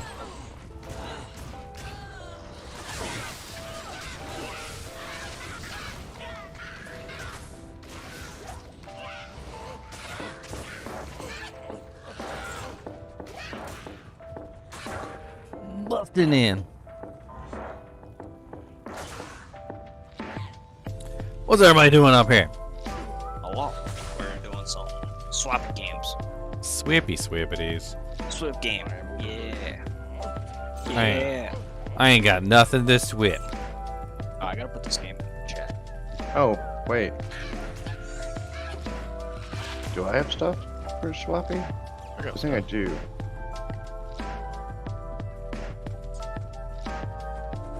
Do I shoot for Hodo instead of the orb? Man, my drops have been garbage. Only in 4 hours I found anything so far. Twitty, do I go Hodo or orb? Show me the orb again. So you lose. Oh, you need to put a fast thing. Well, yeah, I can do that. I got 2 4/5s. Yeah, you throw one of the okay ones in it. So you would lose -4 plus 20 for. No, actually you don't. It's got 40 FCR in here. So never mind. No, no. Rez is looking a little rough. Yeah, dog. Glass cannon, go. Yeah, dog. I mean, you figure out It's your up, reses or- eventually. Where are your small charms at? They're all MF charms. I mean, I do have. I have like 9-5, like 2-11 lightnings. Yeah, you were the lightning ones and the cold ones because you got flickering flame. I gotta drop all this shit real quick. Flickering Flame is such a hack for the Sunder charm. It's like, oh, here's a big negative resistance, and then it's like, oh yeah, but I'm wearing Flickering Flame, so F you. Yeah, no, definitely. It also counters the negative fire res on Andes. Yep. Flickering flame is one of the words they put out. IK Mall, 35% CB, poopies. Oh. Oh. Turn my golem into, make a golem out of it. Yeah. I'll hang on to it for a golem. I got metal grid, so why not? There's some stuff in here. Golem. Go make a golem out of this lasso. Golem. Chance to proc amp damn. Although you. I'm all lightning damage. I don't need amp, sir. Although my merc would certainly appreciate it. Make a golem out of plague.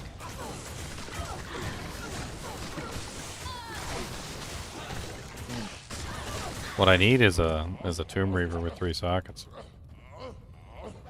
Oh, just ask me out. He's got an F Tomb Reaver. I don't know if I'm gonna get an F Tomb Reaver. That's a little expensive.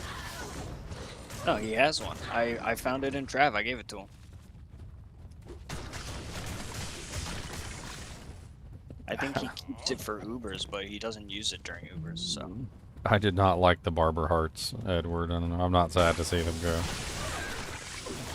That was such a BS mechanic. I didn't like how they functioned either. Just felt really awkward waiting for my damage to proc. Oh, tricks. Speaking of Lacerator.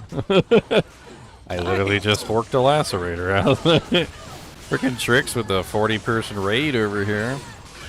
What's up, Big Tricks? Getting your picture up on the Blizzard launcher.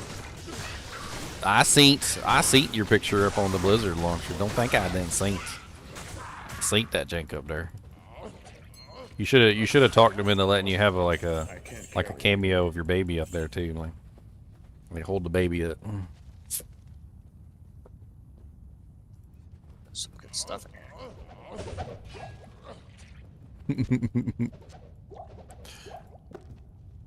Hand of Blessed Light.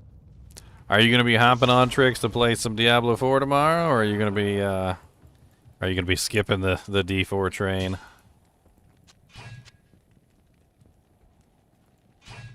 The D4 train.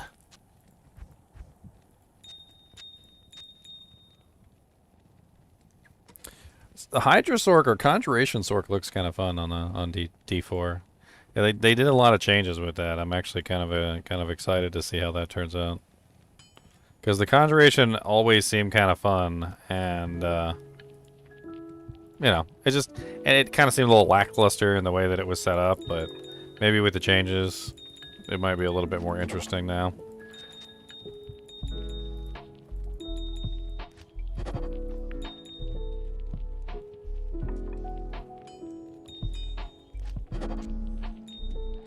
It's definitely a lot better looking than it was before, though. I'm gonna be playing Summon Necromancer. That's gonna be running in Dia for the season start. I'm gonna do Summon Darkness with a touch of freeze and chilling effects. I'm gonna run the Bloodless Scream. I'm gonna see if I can make that work. They beefed up the Bloodless Scream chill effect by like a massive amount.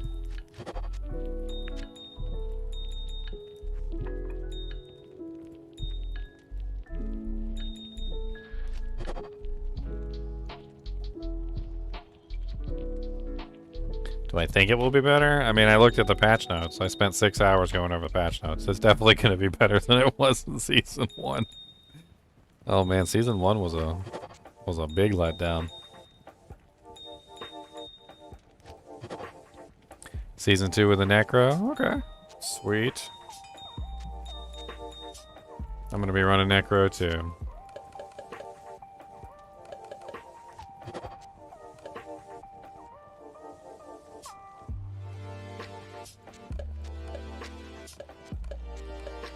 If you guys want to check out my build, I actually have a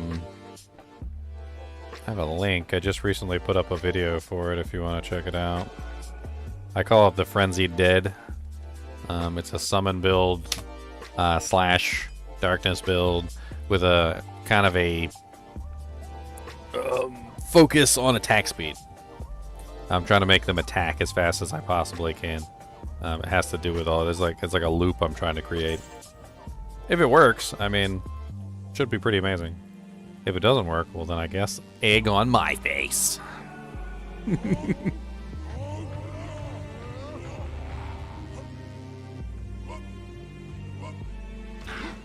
So you've been doing so much D2. Are you kind of looking forward to the playing D4 again, just as in something different? Honestly, they put the 2 seasons way too close together, and I'm kind of upset. I'm really not done playing D2, to be perfectly honest. But, I mean, I really don't have much choice. They started the season, like, way too quickly. I mean, I'm not mad or anything. I mean, I would have checked out the second season no matter what, but I wish there was more of a gap of... I mean, what was the freaking, like, gap between the 2 seasons? Like a couple weeks? What? Like a season 5 started, what, on the 28th or something? So it was like... I don't even know. Not very. It wasn't very long, to be honest. Not long enough, in my opinion. Have they? Well, there's only been one other season in D4, but did they kind of stagger it where it was like 2 months in between, or not really? Well, they were supposed to. And then when the Diablo II Season 5 was supposed to start, like, we got, like, no word.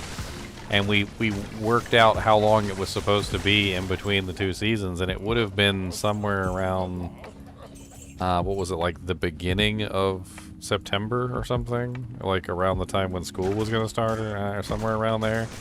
And then no word was given, and everybody was worried, like, where the hell was the season? Because it was supposed to be 4 months from the date of the last season, basically. And then, you know, time came and we got no word, and then, like, we had to, like, pester Pez Radar until he finally gave us a date, and it was, like, the end of that month, and it didn't make any sense. Like, everybody was like, huh? Why is it so late in the... Like, that doesn't make a whole lot of sense. Seems like somebody dropped the ball, to be perfectly honest. Although there was the Diablo III Season 29 or whatever, which they were making a big deal out of, so maybe they staggered the Diablo II season to not interfere with the Diablo III Season 29. It's supposed to be the last one, right? Yeah, it's like the last big season that they're doing for Diablo 3.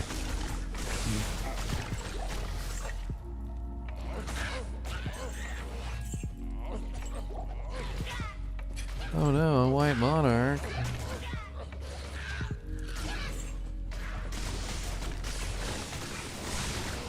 You think possessed warriors? Nah.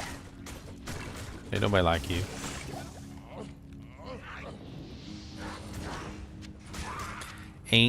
Tain't nobody like you. Tain't nobody.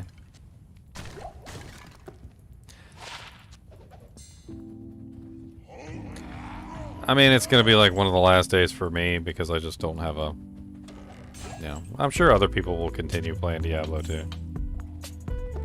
People who do have no interest in playing Diablo 4. I mean, I hate to say it that way, but I don't know. It's true. I fall in that camp, but they're very different games. I mean, I see a lot of similarities, and I see a lot of differences. I mean, it's fun theory crafting characters on both games. It's definitely, that still exists. For those of us that remember back when rare items used to be king, it's very similar in that way too. Like always filtering through every single rare item to try and find like the perfect rare item. That was the way. That was how Diablo II was before they really added like all the unique items and the rune words. You pretty much had no choice. It was just filter through all the rare items and try and find something that was good.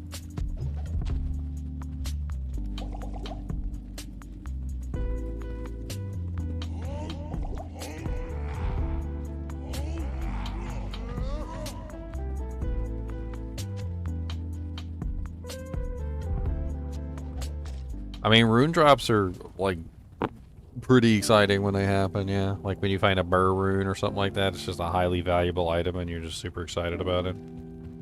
We actually found a Burren earlier. Congratulations. You mean we found a burr rune? At Yeah. kinship tax. Our burr. Our burr rune. Comrade. My Burroon.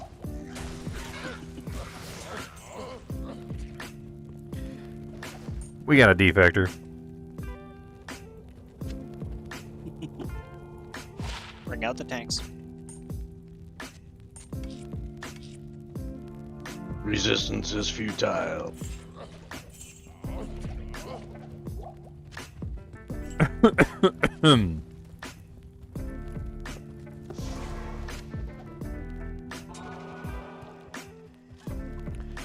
Player engagement.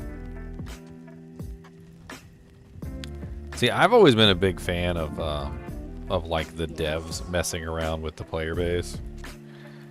Back in Lord of the Rings Online, when we played through the beta, on like the last day of beta, the devs hopped onto the game, and they had, you know, like admin powers, and they literally went into town, like the main town, and they turned into one of the raid bosses and literally started fighting all the players. And then, like, as soon as we were about to beat him, he transformed into another raid boss, like another different one, and we started fighting that one. And I mean, we're talking about like an entire town full of people all wailing on this guy who has admin powers trying to kill him. And of course, it's not like he's just a completely random raid boss that just like randomizes his movesets and is using his skills at certain intervals or whatever, or how he's programmed. No, this is an actual person controlling the raid boss who's using the abilities at the correct times to just screw you over, right? Like, and if he sees that you're doing the highest DPS or something, or he notices that one guy's doing way more damage than the others, he just turns around and bops you right in the head. I mean, it was just so much fun to just have like a freaking raid boss just spawn in the middle of the town, and everybody's just wailing on this guy. I mean, screw world bosses. If you had like if they did like dev planned events where they had like the devs come in and just like pretend to be freaking like Duriel King of Maggots and like raid a freaking town or something, like Kyovashad, you just got Duriel running around Kyovashad like pimp slapping people, and you gotta like all get together and kill him. It would be amazing. Welcome to PvP. I remember stuff like that, and wow. I mean, they're great. They're great events, and it's a very easy way that you can have like player engagement like with the community. Like it's great. I love it.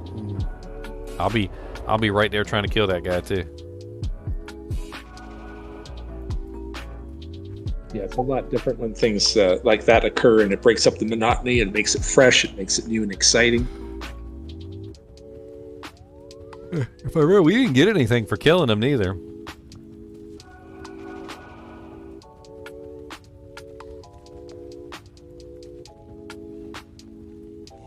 Your deeds of glory shall be remembered forever.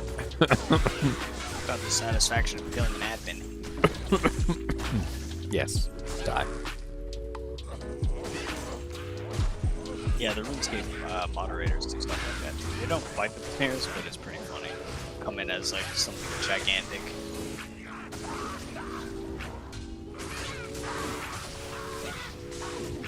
I mean, wouldn't it be fun if they did that in Diablo II and you kill the raid boss and he just drops Squiddy's ear. I always thought it would have been funny if you were just like in a random area, you teleport back to town, and like one of the demons like gets smart and walks through your portal, and you start demons start pouring into town. Right. Like you could call it like a corrupted portal event or something, where like the demons start spawning inside of town. That'd be pretty cool.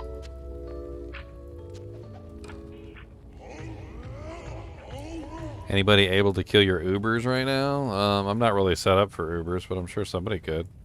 Hop onto the Discord and put in a request in the, what is that, the in-game help section.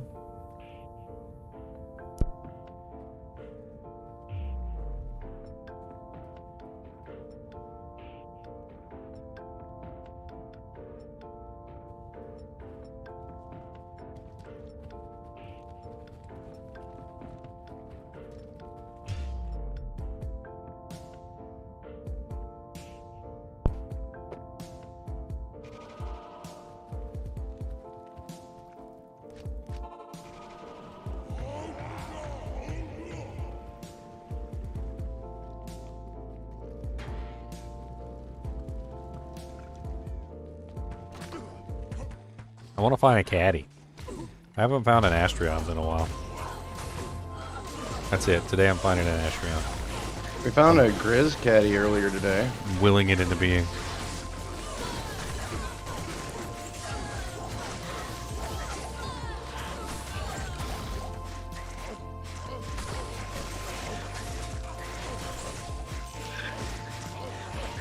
You evil little spike fiends leave my golem alone. Man, he can't even frickin' exist. Y'all some rudes. That's what y'all is, rudes. There's like 30 frickin' spike fiends over here, just like wailing spikes into my iron golem, and my iron golem's just tanking it. But he's slowly dying, and I'm like, just leave him alone. Freaking rip hook.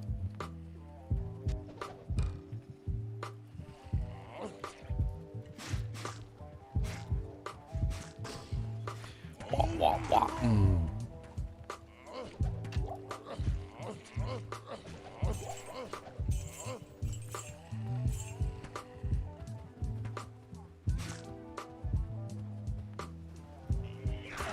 Yeah, there's a video of my Thor build. Actually, I have two separate ones, but there's the original Theorycraft. That one's already is still up. And then I also have I did a second Theorycraft later and did like some more testing. Checked out various things. That one was at the end of my solo self-found P8 Amazon run video. But if you check out the solo self-found P8 Amazon and you go to the end after I complete the run, I start doing my Theorycraft on my Thor Barbarian. I can shoot you a link to the original Theorycraft right here.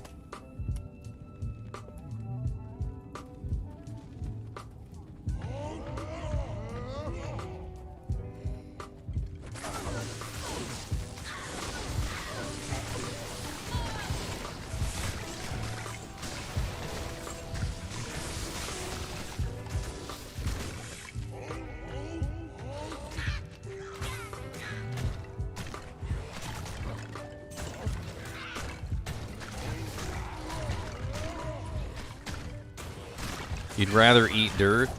Oh man. What flavor dirt though? Are we talking about like moist dark dirt, or are we talking about like dry clay ridden dirt? Because I need to know. I need to, for scientific reasons. I mean, has a dog recently pooed on this dirt? Or or a cat. Like what's Or a raccoon. Or a raccoon. Like, are there little deer pellets on this dirt? I mean, do you just like cut out like an actual like pie-shaped piece of dirt? Just eat the pie? Like just pretend it's like an apple pie or something? Oh yeah. I mean, that seems legitimate.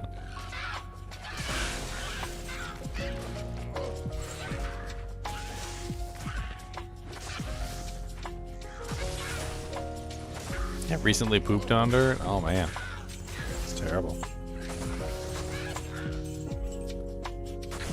Yeah, recently pooped on dirt. Tastes awful. Moist and moldy dirt with lots of worms. I don't know. The worms actually add to it, though. You know, then you get a little bit of the worms protein with give it. Some flavor. You get a little flavor. Like I feel like that just makes it better, not worse. Then you're just getting a little bit of protein in there. You know, a little bit of wiggle with your squiggle.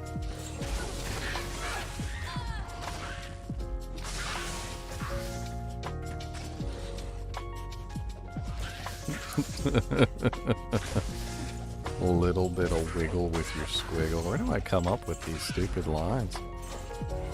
I don't know, but keep it coming. I think my brain's broken. You're gold. Sir, we fixed your brain. There was a catastrophic failure error in code 47. Oh my god, he's broken. He's a normal individual now.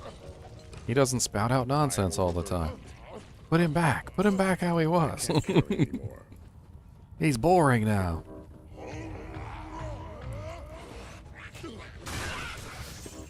And he actually remembers stuff. That's no fun.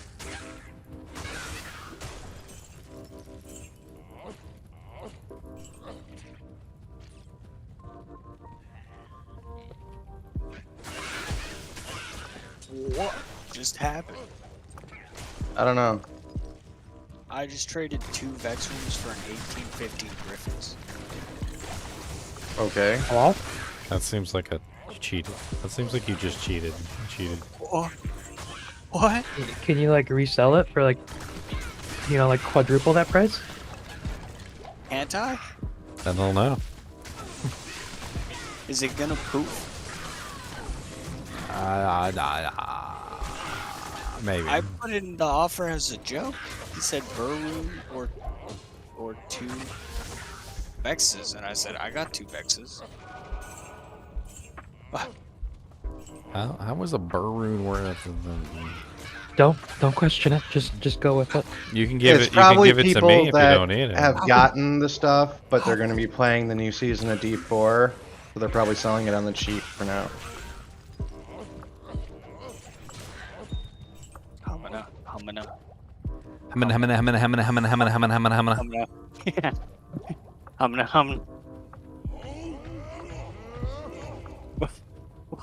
Give me all the Burroons, all the Burroons, give me all the Burroons, all the Turroons, give me all the Turroons.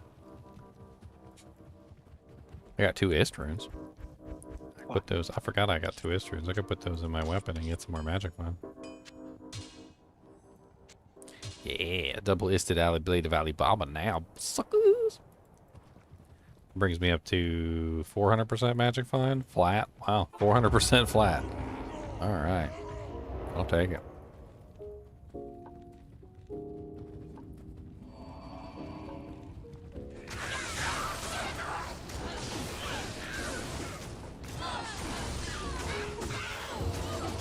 Look here, Blade Shank the Hunter. Nobody likes you, everybody hates you. You might as well go eat moist dirt with worms. Covered in poo. Covered in poo.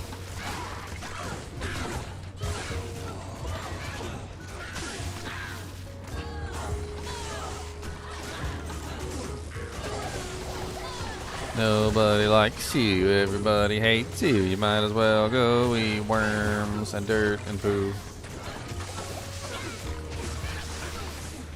Whoa. That was a lag spike. Anybody else been getting lag spikes today? Just like random teleportations of your character? Yep. Like where literally you'll just be fighting and it doesn't even seem like you moved or did anything, and then all of a sudden your character just like randomly teleports like 10 to 15 feet away. Yep.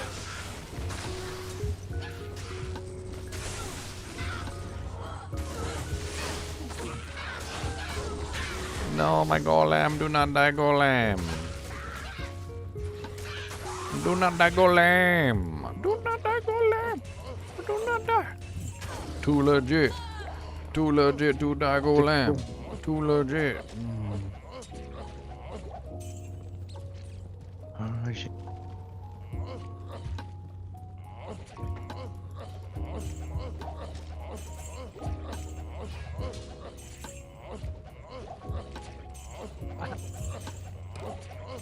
What? Did you actually get a Griffins for 2 Vex runes? Yeah. That's what? Did I just scam someone? No. No. Oh, he scammed himself. He scammed himself. Yeah. I'll be right back.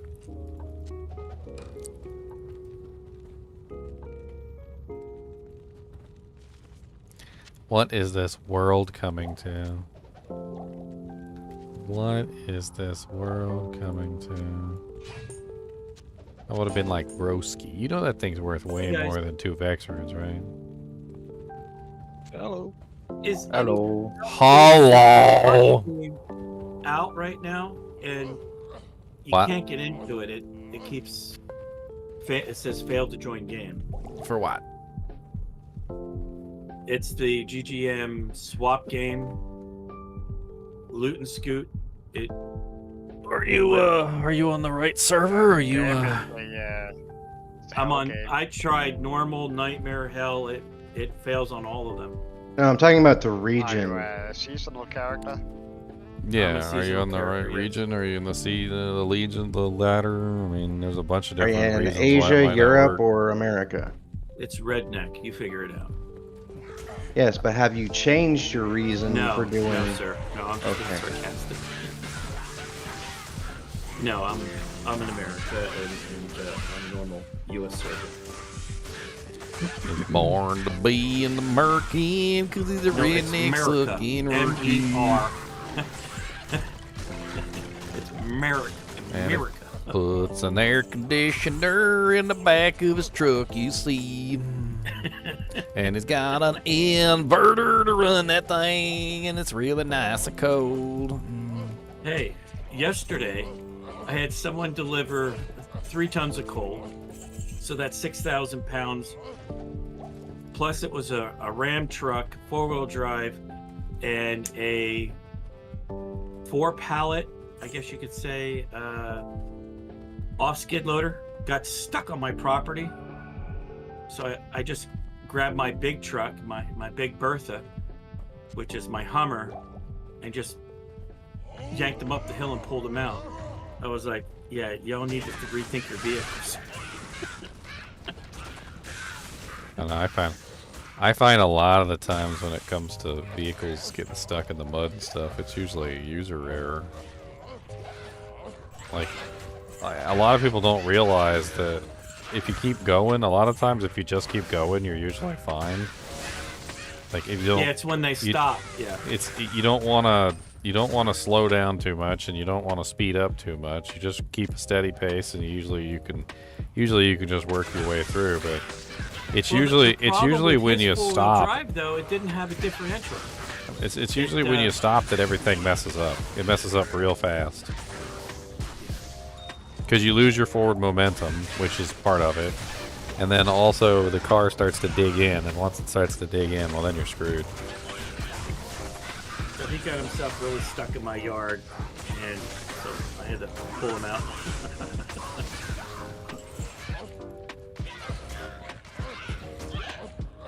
It's just funny seeing an H3 pull out one big massive ram along with his tow hitch, and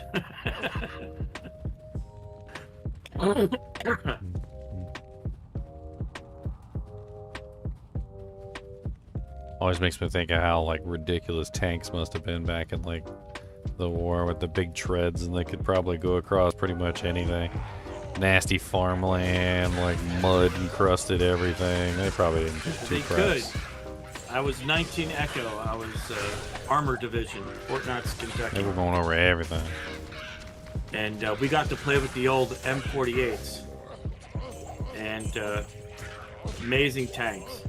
I imagine if a tank got stuck at that point, you're just like, okay, well. Well, if it got really stuck, you just abandoned it and buried it. So you weren't getting it out. Your average M48 tank weighs 72 tons. Average. The new M48 patents. Yes. Oh, that's the one with the big bubble turret. That's correct. So yeah, you're talking it's like 72 tons. He's a fat boy. Abrams tank. I don't even know if that classifies as a medium tank. I know it's classified as a medium tank, but that thing seems more like a heavy tank. It is a heavy tank, and there's another tank that has basically the same chassis as the M48, and it is classified as a heavy tank. I believe it's the I used to play World of Tanks all the time, so I used to go like tons of ridiculous tank knowledge for no reason. I can't remember which one it is right off the top of my head. I think it's like the T-32 or M103. I think it's the M103. I think the M103 and the F48 seem to have like the same chassis. they have the same chassis, but don't correct me if I'm not wrong. the not the same turret. The other one is a wider base. They're about the same length, but the other one is slightly wider. Well, yeah, there's always slight differences between them. I mean, but yeah, I'm looking at the M103 and the Patton next to each other, and yeah, they look like they have basically the same hull, same hull configuration at the very least. Probably different armor profiles a little bit here and there, but I dived into U.S. military stuff for a while, and like with tanks, and you would be surprised at how often the design of a tank was based on what was available at that particular moment, not necessarily what was the best thing to put on the vehicle. So, you know, like if it was like after World War II and they had a whole bunch of surplus 76mm guns and 75mm guns, or they had like a lot of, you know, surplus, say 90mm guns or something, it was most of the time the gun that went on the tank was literally just whatever gun they had like the most surplus in at that particular time. Yep, They're like, well, we got a whole bunch of them 75mm guns left over after the war. Let's put them on one of them tanks in there. You are correct. So the manuals change quite frequently. Yep. I don't know. It always cracked me up because I'm sure that I think they knew that there were better guns to put on the vehicles and better engines to put in the tanks and like better transmissions and stuff. But it was really a matter of trying to like make $1 out of 99 cents.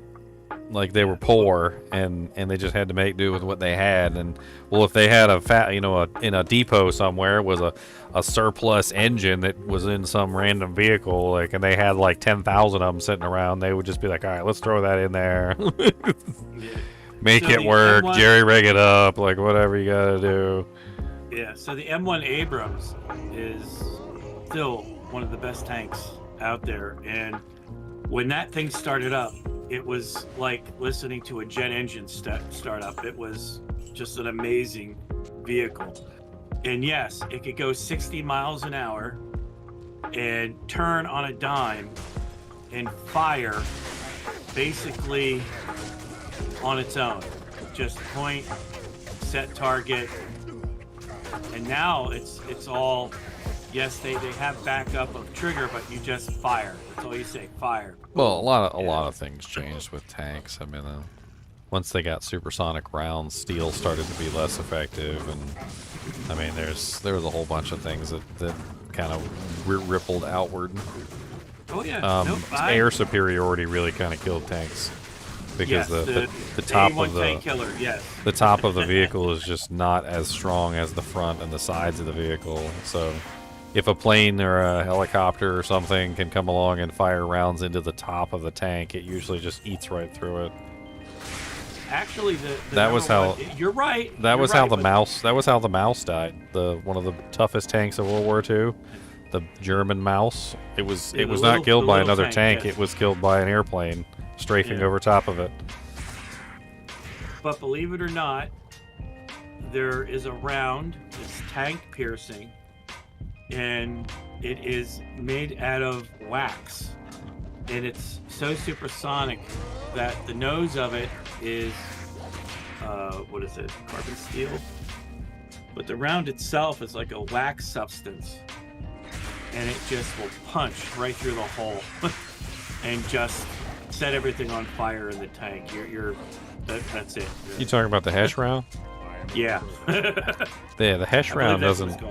The hash round doesn't penetrate. What it does is it's actually made out of like, well, basically C4. It's like a putty kind of. I guess you could say it's kind of like wax. And when it smashes into the hull, it squashes flat. It's called a high explosive squash head.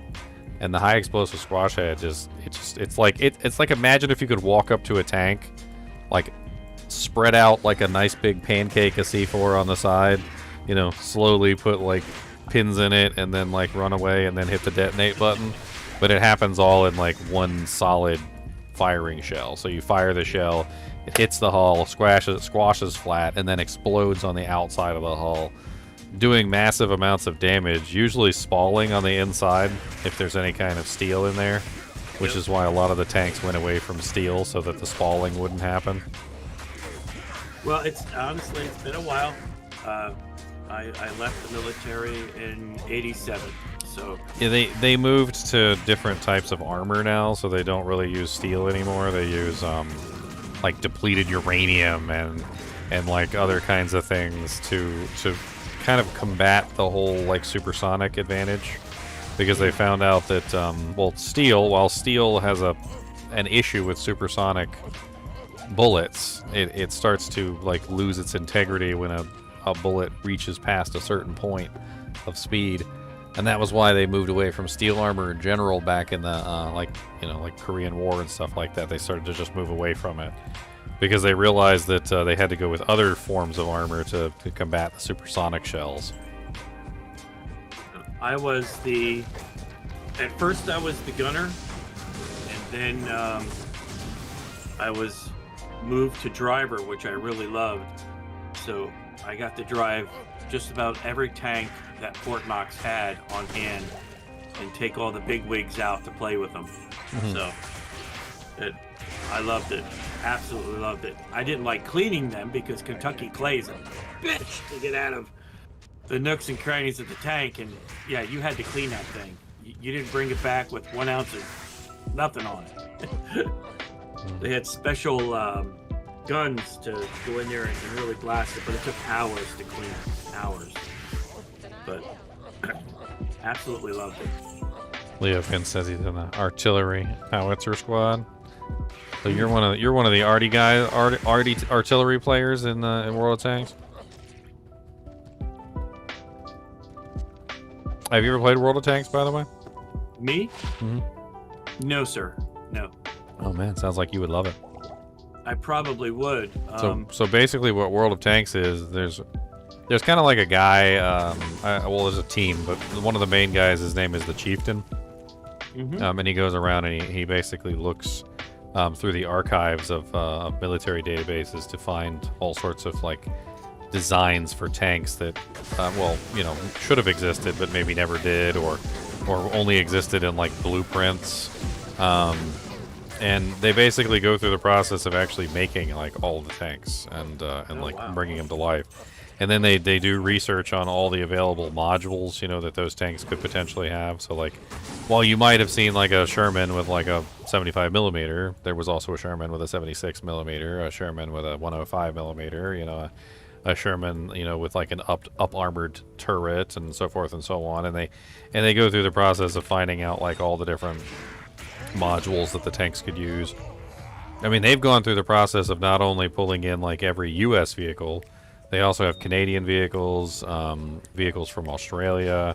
They've got all the German vehicles. They've got the like the Swedish vehicles, the Russian vehicles. Nice. So like, there's all the vehicles are in there, both ones that actually existed and experimental vehicles that only existed on paper. There's some pretty cool tanks in there, like a couple of them that only barely existed, like the T-13. was an oddity that existed during World War II that kind of just like didn't really have a footing. Never really got used all that much.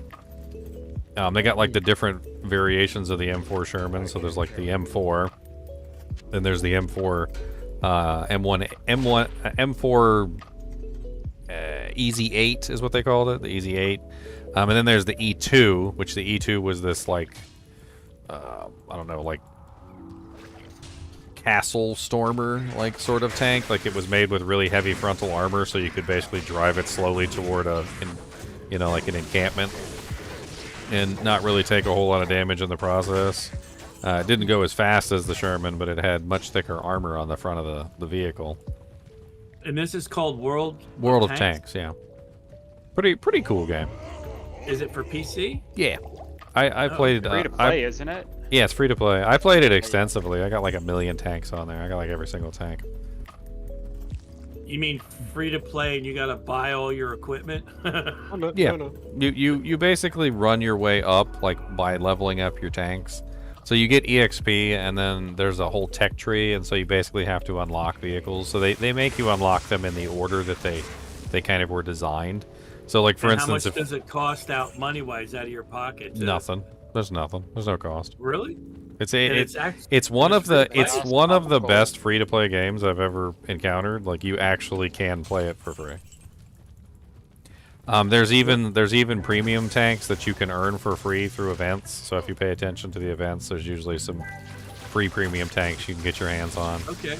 So here's my challenge to you, Ginger. It sounds like you're really into this. I used to be. I haven't played it in a while. Well, I would love you to stream it and demonstrate it, show it. It just so I don't go through all the hassle of going, nope, I don't like this. I mean, I think you'll enjoy it. There's a lot of tactical mindset to it, so I like that. So basically, but this was before supersonic shells, of course. But before supersonic shells, steel armor used to be very tactical in terms of the thickness. So depending on the angle that the shell hit the armor, it would have to penetrate more or less armor depending on the angle of the hit. And so the angle of the hit would determine whether it would bounce or not. Well, it didn't really matter too much in the supersonic shells later, but we're talking about like World War I to World War, like Korean War like type vehicles. So they hadn't quite hit supersonic shell level yet.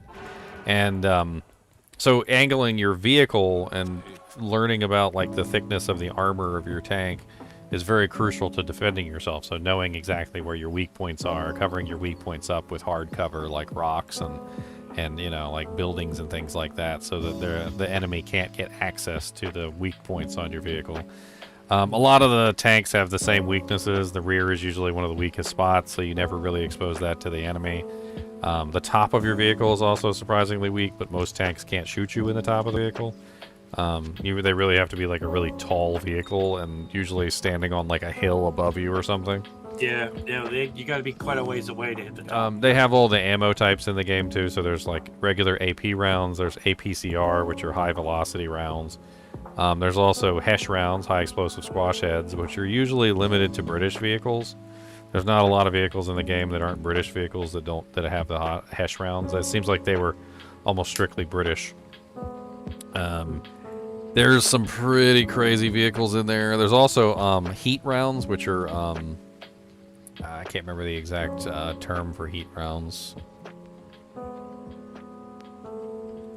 Heat rounds are high explosive anti-tank. High explosive anti-tank.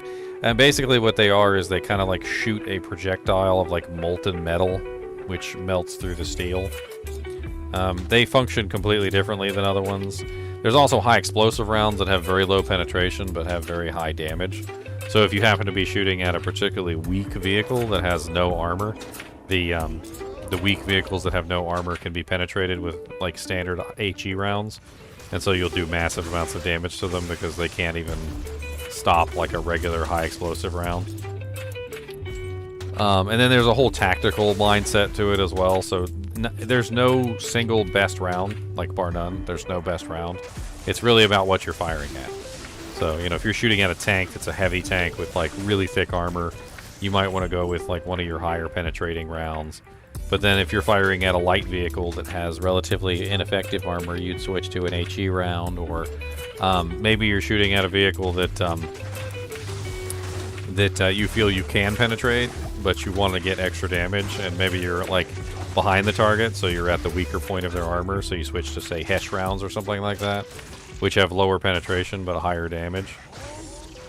There's a lot of tactical mindset to it, positioning your vehicle, making sure that you're not exposing your weak spots.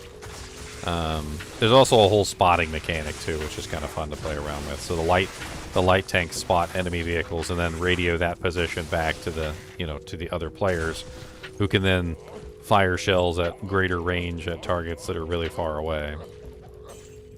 There's one tank in there which is absolutely a blast to play. It's called, I call it the Death Star. It's literally a British vehicle called the FV215B183 because it has a 183 millimeter cannon.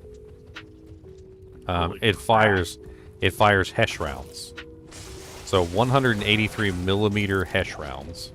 I mean, they're just monstrous shells, and when they hit a vehicle, they do massive amounts of damage. And if he penetrates you, good luck surviving that shell, because the 183 shot penetration is just like the majority of the HP of your tank. And there's all sorts of other mechanics in the game, like your crew members can die, so you get crew members. You can have modules get damaged, so like your engine can get damaged. You can get ammo racked, which if you get ammo racked, that's basically an instant KO. So usually you have to learn where your ammo rack is on your vehicle and protect your ammo rack. Like, you never want to put that side of your vehicle out if that's where your ammo rack is, because other players, if they're smart enough, they're going to shoot you right where your ammo rack is, and they're going to try and pop you like a bad bottle of champagne. I mean, I had a lot of fun. Extremely interesting. I had a lot of fun with it. I did like clan battles for a while. I earned some of the higher clan tanks, and I had a blast with it. I got into the YouTube, and I think I tried to do some YouTube videos for World of Tanks, and it just didn't really pan out for me. But it's definitely a fun game to play. I also use it as one of the best examples of free-to-play that I've ever seen, because the free-to-play on that game is amazing. I mean, you can straight up just play for free. Like, you don't have to pay a single penny. You don't have to get premium. You don't need any premium tanks. Getting the premium definitely does make it faster. And getting access to the premium tanks can make it faster, but to be honest with you, you don't need it. It's just a little bit of time and a little bit of work, and you can unlock any tank you want. Well, I will check into it. I promise you that. There's a whole Japanese tree too. I forgot about that. The Japanese tree's on there. They've been adding some crazy ones lately. Like they got like the Czechoslovakian vehicles, and there's some weird branches of tanks in there. Like the Canadian Firefly is it's basically just like a different version of a Sherman with like the Firefly gun like jammed into the turret. And there's this really weird Australian tank in there, which I had tons of fun playing. But I saw the chieftain is a cool guy. He does like these YouTube videos on the tanks every now and then. Like he actually goes out there and like gets in the tank and like shows you what it looked like, and that it was actually a real vehicle. And he went out there to the AC3, I think is what it was called, the Australian vehicle. And he said that was like the worst designed tank he'd ever been in. He was like, it was so cramped inside. I'm not sure how anybody like was inside this tank for a certain period of time without going crazy. Well, to be honest, all the tanks are extremely cramped. I mean, except for the M4 Sherman, apparently. He says the M4 Sherman is like just absolutely glorious to be in compared to a lot of the other vehicles. well, he isn't. He's not lying, but it's tight. And when I mean tight, to be a driver, you can't have a belly. Forget it. If you get you can't be a big old boy squeezing in there. You'll never get out. Yeah. And even if you release the emergency hatch, which is on the floor, to drop out, you're not getting out. there's definitely a size limit when it comes to these things. Oh yeah, some of those tanks were made for smaller people. Yes. Like I think back then there was people were a little bit shorter and a little bit more squat. Anyway. Well, most people when you're in the service, you're pretty you're pretty lean and they keep you on a pretty good regimen of. What's the word I'm trying to say? Reminds you of Company of Heroes. PT. Yeah, well, believe it or not, and I'm not exaggerating. I had a drill sergeant when I was in, whose ass was bigger than 4 friggin' chairs. And this guy, surprised they didn't boot him out for flunking the physical. No, that's just it. He never flunked the physical. That man could run, out push up, outrun. He just had a huge Badonkadonk. He had a huge badonkadonk. Yeah. I just meant he was a white dude personating a different kind of human being. That's all I'm saying right there. So I'm just like, damn, dude. And we were all like, how can this be? Because it was unusually wide. And maybe he just had big hips. He might have just had big hips. Bones, like hip bones.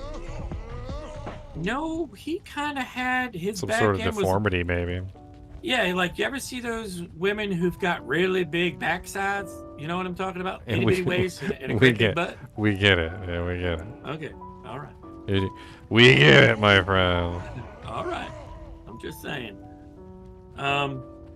But he could keep up with the best of us, and it was like so. When we're out running, we couldn't say we're tired because he'd walk up to you and you just go, oh, shit. It's like, keep pushing.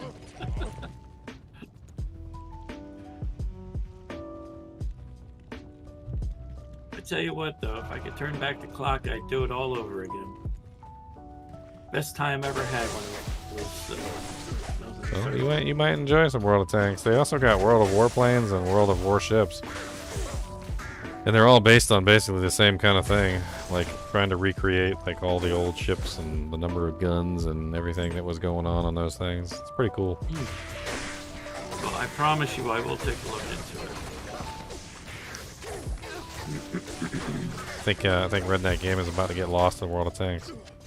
I might indeed. There's some pretty cool ones in there, like they have some premium tanks that you can purchase that are a little bit different than the regular vehicles. Like they have an M46 and an M47 Patton, but then they also have an M46 Korea, which is basically the so during the Korean conflict, they would paint the M46 Patton to look like a tiger. Oh, okay. Because apparently the natives were had some sort of superstition about tigers, and so when they painted the M46 Patton to look like a tiger, it was a thing specific to the Korean conflict. And then they also set it up specifically with the loadout that was used in the Korean War. So the M46 KR, there's a picture of it here. I'm pretty sure I can find you a picture of the KR. This is a real picture, not the picture in the game. That's what it used to look like in Korea. They actually painted it with like the claws and the mouth, and they put like little whiskers on it, and then like the two turret-mounted machine guns or the eyes. And then in the game they made it look like this. So it's basically the same thing. It's just they put some color on it. They have some pictures. I don't see the picture. It takes a second to pop up. I'm always streaming, sir.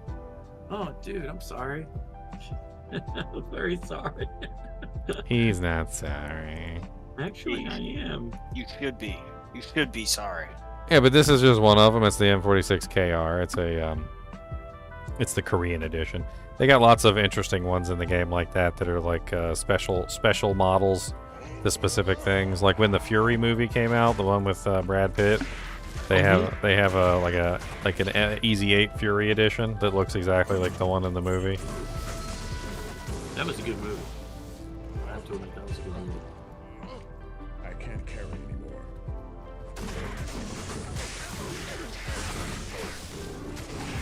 Well, I don't know when I'll be getting to it because tomorrow is a special day, but Tomorrow is a special day. What's happening tomorrow? we get to find out if it's real or fake. What? D4. Oh.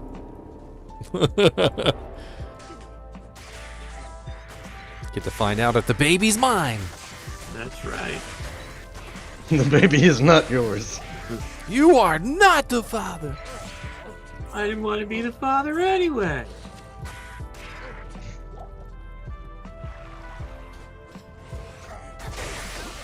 I feel bad for some of them people. Like the one where the guy was paying child support for like freaking like a whole I don't know, half the kid's life or whatever, and then He and spent then he $96,000. couldn't pay child support anymore, and they sent him to prison. Yeah, for 5 years. And then he came out of prison, yeah. and then come to find out they did a DNA test, and the kid wasn't even his. Nope, and she knew it all along. And she knew it all along, and she knew who the real father was. Right, and she allowed him to go to jail because she was actually in the courtroom, according to, because I watched that episode. The judge was like, "And you knew it," and she's like, "Yeah, I knew it." She needs to go to jail. They can't though. It's past, you know. Oh no, she need to go to jail. No, she should, and she should pay back all the money that he paid too. Mm-hmm. You see, I feel some kind of way about, like, I mean, I understand sometimes, you know, people break the law and you got to go to jail, and then, you know, it's maintain law and order. It's like a whole thing, you know. I get it. I get it. I know. I mean, I get it. But when somebody gets sent to jail and they spend, you know, years of their lives in prison for what is basically no reason, like, I strongly feel that recompense has to be made. Like, if somebody is unlawfully imprisoned, then everything should be done to rectify the situation. Not just, hey, release them and like, oh, we're sorry, we didn't mean to put you in jail. Turns out you were innocent. No one should go to jail because of child support. But what I mean is I think that in his situation especially, and the situations just like it, like, there needs to be more than just like a, you know, hey, we're sorry, let's let you out situation. It needs to be a like, oh man, here's a house, like here's a brand new car, like also we put your ex, you know, the person who illegally imprisoned you in jail, like in your place. So no, that's I'm sorry, but I was watching they treat child support like debtor's prison, and that's been outlawed for a long time, but yet men and women go to prison because they owe money, and that's against the Constitution, but once again, they get away with it. So I was watching some I think it was Justice League, where they were in like some alien court, and he was like, can I represent the defendant or something like that? And they're like, yes, you can. He's like, but we have outlawed lawyers long ago, and they're like, and he's like, well, he needs to be defended or something, and they're like, we will allow it. He goes, but you must abide by the lawyer's law, and they're like, what's the lawyer's law? You share in his sentence. Ooh. I think I remember seeing that. So that's how they outlawed lawyers, was they made it so that lawyers would have to share in the sentence of the accused. So nobody wanted to be a lawyer anymore. They're like, yeah, well, screw that. That's messed up. Screw that, suckers. Yeah, right. Oh my. No, it's really sad though, Wave Zero, because sometimes yes, like that, like they're like, yes, the baby's not mine, right? But then other times, you know, they really actually love the kid, you know, and when they come out and say that it's not his, you know, then they're really disappointed. Mm-hmm. Like they're the guy who was actually going to be there, who was actually going to take care of the kid and try and like be a, you know, positive role member or you know, in their lives, and they come out and say, you know, it isn't theirs, and they're disappointed. Yep, there's some real fathers out there who want to be fathers, and it's stripped from them. And all the money they paid, they don't get back. All the crap they went through, it's like, oh, here's a Band-Aid, and it's just wrong. And I'm an advocate against this because I actually paid child support. I paid child support for 18 years. and I'll tell you right now, it's 100% against the guys. So, and I mean, things are starting to change a little, but it's different. Any information about resist in season 2? Yeah, we got we got all the data on the resist in season 2. I mean, basically what it is it's basically just like Diablo 2. I'm pretty sure I got a notepad here somewhere. I don't know. Is it really like Diablo 2? I didn't know that. Yeah, it's pretty much identical. There's slight variations, but the way they changed it, it's pretty much just like Diablo 2. So here I got a notepad here. I'm gonna pull it up on the screen. So basically, how it works now is, like in Diablo 2, the cap is 75%, and the max cap or the hard cap is 95%, which you can reach through equipment and specialized gear and stuff like that and skills. The penalties, obviously, you know, Hell is -70 and Nightmare is -10 if you have all your resistances. And then, of course, there's low resistance and Conviction, which can bring that down even further. In Diablo 4, the cap is 70%, not 75, so it's 5% off. And then with specialized equipment and skills, you can bring that up to a hard cap of 85% instead of 95%. So as you can see, very, very similar for the two there. And then World Tier 4 is going to have a penalty of -50%, and World Tier 3 is a penalty of -25%. There's also going to be a new mechanic added into the game called Resistance Breaker, which is -25% resistance, which is going to be very similar to, you know, having lower resistant Conviction. And overall, I mean, as long as you can hit the 70% cap, you should be looking pretty snazzy. There's a lot of items and things that can raise the cap, like potions that raise resistances and all sorts of other stuff. But it seems, honestly, like the resistances are going to be very, very similar to Diablo 2. And if you know how Diablo 2's resistances work, you should be able to manage the resistances in Diablo 4 pretty easily. They also changed it so that the rings and amulets all give all resistances. So just wearing your rings and amulets should pretty much cancel out the -50 penalty from the World Tier 4. And then from that point, it's really just about getting the extra 70% to cap out the other reses. It looks like you're going to need about 120% to hit the 70% cap and 135% to hit the 85% cap.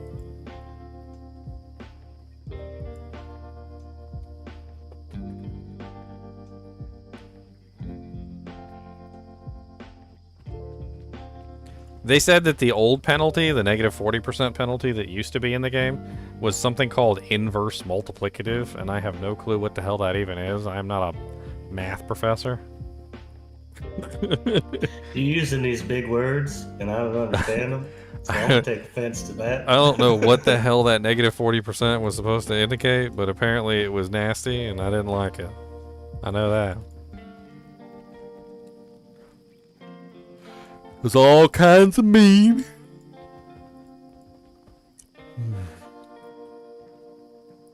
Mean, all kinds of mean.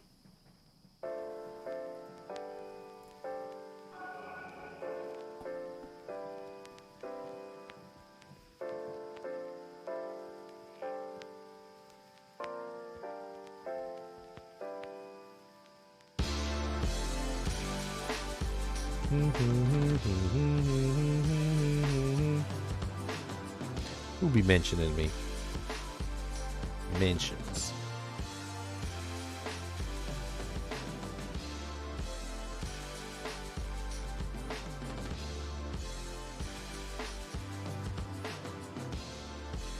But y'all are hacking Shaft Stop and Oculus in the last 30 minutes. I ain't found Jack Diddley all day.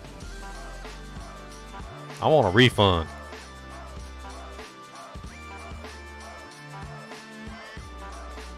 I'm still in shock. For what? Oh, yeah, that's crazy. You mean that Griffin's idea, Dem, that you're giving to me? Yeah.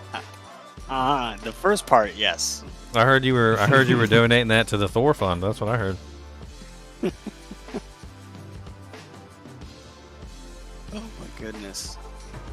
I'll give you a sir for it. Don't take advantage of me while I'm so in the sensitive position. How about this? I'll use it for one day and give it back. Yeah, I know that trick. goes on your head and suddenly it's stuck. Oh no, it can't come off. No, I'm playing Diablo IV tomorrow, so. So Diablo 4 starts at 2 p.m. Eastern time for us. Is that correct? 10 a.m. Way too early for PDT, me. whatever that is. Unfortunately. I'm sorry, you overspoke each other. What?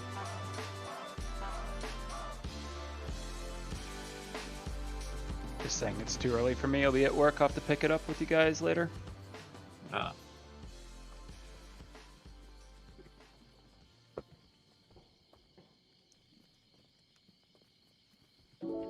I've already called myself in sick and given myself permission to take tomorrow off. Rob. 2 p.m. does seem a little early. But I guess when you take into account like European times and stuff like that, they're probably just trying to make it easier on them. Well, I think they're just trying to make it because they're out in California, right? So it's just what allows them to have a most amount of office time to fix problems at launch. You'd think they'd be on call 24 hours a day on the first day anyway. You would think so. It hasn't stopped them from having Friday 8 p.m. Eastern releases on Diablo 3 seasons. I mean, that'd be like having a newborn baby and not staying up with him on like the first night you bring him home. Wait, you Like, bring him just, home? You're just gonna you're just gonna leave him at the hospital. Something go. Yeah. Okay. Bro, you guys got this stuff out of me. I didn't do this. It wasn't like that when I got here. I was speaking of like babies. I remember watching that documentary on what was it, like Italy during like right before World War II, and they had that like baby boom thing. And they were talking about how apparently they had babies so fast and so many of them in the hospitals that literally they weren't even sure that the right babies were going home with the right people. That's horrible. Yes, I traded those T-strokes for basically a Vex Ist, but he lost the Ist, so he gave me an and a Mal instead. Oh, okay. So it was a Vex Mal. It's not bad. So I can make my Flickering Flame in that Bone Visage now. Bone Visage. Hopefully it rolls better than the one I have. 15. That's the only thing that matters is the negative res. All the rest of it doesn't matter. Pretty much. I think last season I rolled 2 Bone Visages, and I got like, it was like a 12%, and then I rolled another one. I'm like, it can't get worse than 12%. And I rolled 11%. Well, yay.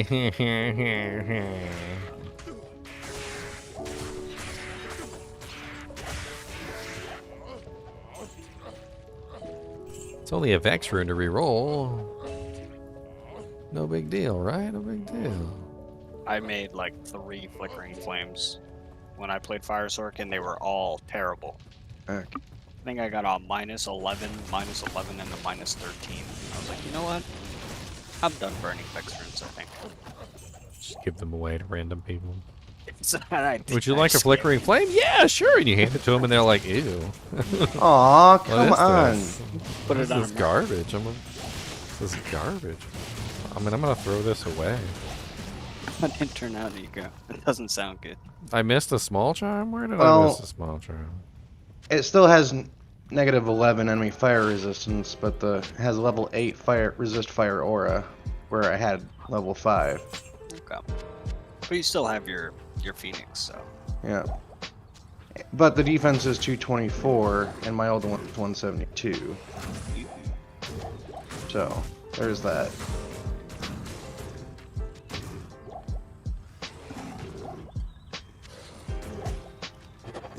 Anyone have Tal's Ami around? I do not. That looks so much better than the Demon Head. I agree. Especially on this end. Yep. I can't see my face through it. Squiddy double your Oh. blade. If I look really closely, I can see my face.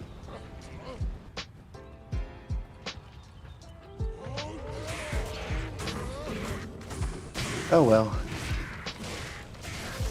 I have the Why are you so fucking worried phone about in my- people being able to see your ugly face? I mean your face. Because I'm so ugly. You know, I don't want to wish that hardship on anyone. Man, your kid was so ugly when he was born. Your mama tied a pork chop around his neck so the dog would play with him. Okay, now I have 2 3 mouth, fist, 4 pull. Your mama's so fat when she doing a game is P5. Your baby's so ugly that when she came out, the baby smacked the doctor.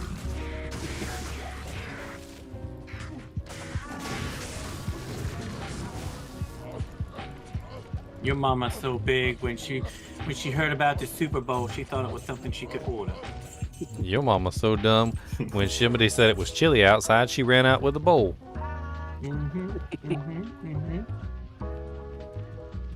Your mama's so fat, she takes up both sides of the family.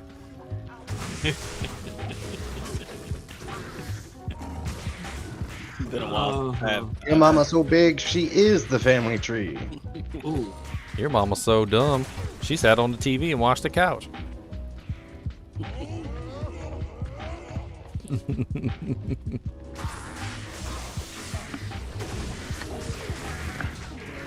One of my favorites is, your mama's so fat, she sat on a quarter, made George Washington spit boogers. Ooh. Oh. Ooh. That's a zinger. Well, yeah, well, your family's so messed up. Your family tree has no roots, all branches. Well, some of my favorite jokes weren't even "Yo Mama's so fat" jokes. They were "Your house is so small" jokes. I used to love those. Be like, your house is so small, I threw a rock in, everybody came out with a nosebleed. Your house so small, I walked in the front door, fell out the back. One day I saw your daddy walking down the road. He was kicking a can. I asked him what he was doing. He said moving.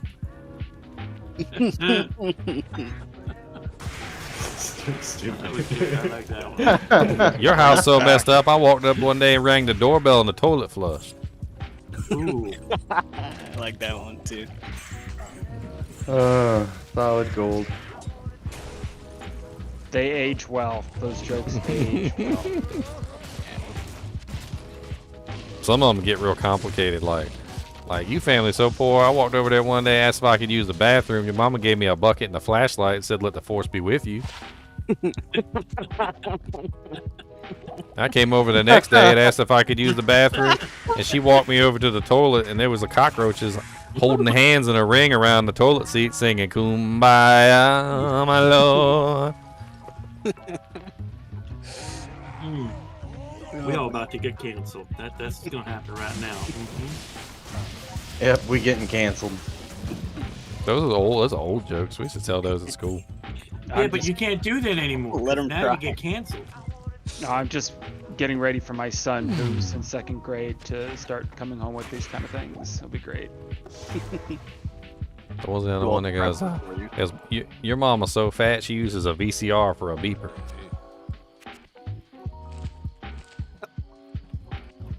Kids don't even know what a beeper is. that one doesn't age well, does it? They're like, what's a beeper, bro? Beeper. Okay, boomer. Boomer. Boomer's got it. Don't make fun of Adele. We don't make fun of Adele.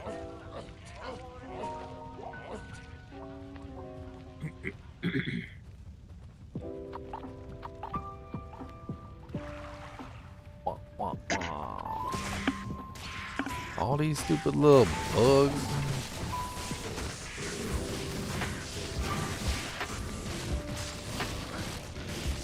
So it turns out I'm in the market for offensive aura skills. Are you now? Are you in the I wonder market why. for an offensive aura, Amy? I do have a request. Does anybody have a crescent moon that I can borrow to try out before making one? Because I don't want to waste the runes. I'll give it right back. I just wanted to try it out on my For what class? Yeah, that depends on what class.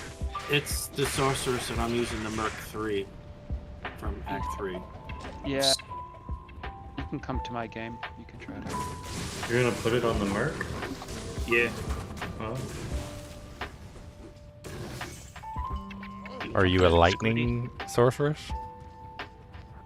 I'm a fire sorceress, but the Merc is lightning. Ah. You can come to game. I'll put it in ladder chat. Okay, thanks.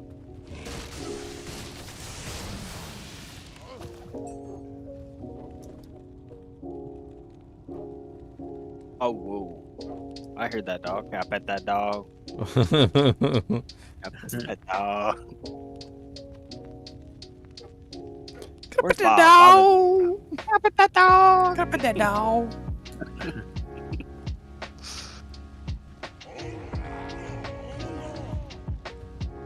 Are you a lightning sword, Redneck? I'm a fire source, but the Act 3 Merc is all lightning. Yeah. I don't know how much damage will output. Yeah. I mean, Yeah. Usually the Act 3 lightning Merc. Historically, I fit him out with like double spirits and used him for the static cast. But I'm sure Crescent Moon will be nice. If you're a lightning sword and you use Crescent Moon, it is fantastic.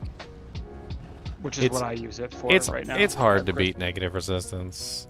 It's hard. Yeah, the negative res is way better than any amount of skills. It's really hard to understate the power that negative res gives your character. Negative 35% is massive. Phoenix Shield by far outputs a Spirit Shield on any fire build. Yeah. Hey, did you put your game in chat? Yeah, D2R kinship ladder. I prefer D2R Bank Songs. kinship ladder. Bank Okay, Songs is really nice. In the Discord. Get yourself a 15% Aww. fire Mank Songs and then put a fire facet in it, and you got a negative 20% plus 5 skills. Pretty nice. Let me just go farm that up real quick. Yep. You'd have an easier time getting Mank Songs than you would a Phoenix. Probably, yeah. That's true. Honestly? I don't know. I have a Honestly, Phoenix right now. I haven't seen the men's close. songs. Yeah. We have a few Phoenix shields. Vex, low jaw. Come on now. You could have taken one of those Vex runes and probably gotten the 15% Mank Songs with it. Oh yeah, you could have traded for sure. And then you could have taken one of the other Vex runes and gotten yourself a fire facet. And saved yourself a low jaw. Use that somewhere else. Make a ridiculous CTA and a energy shield base or something. Oh, I'm happy with my Phoenix Shield. Oh well, yeah, of course you are. But you would be even happier with a shiny golden skull staff, okay? Alright. Alright. A shiny golden skull staff. Are you going to be around tomorrow? Who? The gentleman who just loaned me the sword. I'm around. Here, check it, because that's my main weapon. I was just wondering if you can mess around for like 20, 30 minutes. Go for it. Sure. Okay. I'm just yeah, watching, he said don't steal his stuff. I'm not going to steal his stuff. I'm sorry, who I'm are not you? worried about it's a crescent rune. It's not like it's an infinity, right? Like. Yeah, Squid, just let me borrow that Griffin's. I'll, talk to you tomorrow. Griffin's idea. I'll return it next week. I I'll promise. make sure to put lots of butter and grease the edge of it so Squish, it gets stuck around your head. Oh, so it'll just go right over my head onto my neck, and I won't be able to get it off. Griffin's Eye amulet confirmed. Yeah. Yeah, people's heads tend to Now we swell figured whenever- out how to wear True. 2 Griffin's eyes.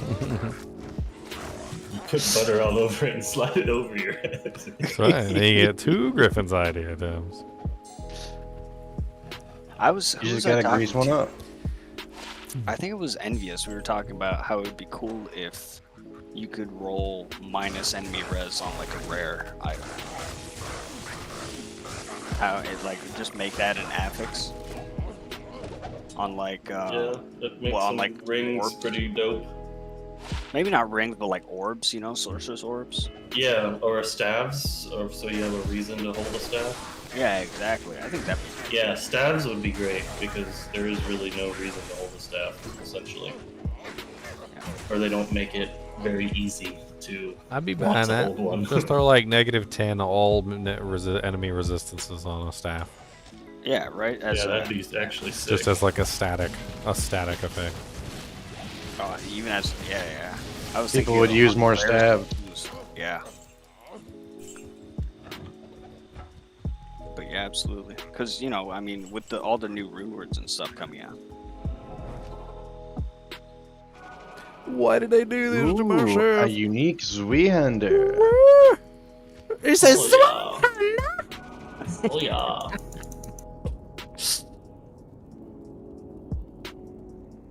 The meme will never die. Oh, I just got a 38 enhanced damage jewel with nothing else on it. Oh, you poor thing. It tried. Bro, It tried not so hard hard. First person in kinship to find 2 40-15s. Bruh. You just farm cows with no MF. That's all you get is like. Actually, that jewels. actually works really well. Really well. Yeah, jewels and bases, bro. I took a break Alright. from Amazon this ladder though. Had Are you enough still in Act jewels. 3? Thank Yeah, you. I'm just putzing around watching a couple YouTube videos on D4 season tomorrow. Yeah. Watch my video. I'm just walking the on my halls. I did watch your necromancer. video. On my necromancer. I'm very interested. I have always loved necromancers, and I've been sad that they've sucked so much in D4. My guy looks pretty solid.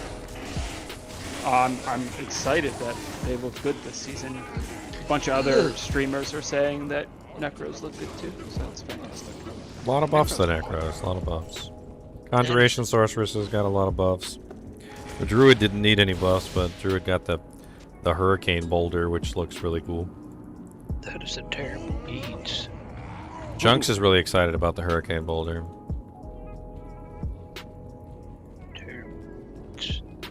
I can't. It's been a while since I played Diablo IV. If I join you guys, so you guys are already far down the road, is it easy for me to like just join the game and catch up that way, or I can't remember how So it goes. basically how we've noticed it is it's pretty easy to power level somebody up to like 50, 60. Anything Yeah. past that, you're kind of just going to have to actually grind and level.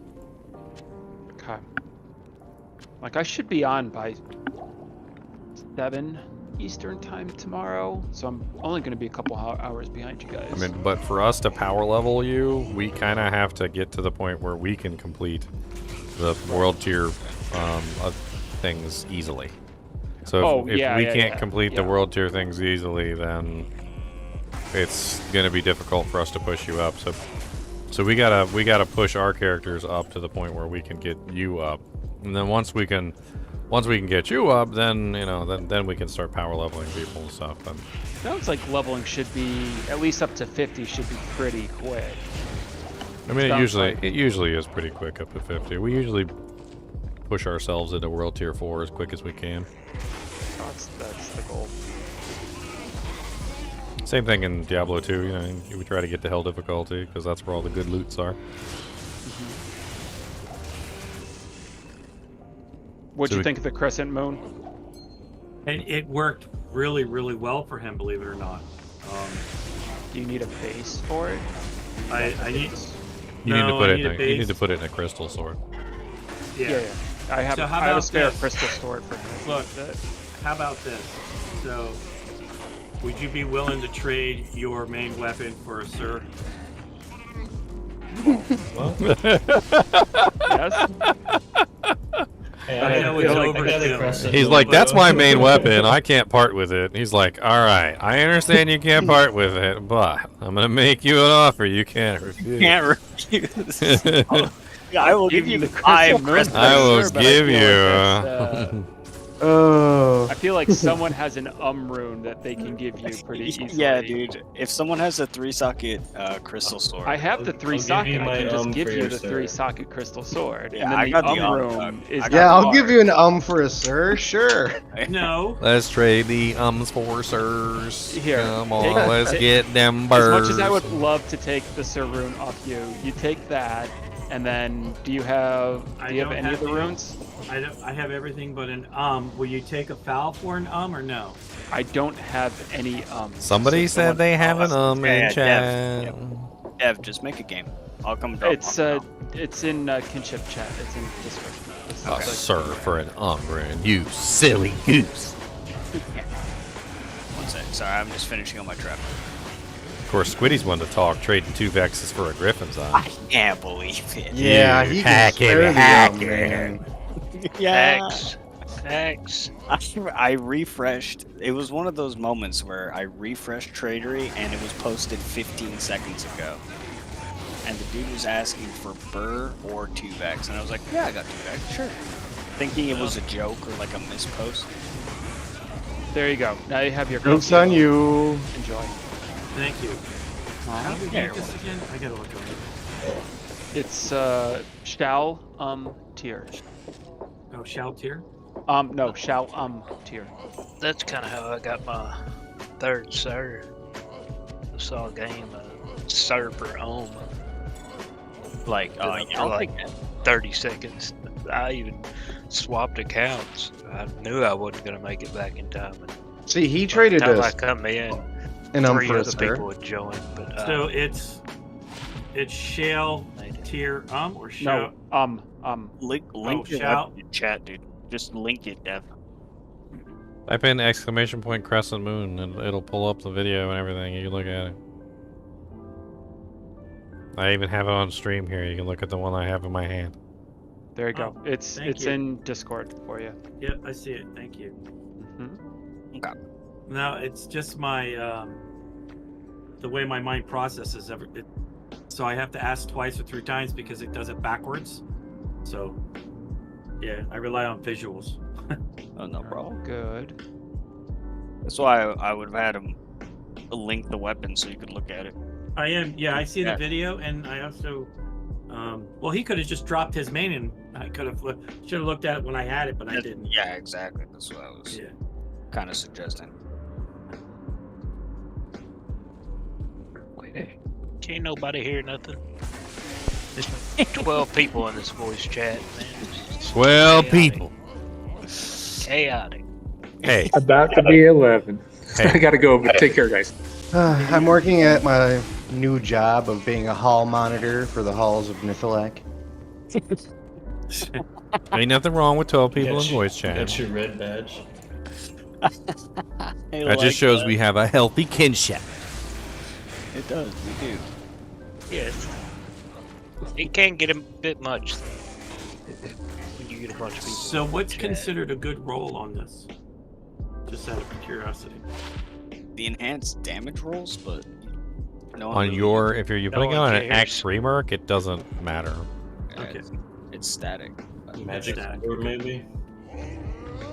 With the, I think with the Act 3 merc, it's pretty much just, it doesn't matter at all. Like there's nothing that rolls that matters for him. Gotcha. You're really just looking for that massive negative 35% enemy lightning resistance, which is insane for a lightning damage character. I mean, with his fancy new griffins, I'm thinking about making one. But then all the skillers are like Vex rune each, and a facet is like a jaw rune, and like, ugh. It's all just so much. So does anybody? This I will do, so I can make my fortitude. Does anybody have a low, and I will trade the serve for the low? I wish I had a low. Yeah, me too. I got plenty of lows. I got low runes out the wing wang. I got shells, towels. What do you need? I'm pretty sure I have a low rune. Rowls, Okay, I'll take a low. tears, L's. I got L's. That's the lowest of lows. I'll take the LO one. The E-L-O, spelled- the ELO, no, the it's ELOs, spelled L-O. the ELOs. L-O. ELOs. love us? What? Gotcha. ELOs. Yellow. That means he loves Yellow us. essence? I got yellow essence. It's like that frickin' video on YouTube with what's his face, where he goes into the Chinese shop and buys the really knockoff brands. He's like, "Do you have Pringles?" And then the guy pulls out a can of Prongles. You got Oreos? We got sometimes O's. You wanted the low rune for the Sir rune, right? And a dole. Do you have the Avengers? I've Oh yeah, we got the plenty of Avengers. And he hands him the package and it says the Revengers. The Revengers. Still in Act 3? I am. Yep. Do you need the dole? Is that I need the dole and the low. I find dolls all the time. Yeah. I find dolls all the time too. I don't. They haven't dropped for me. I've been playing for friggin' hours. Doles? I always have way too many doles. Eventually I just leave them on the ground. Well, who are the soul and L runes for? Somebody came in here one time, some really poor individual, made me feel bad. He said, "Oh, look at this guy. He's so rich he can just leave dole runes on the ground." Oh no, poor guy. Like, poor guy. Ooh, Talrash's Chamber. Yeah, Talrash's Tombs. Talrash's. It's a good one. I like that one. It's one of the best ones. Top 3 in my book. Yeah. Trying to I trade got a the big whole trade. I got the whole outfit from free trades. Nice.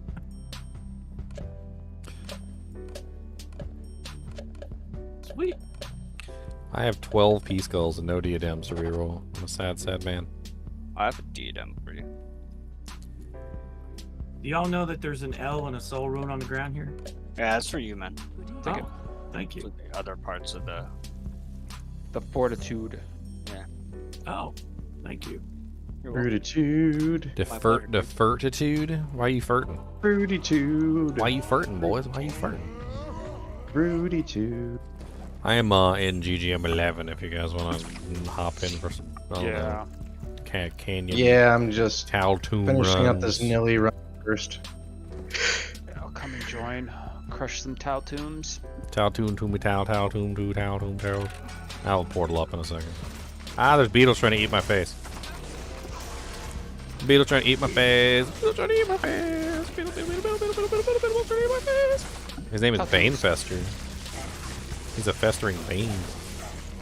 Give me something good, Banefester. He ain't even give me nothing good. That's not even nice. Yeah, not even nice. Not even nice. Poor unfortunate beetles. So creepy.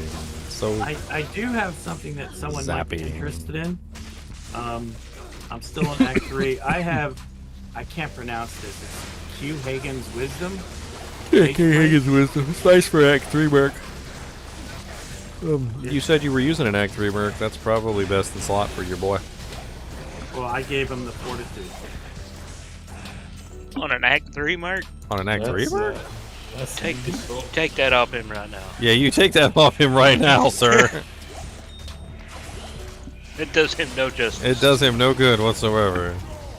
That's really good on an Act 2 mark, right? Really good Well, on an Act 2, Merc, It yeah.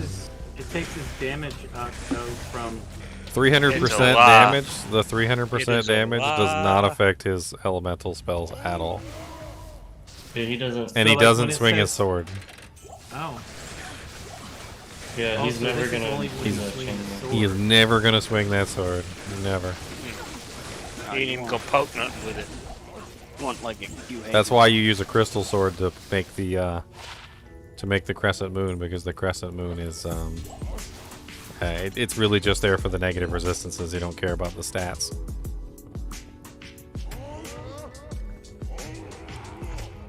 Yeah, you want the K-Hagens. If you're going with a lightning merc, you want the K-Hagens, and you want to put a lightning facet in the K-Hagens. Like, I want the fortitude for my mark, not your mark. K-Hagens is actually best in slot for Act 3 mercs usually.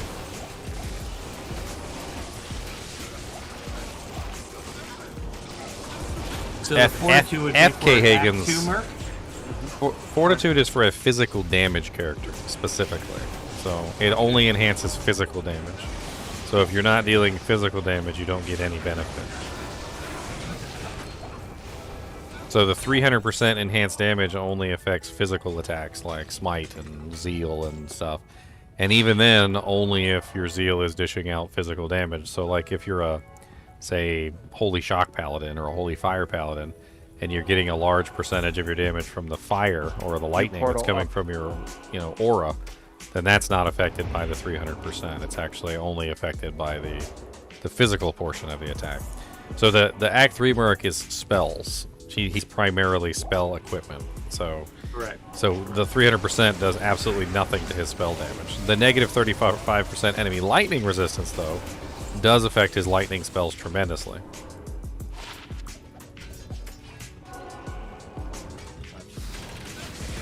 Usually what you want for an Act 3 Merc is things like faster cast speed, plus the skills, negative resistance to the specific element that they're using is also very nice. That's Spirit Monarch. There's a lot of ways you can set up a nice Act 3 Merc, and the Fortitude is not one of them. Fortitude is not good for them at all. I didn't know that. A lot of people get confused with the enhanced damage. They think it affects elemental damage or spells, or it doesn't. I thought it carried over to everything. It is only physical damage. It has to specifically be physical damage. So the shield he's using is actually Storm Chaser. Storm Chaser? You probably want to go with an Ethereal Spirit Monarch. Yeah, but the problem is he can't carry it. He can if it's ethereal. So when an item is ethereal, it reduces the requirements by 10. So instead of it being 156, it'll be 146. If you look at his strength, he short for that. Should be pretty close though. He's 135. What level are you? Yeah, what level are you? I'm 87 and he's 83. Yeah, so get him up a level or so. Yeah, you get him up a couple levels and he'll be able to put it on. Trust me, I've done Act 3 Mercs on several of my characters. The Spirit Monarch is your best in slot for the shield. You look for an F. You need an F Monarch. It has to be ethereal. So F Spirit Monarch, and then you want an F K-Hagens if you can get it. TP up.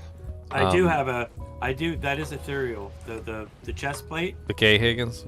Yeah. Yeah, you want. Yeah, it's ethereal. Yeah, you want to upgrade that. So you're going to want to upgrade that to the elite version, which is the Archon plate, and that gets it a whole bunch of extra defense. So you run ethereal FK-Hagens with ethereal FK-Hagens.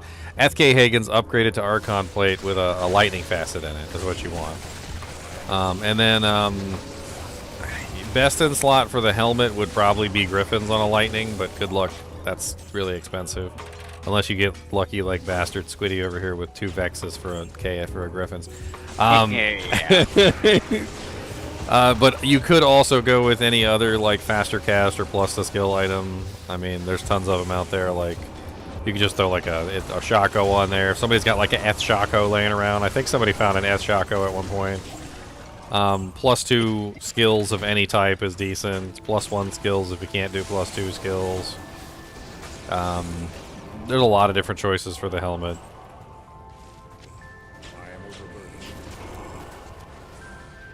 Unfortunately, the Act 3 Merc does have some pretty bad breakpoints for casting speed, so I don't think you can get much better than like, I think it's, what is it, like 86% or something? I think 86 the last breakpoint that you can actually hit. But the Lightning has a different... Lightning has a different breakpoint though, right? You'll never hit his max breakpoint. Well, I mean, Lightning and specifically has a separate breakpoint than the rest of the spells. I don't know if it matters for me. But anyway, it's you can't really get him capped out on the last breakpoint. Vidine said he gave the Ethereal Shaco to third gear. Third gear has the Ethereal Shaco. You could throw the Ethereal Shaco on his head. Yeah, I'm just using, what am I using? Yeah, the Act 3 Lightning Merc is pretty sweet because he's got all the nice static field and whatnot procs. I mean, he'll sit there and spam static field, which is really nice. Yeah, that's one of the, well, because I play alone a lot, so it's, I gotta have someone who can actually do something. So,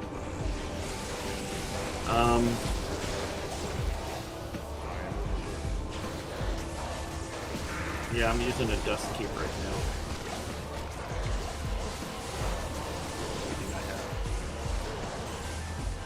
I mean, you can make him a lore. Cheap lore is just +1 skills. Better than no skills. Oh, that's true. Peasant Crown, +1 skills. Actually, I think one of my...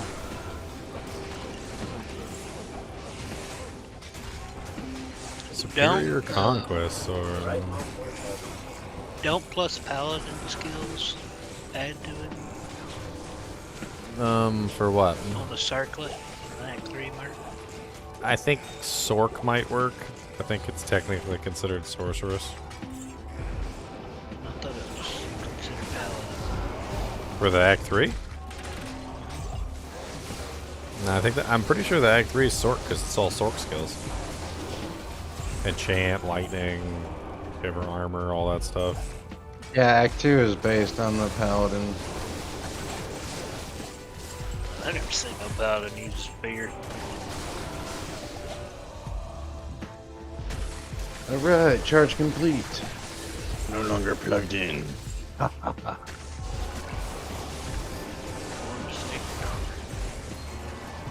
Mosaic Sin works in single player? Yeah, of course the Mosaic Sin works in single player.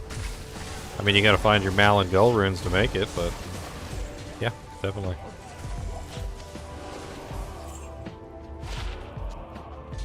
Oh. SOJ incoming. Soch.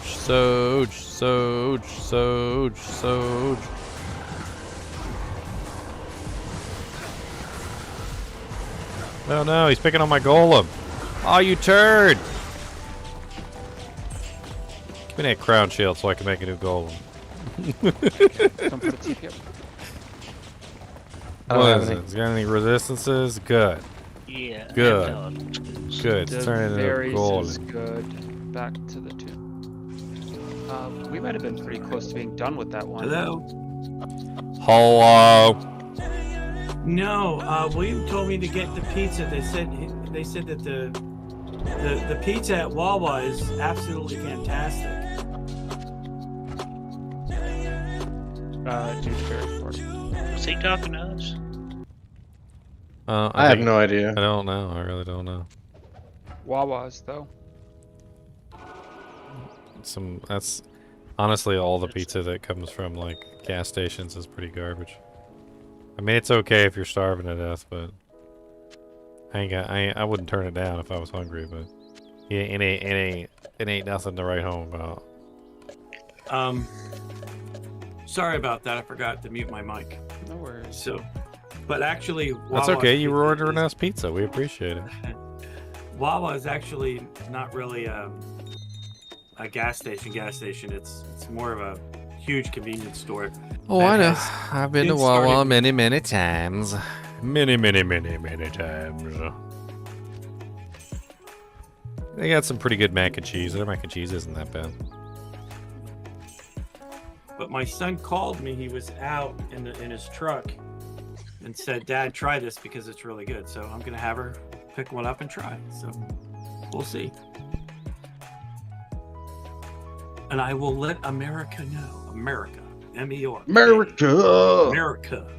M-E-R-K-A. America. Oh, come on.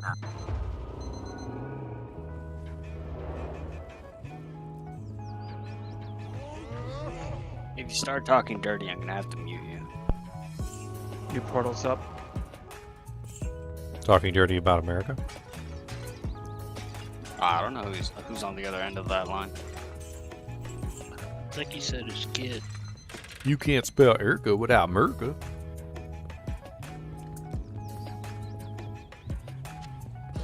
Kane, I hate the blah. Keeping up with you guys sometimes.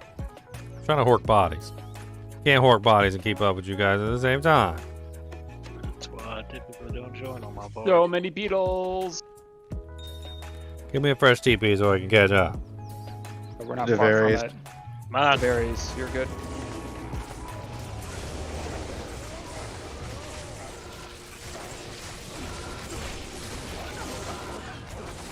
I guess I could have said it was a little hot, but I didn't feel like sharing that information.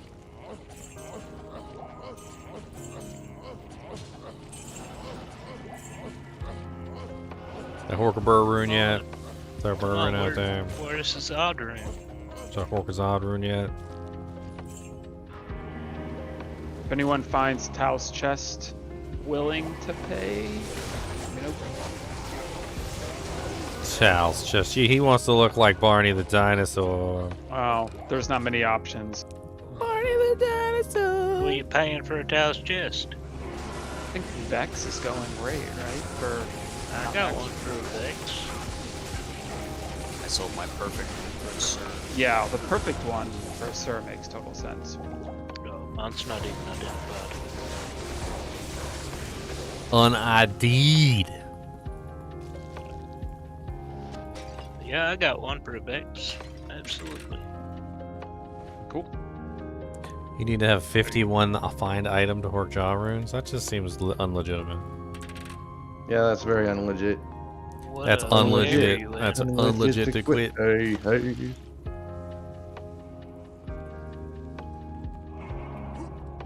I horked it out this season. I horked a Sir on day 1, so... Oh wow. Well, that's way cooler than my jaw on like day 9. We couldn't even do anything with it. It was like it was so early in the season. We were just like, Oh yeah, Bob split it up for you guys, right? I was like, I got a, like I got a gold coin here. Anybody got TP's like up. change? They're pulling out pennies and pocket lint. Pennies and pocket lint. I would love a Sir. You end up with every penny in that whole town. Bankrupt the town. Nobody can buy anything anymore because you have all the cash and they have one gold coin. Where am I taking like some Tao's armor?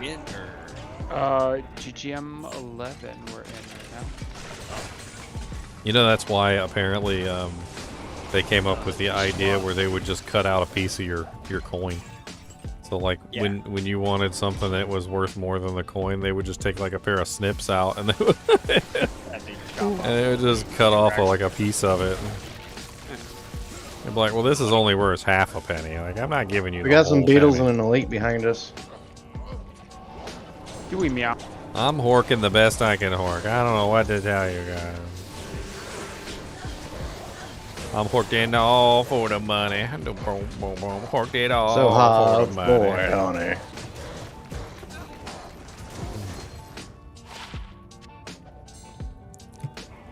I just want to say thank you for everyone's help. I appreciate it.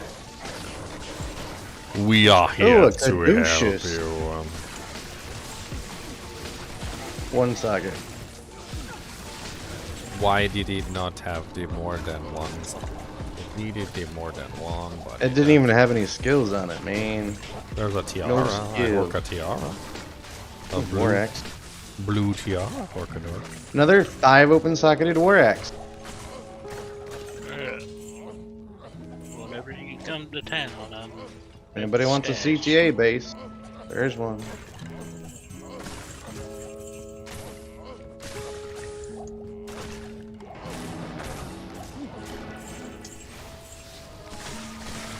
Oh, nice. No, that's me coming back. Oh. Oh, let me come back. Well, with stop the teasing us like that. Link it a couple told more him I'd be times. right back. How dare you? Link it a couple. How dare you? Hey, baby, you want a little bit of this magic?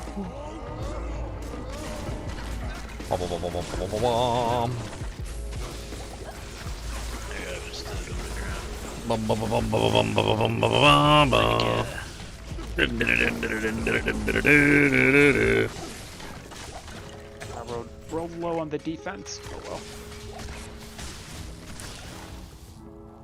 You get nothing. I think it basically min rolled the defense. Good. What a Good. shame. What a shame. Whose TP is good? I think we're moving on to the next two. Okay. I am overburdened. You and your fancy, dirty teleports. You know it.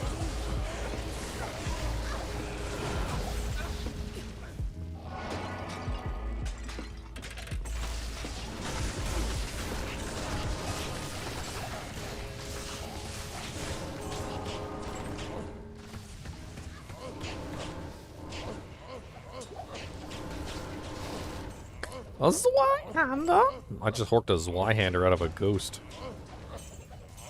A little bit Where was he scared. hiding that? Ooh, a unique decapitator. Oh, is it Is it Ethereal? It is not. Sadness. Meow's been looking for a Ethereal Hellslayer decapitator forever. Oh, I really wanted that row.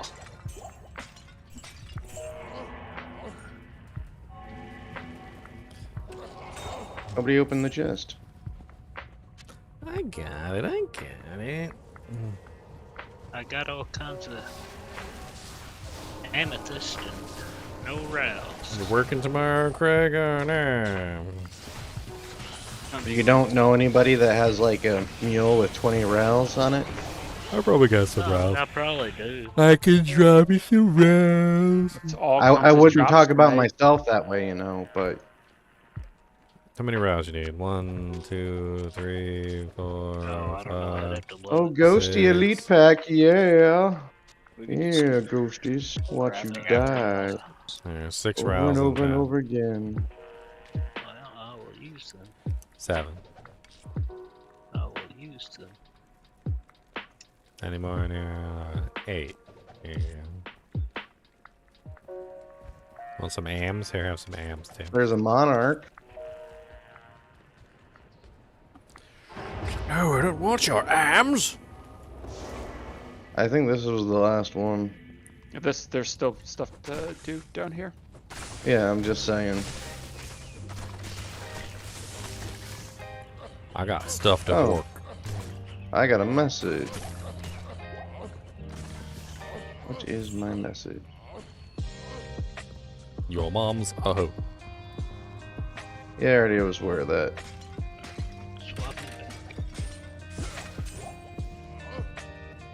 Oh. That was just them returning the 5-star review. Okay, I got 2 5-star reviews on Trader. Nice, nice. He's a good boy. Where did everybody go? Cinco de Mayo. You said it was the last room. I was making the next game. Yeah, there's still stuff to do in this one, though.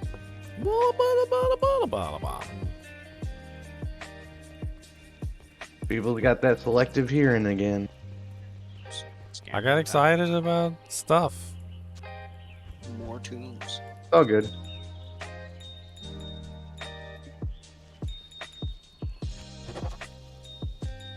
Now we'll get the bird to drop when it's just Deviri and I.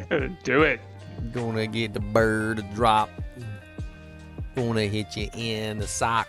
I need it for that infinity. All right, now I think we're done. Pop-Tart. Yeah. Right in the sock. I am overburdened.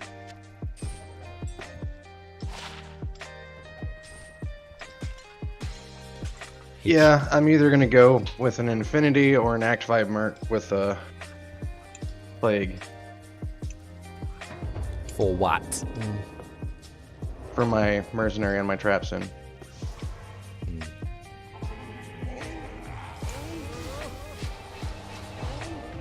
I can hork too. Oh yeah. Oh yeah. You can hork if you want to. You can hork if you wanna. They need to make find item in O skill. I think that'd be cool.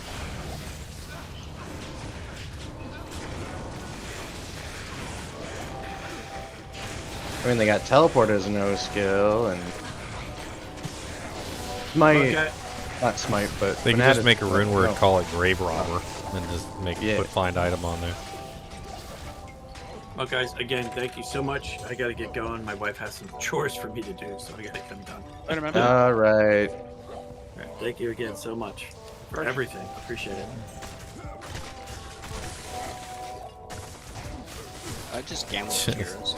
Did you guys see that meme where the guy's like, the lady's in the coma and they're like, she's never gonna wake up. She's brain dead or something like that. And then the doctor's like, we can try one last thing. Ma'am, your husband just sat down and he looks comfortable. And she jumps up and she goes, honey, I need you to take out the trash.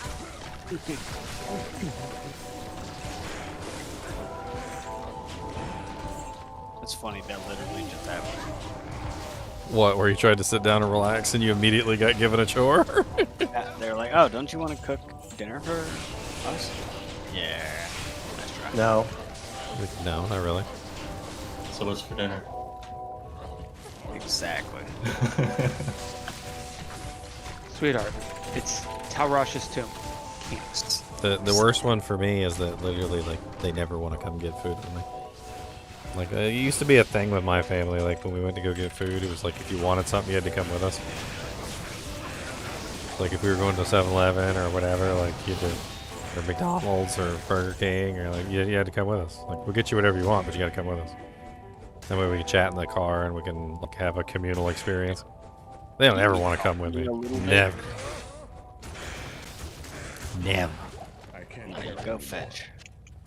God, it's been like 4 straight F runes dropping. Come on. Give me something good.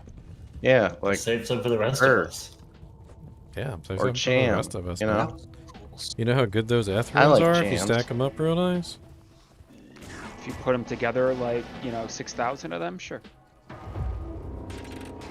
think even more than that, to be honest. Probably. Yeah, I don't even know what the math is, but... No. It's negative 25% target's defense. That's amazing. You just put 6 of those in a phase blade. I mean, you will never miss. See? Look at that.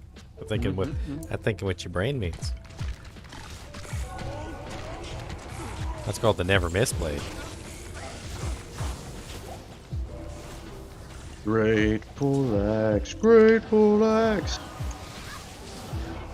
Not after all one socket. Well, 2 strikes a granted instead. It is not so great. Oh, yeah. If you're in the kinship, you know the password. If you know the password, come on in.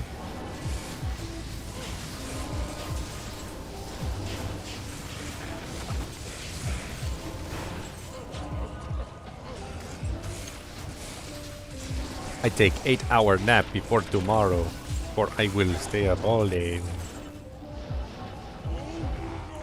Literally.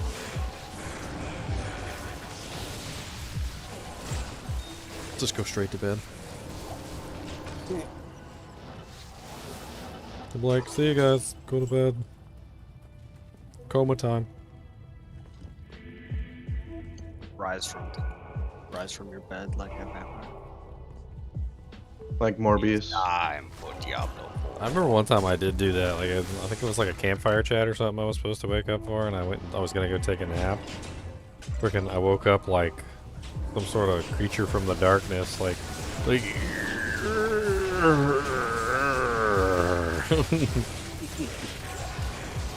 I was late too. It happens. People get sleepy. No sleep allowed. Sleep just game. Yeah, it's really hard to get good sleep when you all when you Diablo, work all night day, shift every and then day. come home and freaking I don't know. Back-to-back ladder seasons. Yeah, back-to-back ladder seasons. The 2-time. Back-to-back Ginger, ladders. you gonna go hard on D4 or kind of rotate between D2 and D4? I missed the beginning of the season. I'm definitely gonna play D4 like for quite some time. Yeah. I mean, to be honest with you, I kind of want to come back to D2 and play a little bit of this too. So, I don't know if freaking D4 doesn't deliver, maybe I'll just be back. Yeah, over I think here. that's the key for it. Is will it be more enjoyable? I think what's gonna be make or break for me is that's a very nice charm. Anybody running enchant specs? So really nice charm. 8 need to 18 fire, 12 life. UTP up. Smoking charm of sustenance. But what's going to be a killer for me is how easy it is to kill Uber Duriel and how good his drops are. I feel like if Uber Duriel is easy enough to kill where you can like reliably do it most of the time when you encounter him, combined with you know, just in general his drops being decent, I feel like it'll actually be a pretty good loop and a lot of people will be interested in trying to farm him. Is But he if it random spawn or is he? you gotta farm the materials to get to him, like just like Uber Tristram. Just like farming keys. Yeah, just like farming keys. That's how they That's explained awesome. it. That's great. So you're gonna have to Glad they farm the brought that in. mats to do the fight. That's cool. That's cool.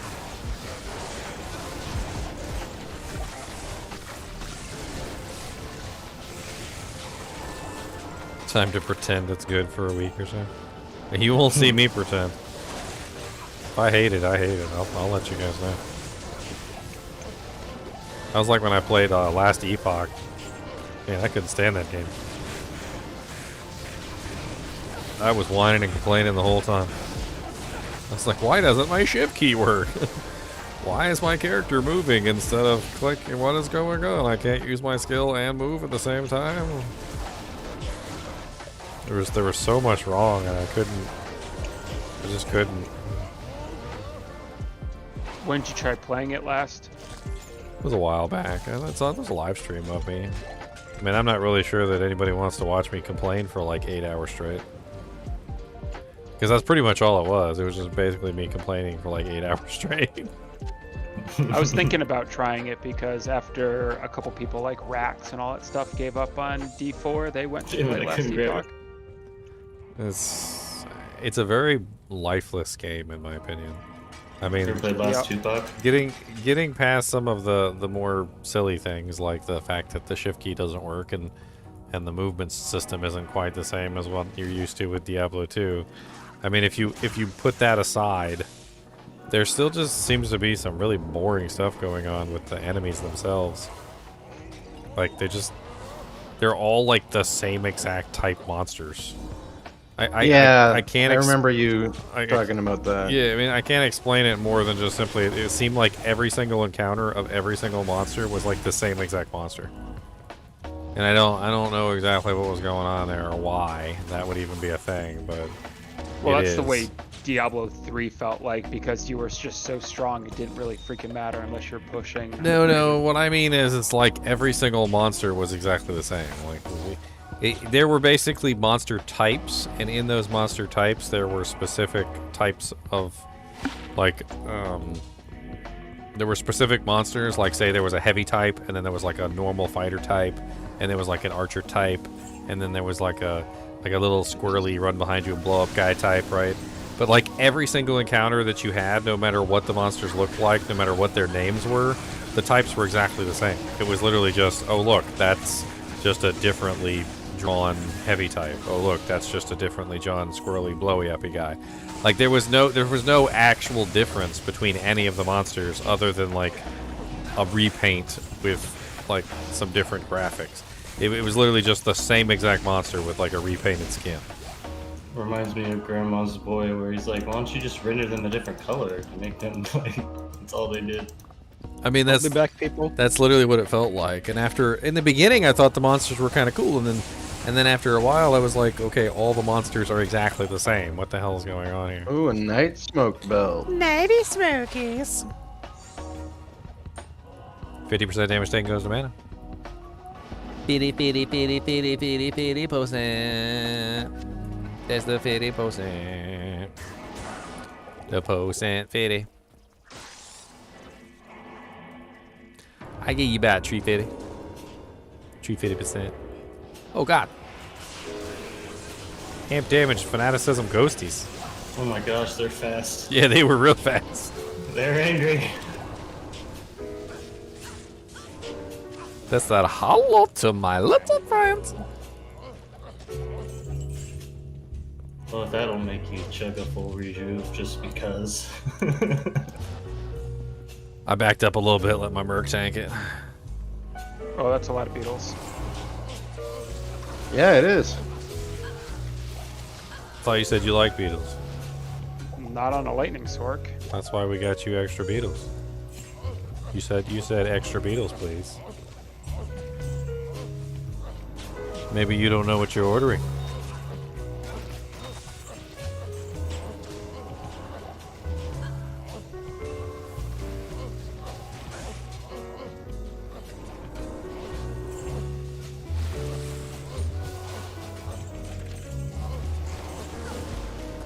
Grande Chammies. Do you know the Grande Chammy man? The Grande Chammy man. It's a terrible Grande Chammy. It sucks. It's awful. It smells like farts. And failure. Failure farts. The worst kind of farts.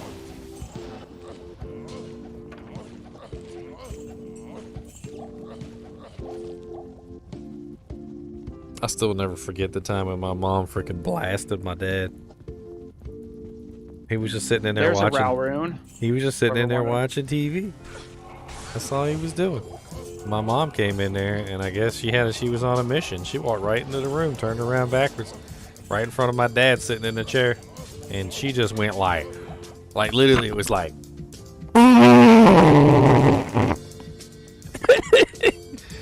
And my dad just like, his mouth fell open. He was just like, and then she just turned around and left.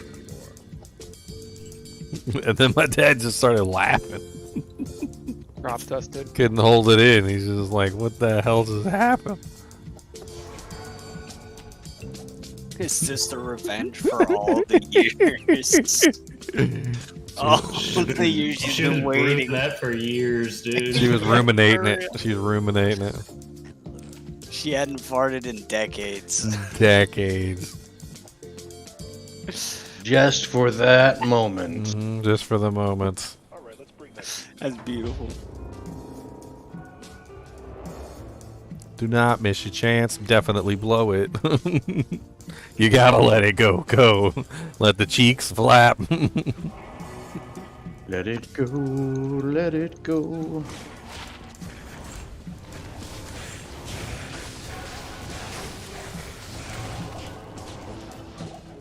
Nobody has a key. Ooh, an Rune. That's 1/3 of Enigma right there. I see why that chest was locked now.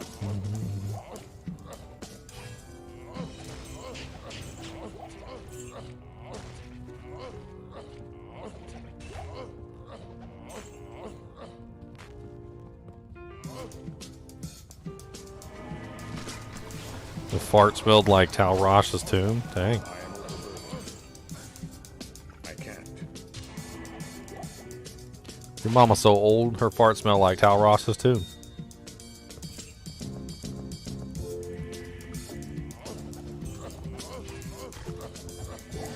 I don't know, that one doesn't work very well. I can't sell that. Can't sell that joke. Oh. Like Seinfeld, he's like, I'm not doing the joke. I'm not doing that joke. Nope, too many beetles. I'm not doing that joke. I just worked a facet. I just worked a facet. Nice. What's the deal with people horking facets? I mean, where do they find them anyway? He's hiding this in his holes. Fatty just crying. Ah, shit, that was a 5/5 lightning. It would have gone. Speaking really of things funny. that people actually used to hide, like in kind of weird places, apparently there was a whole thing back in the day where women would braid rice into their hair so that they would have it to plant when they got to the next place, so that even if they got like robbed or whatever, like they would still have the rice seeds in their hair to replant at the next location. That's pretty brilliant. I guess unless you're willing to like pull down the hair and like put your fingers through it and make all the rice fall out, you ain't gonna find it. And honestly, how much rice are you you're gonna shake someone down that hard for a little bit of rice. Actually, and like there was a time in China where you got that was essentially the currency. Like you were judged on how much rice you could yield for the year. Oh, absolutely. So they hid that rice.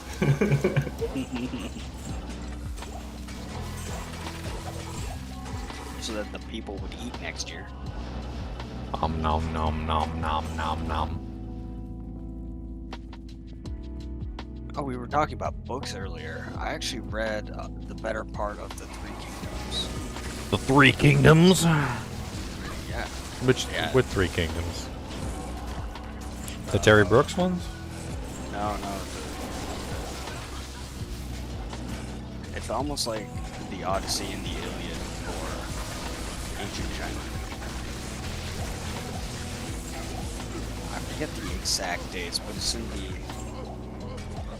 Oh my goodness, I'd have to look up. Maybe 300 BC in ancient China. Did you ever read the Everworld series? I don't think so. So Everworld is like a late teen series. It's about a world where the gods basically abandoned our world. So the premise of the story is basically this: all the gods existed, like all of them, and at some point or another, they didn't like us very much anymore. Right? This game's over. So when they didn't like us anymore, they were like, okay, well, we're gonna go make our own world. And so they made their own world, and all the gods, literally all of them, just left our world, and they were like, bye, suckers. We don't care about y'all no more. And so they left all the humans on the planet, and then they just went to their own world. So all the gods, like literally all of them, are in this place. And it kind of centers around like some kids that make it to this world. The world is under siege by an alien god, which has found the god realm. And the alien god is literally just bugs. Like he's literally just like locusts or whatever. I don't know, something like that. And he's basically infinitely hungry, and he's looking for a source of food that will sustain him forever. And he finds out about the other gods, and so the whole story revolves around this alien god. His sole purpose is to capture all the other gods, like Thor, like etc., like Zeus and whatnot, and like even like weird gods like Quetzalcoatl and crazy stuff like that, because he can eat them, right? And the gods are immortal and they always regenerate. So he basically uses them as an infinite food source, and he just eats them infinitely. And every time he eats them, they just regenerate back. So it's a really freaking weird, like, book series.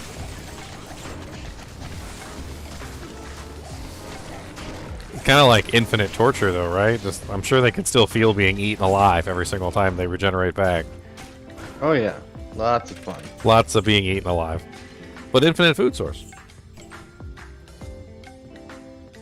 Yeah, and infinite suffering.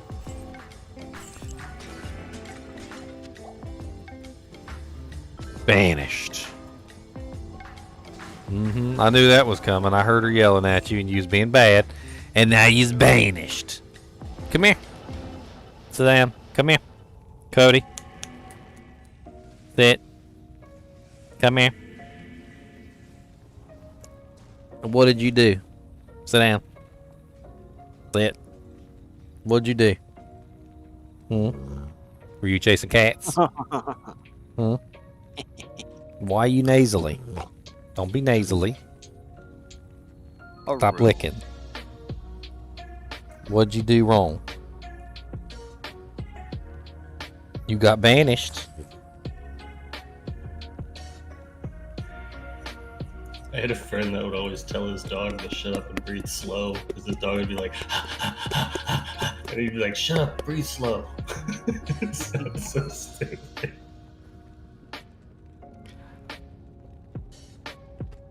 Oh, this guy, this dog, like, runs around like a crackhead. He gets so excited and gets so hopped up and starts spinning in circles. Impossible. I got a lot of energy. What can I say? I'm a dog. I mean, legit just spins in circles. Spinny. Yep. He's also 100 pounds, and when he spins in circles, he breaks things, so. It's cute when a little dog does it. It's not cute when a big dog does it. Oh, it's destructive. It's very destructive when a big dog does it. You hear that, Kubis? You're a pain. You're a pain in the booty. He's a pain in the booty. I ain't gonna defend him. That was a pretty nice little jewel that fell. Nice. Yeah. 15% increased attack speed, fire resist 15%. Yep. That's good to put in an Andy's helmet or something like that.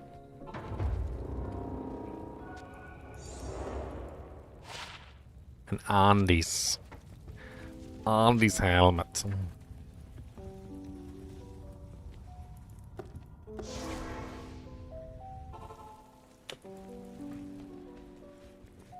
Yeah, I don't know about all dogs doing that. Like, that high energy thing is not something I've seen all dogs do. Some dogs do it, not all dogs.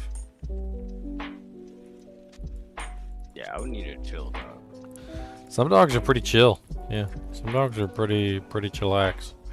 Other dogs, on the other hand, like this one, I swear sometimes when somebody comes home or like something's going on or he knows there's like somebody about to come into the house or he hears somebody, like it's like he gets like somebody walked up behind him and snuck shot him a shot of heroin or something. Like he just, it's insane. I swear he starts running on the walls like frickin' Spider-Man.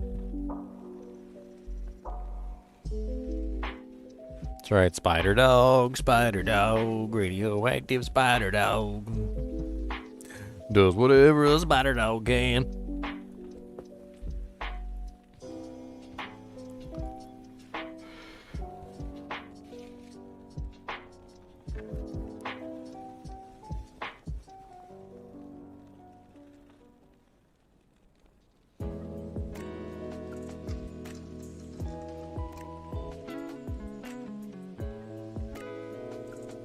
$14 max damage, 75 AR grand charm. Yeah, that's pretty good, Baxter.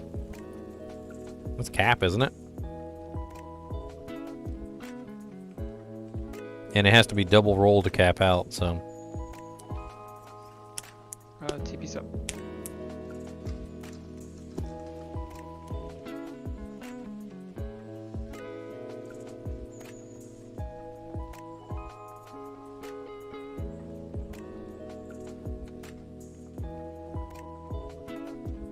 Why you got so many pimples on your face, huh? You got so many dang pimples. I never seen a dog with so many pimples on his face like you.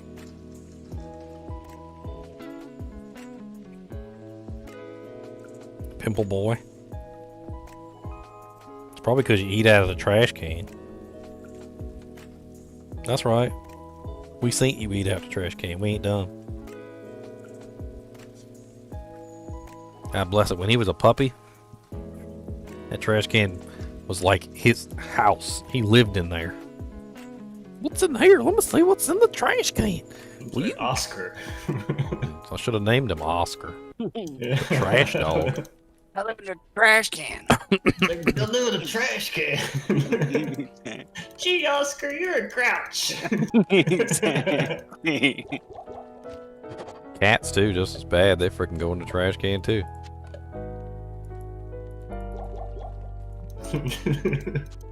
We had to get lids on the trash cans so the cats would stop going in the trash can. And then he figured out how to open the lid. He ain't even care. He's like, oh, I can open this right up. He's like, I know how to do this.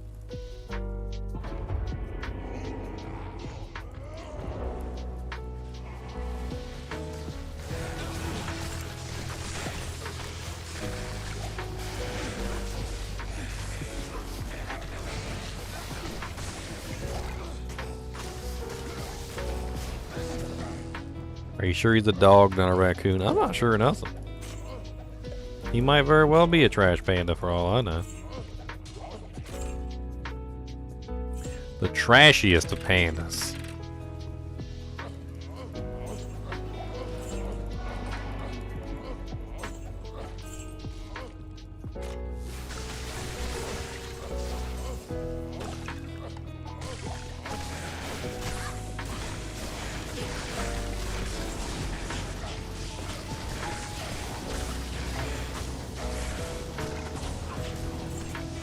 I remember I used to catch him. Because I used to wait till I would go outside, because he's not dumb. He knows he's not supposed to go in a trash can, but he would still do it anyway. So I'd pretend to go outside and I'd shut the door and then I'd open it up real small so it'd have just a little tiny crack, because he couldn't tell the difference. And I'd just watch him. And as soon as he was about to go into the trash can, I would bust in the door screaming and yell and like charge at him like a bull. Sounds like the Telltale Heart, bro. We're only a ray I of know you light were in that shine. trash can. Scared the I saw you. crap out of him, like literally just like scare the living crap out of him. And then for a while he would just like peek at where he thought I was to see if I was over there, like because he started to figure out that I might still be watching, and so he would look to see if I was still watching. So instead of learning his lesson and stop going in the trash can, no, he just learned that he needed to watch out for me. He just needed to be sneakier. Just learned the exact opposite thing. Sometimes my girlfriend would come in and she would see me. She would see me waiting for him and she'd be like, "What are you doing?" And I'm like, "I'm waiting for him to dig in the trash can, and then I'm gonna scare the crap out of him." Gotta be patient. I know he's gonna do it. I know he's gonna do it. Watch. Oh, there he is. There he is. And I'm just It was like straight up like Scooby-Doo level stuff too, because I'd scare him so bad. Because he'd be digging in a trash can, and I'd scare him so bad he would literally start running and he wouldn't go nowhere. His feet would just start skittering on the floor. And then he wouldn't get no traction, and eventually he would get some traction, but it would take him a little while. Suddenly he's moving at 20 miles an hour across the kitchen.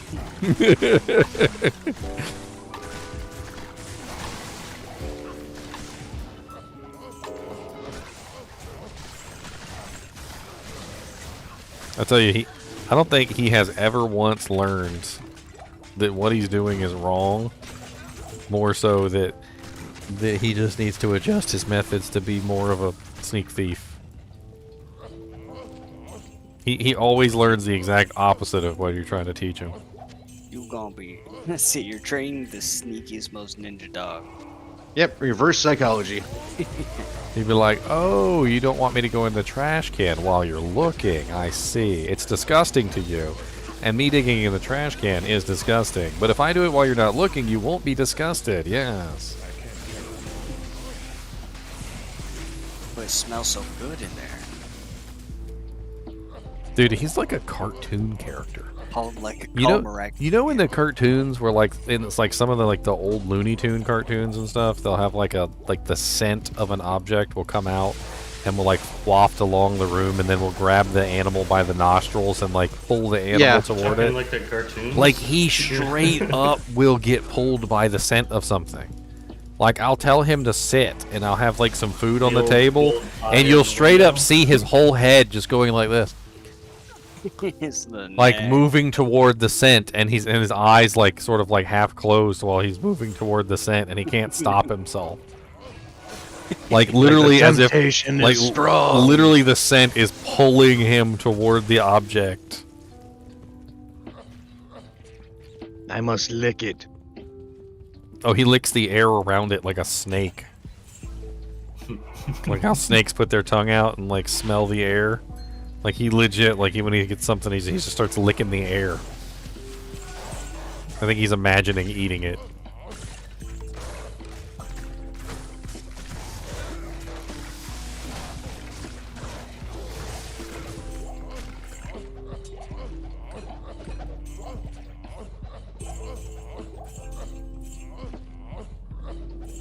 Pork in the bodies.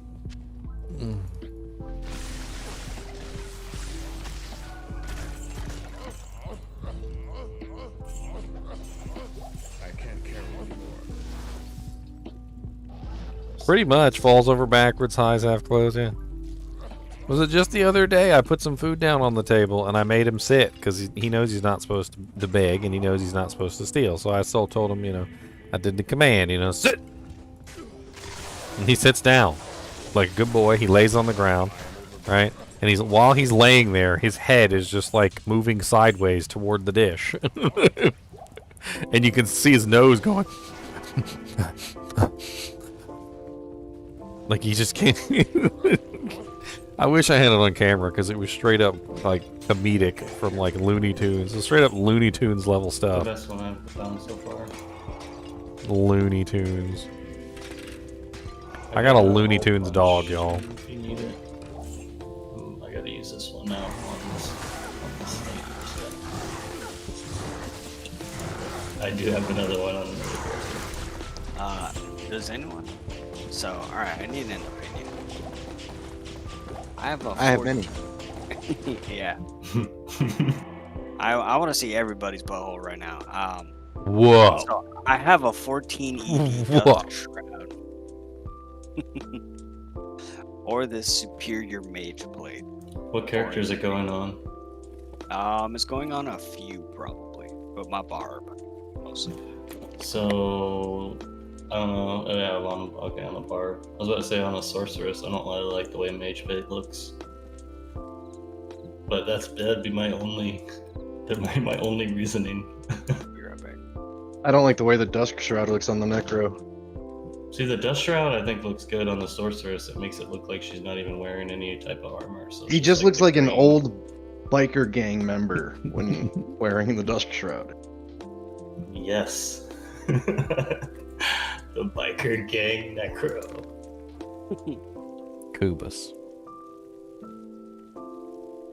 Kubus, are you from a cartoon? Yeah. What's the name of Goofy's dog? What is it? Pluto? Yeah. Are you Pluto? No, that's Mickey's dog. Oh, Mickey's dog is Goofy Pluto? is a dog, bro. Goofy is a dog, yes, but Goofy has a dog, doesn't he? Does he? Yeah, Goofy has a dog. That's like part of the whole meme. Goofy has a dog and he is a dog. Yep.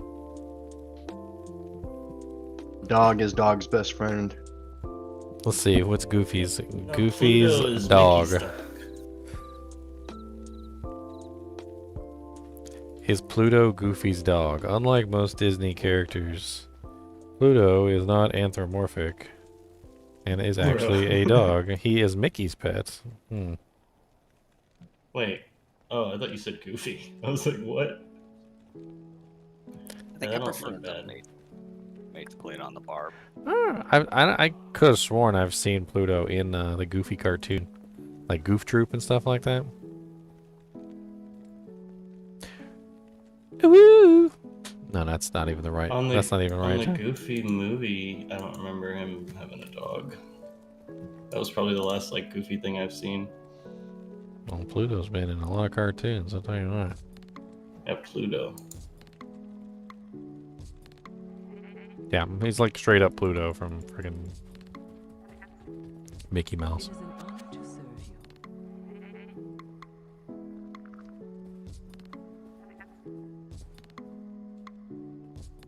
Alright, I'll be back to see that thing in action, Doug. Cody, I'm hungry. Can I have some Cody? Did you just make an enigma? Or you need a whole bunch?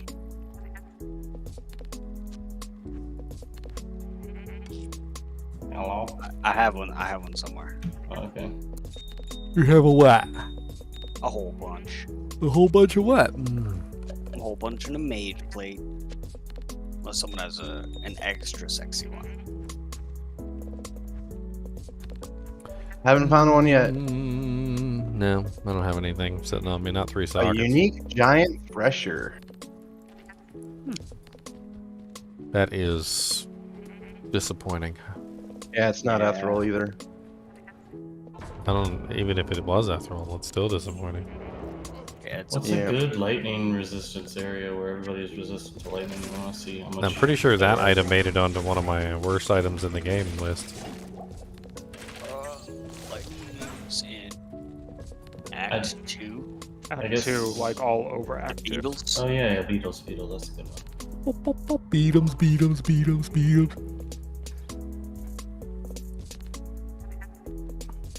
I'm gonna take a quick restroom break. Go into Tombs TZ, Doug. Yeah, that's what I'm leaving so much gold behind me. Oh man, Do you have an Ithrin, Doug? ITH probably somewhere. I'm joking. Oh, dude, yeah, dude. Single player, and I'm just one-shotting everything with one Nova now. This is broken. Would you just Oh get my an God. Enigma? I'm making No. an Enigma. He just got a Griffins. He just got a Griffins. Yeah, Griffins are a beautiful thing. This is insane. It's Burr at Jaw, right? Jaw is Burr. Wouldn't that be a But mistake? you could try that. You could try that recipe if you want and see what Let me know what it makes.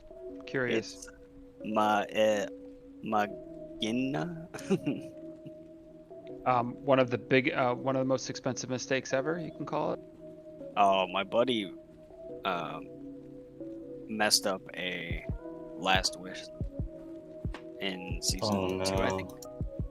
What's Last Wish? One with 3 jaws. Oh god. It's expensive. The most expensive rune word in all of history. It's a couple high runes. It's 1 or 2 high runes. A couple, yeah, a couple. That is like the worst thing to mess up ever. It was in a 15 ED Berserker Axe too. And Agent's Way. Ooh. Chunky's good? gonna be mad at me. Why? Because he doesn't have an Enigma and you do? Nah. Because mine rolled better than his.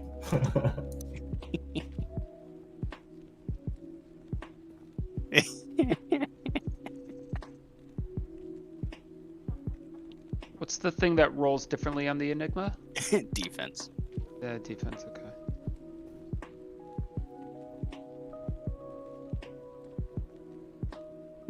Oh, bro, you're normal. Oh. I was wondering, like, what the heck, dude?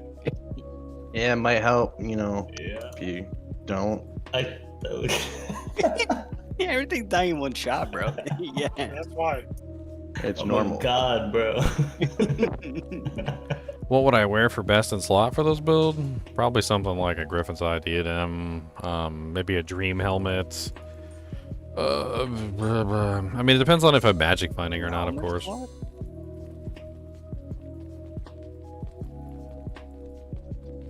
Why are you sniffing me, Cody? Why are you sniffing me? Ooh. Oh. All right. Terror Doing approaches a- Sanctuary.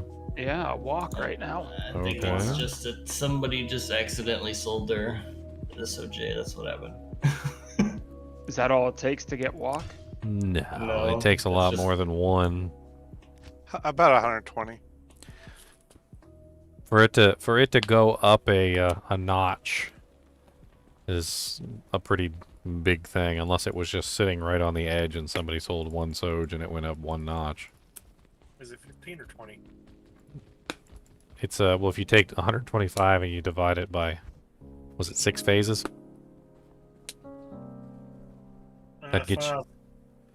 And then 75 divided by 6 phases, because it's 75 to 125, so it's there's a threshold. Phase 1 don't count, so that's 75 divided by 5, so about 15.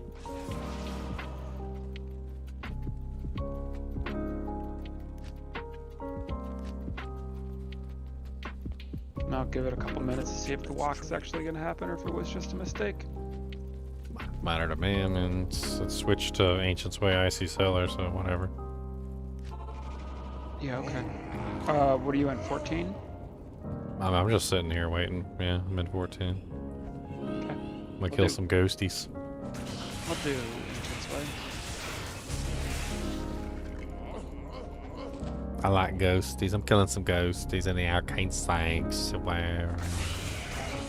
Ghosties. Yep, terror begins to form. Yeah, somebody's popping Uber Diablo. Alright, so I'm just going to go back to it.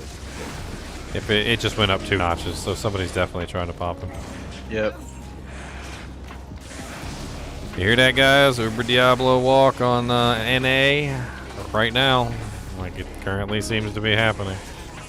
We've already had it go from phase 1 to what, phase 2 to phase 3. Relatively quickly.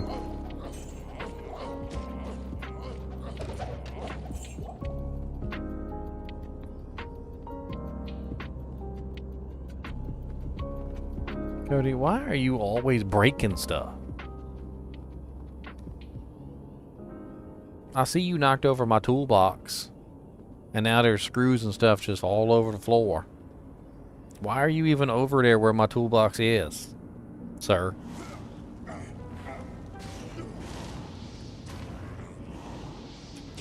And then the look on your face, you know you did something wrong. Guilty. That's what that face is. That's the guilty face. That's what that be. The guilty dog. That's that G-face, dog. That's the G-face dog. Pair of spreads. There's the third phase.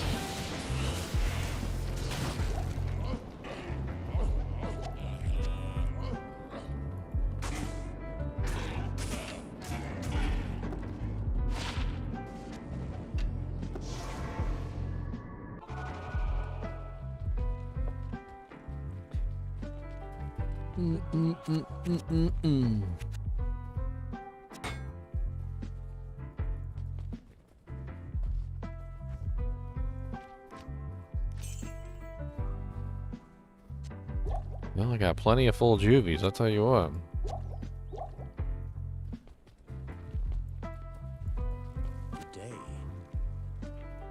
It's actually surprisingly easy to kill Uber Diablo on this guy. Did he already spawn? No. It went up to terror spreads. So we went up 3 phases so far. Terror approaches, terror begins to form, and terror spreads. So I don't know who's spawning him, but he's spawning pretty quickly. Probably some streamer. I mean, if I look at the thing, maybe there might be one on the list. I've never done a walk. I've never done one. Chunky and I have a friendly barb rivalry, and I love it. A friendly barb rivalry. A barbrel V. You and your dang barbrel Vs. Because he's a Warcry barb, right? So he's got Warcry skillers. Whenever he joins the game, I gotta throw on my like +5 BO helmet and my Warcry sticks. No, my BO's better. I thought they fixed the barber. They fixed what barber? What barber? You're a barber? No, I'm taking on a Sheva, and I had a 75 million hit. And so I thought they fixed a barber where no one else is. Oh, the gem. I'm talking D4. Oh yeah, the thing that's about to disappear from existence. I will say the first time I found that, I had no idea about it, and I put it on, and I was like, what is this thing? It is broken by all means. Is there a wild I seal in here? I couldn't stand it. I had no idea what it was, but like all of a sudden I was doing no damage, and then all of a sudden it would just proc and everything would Yeah, die. that's why I couldn't like, stand what? it. Because it literally, you literally would walk up to monsters that you would be able to one-shot normally, and then they would not die, and it was very frustrating. And then all of a sudden they would just But then pop. everything would die. And I'm just like, I don't like this. I don't like this at all. I could see it being nice for an under-geared character, maybe. Novo said, Somebody "Let's not that brag can't. about BO, please." It's too late, dude. I'm sorry. His stank is so good. Yeah, everybody wants my stank. They put their nose right up in the crack of his armpit and whiff it good. We do. We must whiff it.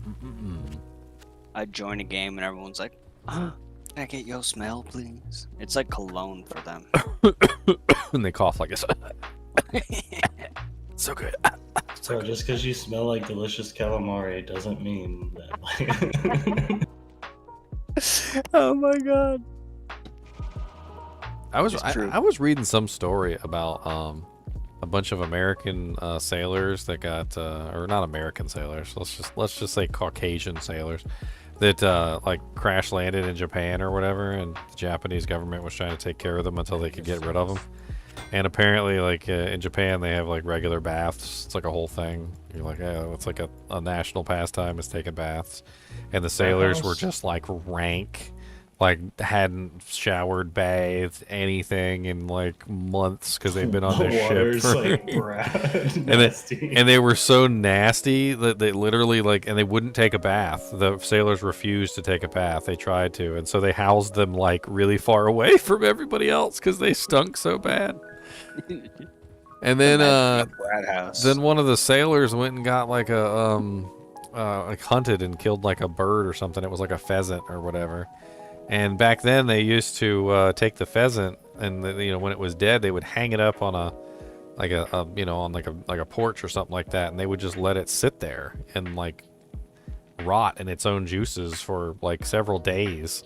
And apparently it just started to stink so bad that even though they were billeted like really far away from town, the smell of the dead animal like hanging from the thing was like disturbing all the Japanese citizens, and they had to come like take the dead carcass away and dispose of it. I can't remember what it was. The miniseries Shogun. Novo remembers. Yeah, the miniseries Shogun. They had like a whole thing in there with like the frickin' sailors, and like the Japanese couldn't stand it. Yeah, it was it was hilarious to me. Didn't they eventually force one of them to take a bath or something? I can't remember the exact specifics.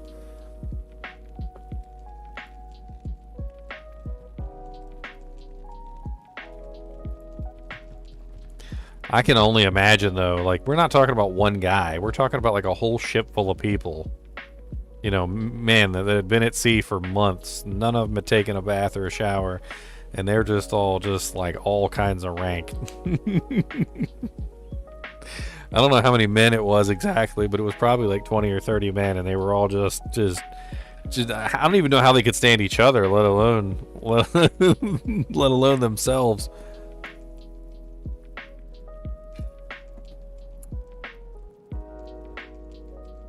Did they run out of Sages? Yeah. Hasn't moved in a while. Also confused. Yeah, It's it's the same stuck. thing happening today. It went 3 pips and then stopped. I don't know. 3 pips is a lot. That's at least 45 Sojas. So, I mean, that's a pretty serious attempt to move the bar.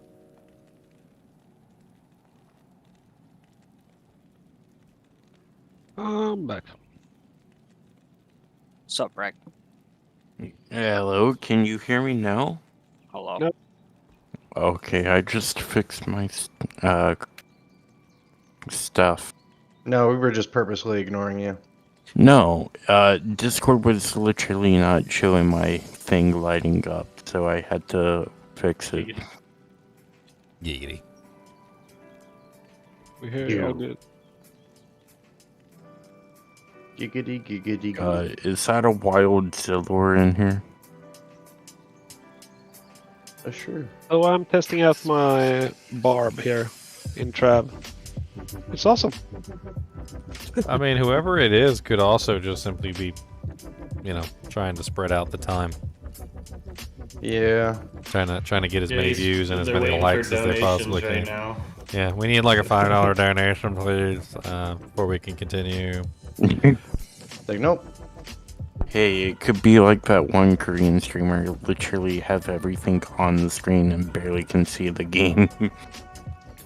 Oh my god, I got whoever that streamer was. I don't know if you guys actually looked at them. It was like one of the first ones that sold Sojas, and actually got us some Annies. So I wasn't like mad about it or anything, but man, it was like there was a picture on like the right side, there was a picture on the left side, there was a picture in each of the corners.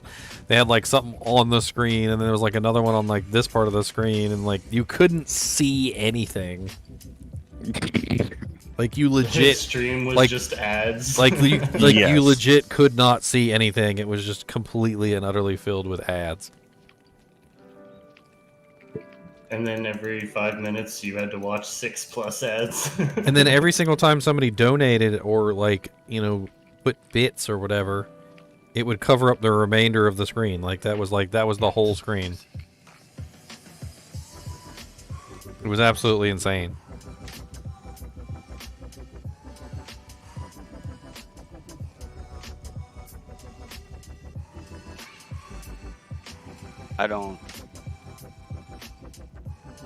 try to pretend to understand Korean culture.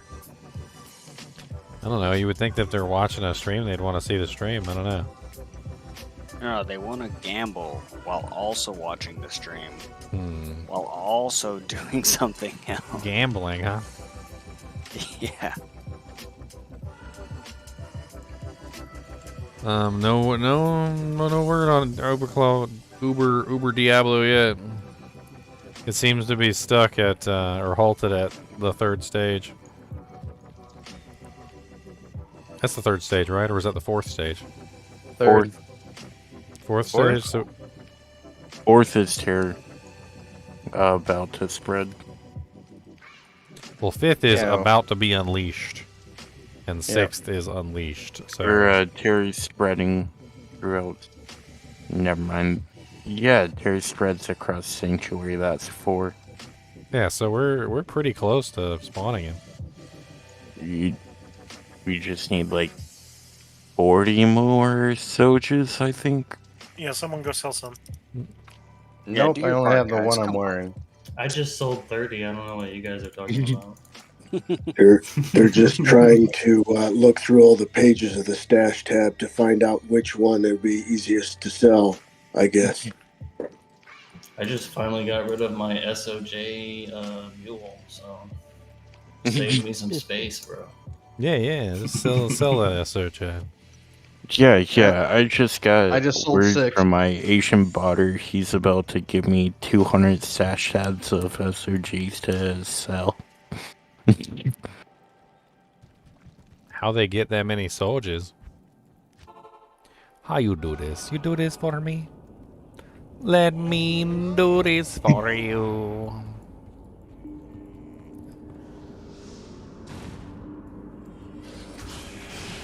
I heard, like, when the game first came out, apparently they had, like, some deal with the, like, Korean, like, internet cafes where you pay so much money, you get, like, an additional this or that. Like, magic find bonus, you get extra this bonus. Yeah, when the game first started, there was a Korean cafe magic find bonus, yeah. Yeah, and then we kind of saw a little bit of that with the 12 Days of Christmas or whatever the heck it was called. They had random the whole like gambling day. That was the only one that was like actually insane. 12 days of Christmas, my true love gave to me one crappy mage plate, 2 yucky man catches, and an ethereal cryptic axe. Ooh, an ethereal crystal sword just dropped. You almost called it. Womp, womp, womp, womp, womp. Plus 1 more It's cries, an no ethereal ED.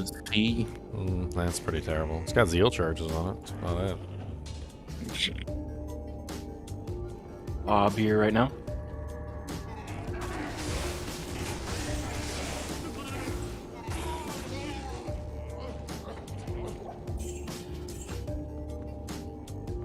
Yeah, was I thinking of the right thing? What you were talking about, Ginger?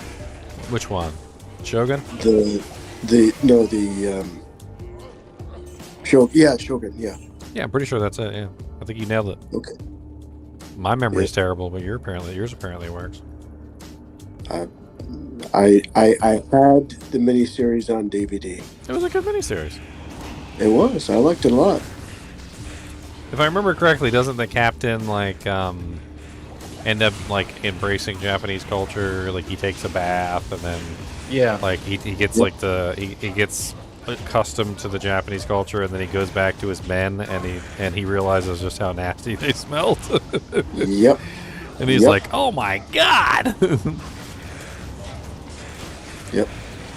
Does he force them to take baths at the end? I can't remember.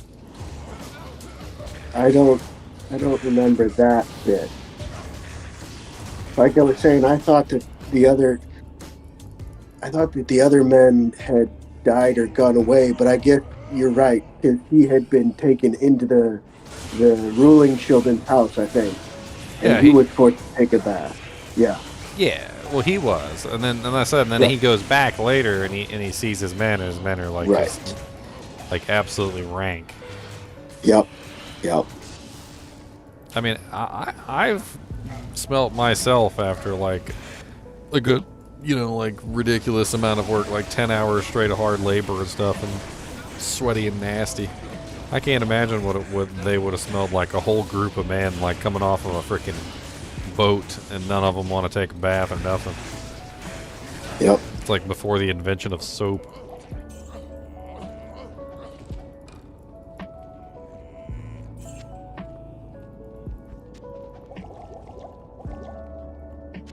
I can't.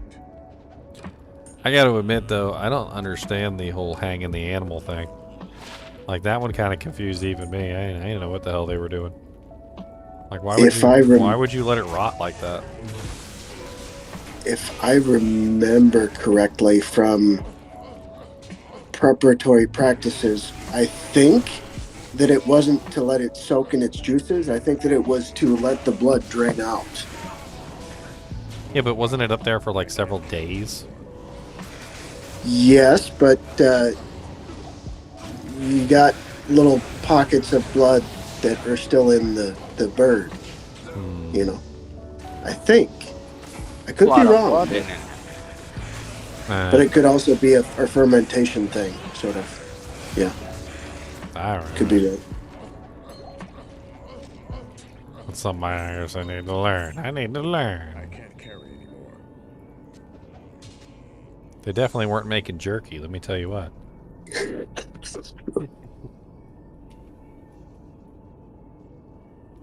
Although they could have been, because that's, I think, particularly what you take with you on the ship is salt pork and jerky and that sort of thing. I think. Right? It stays good for a very long time. It's true.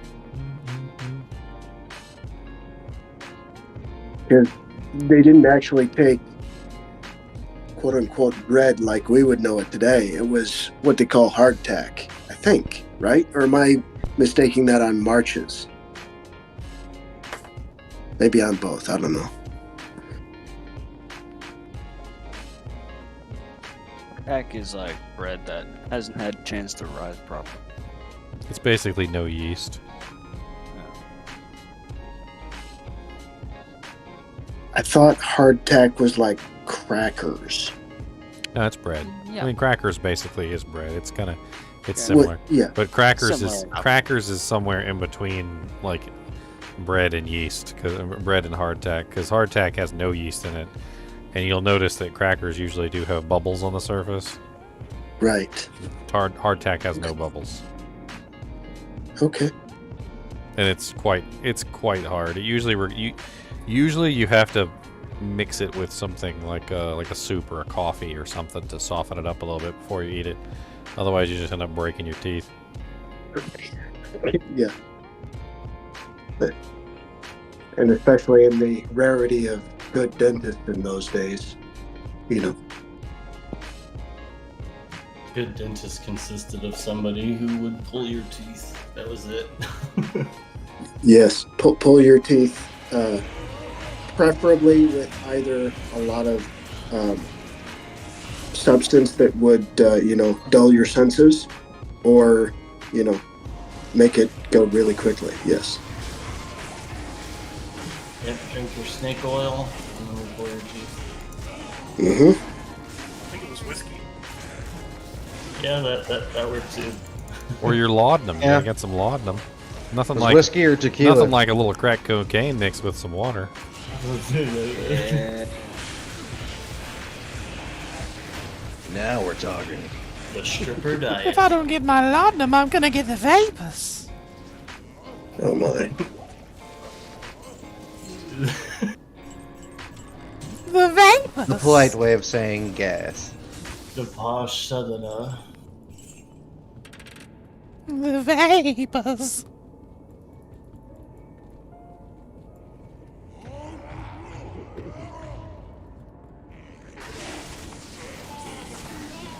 Navigating the report.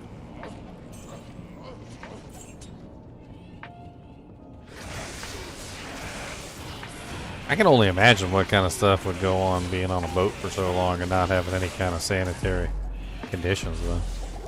I mean, they had to have like all sorts of crazy stuff going on. I'd imagine probably some flesh-eating bacteria too. You know? Always a good time. And most of them didn't get in the water. Like you would think at some point they would just want to get in the water and just kind of wash down a little bit, but apparently most of the people who got on ships in those days didn't know how to swim. Yep. So, you know, that wasn't going to happen. They were deathly afraid of the water. And for good reason, they know how to swim.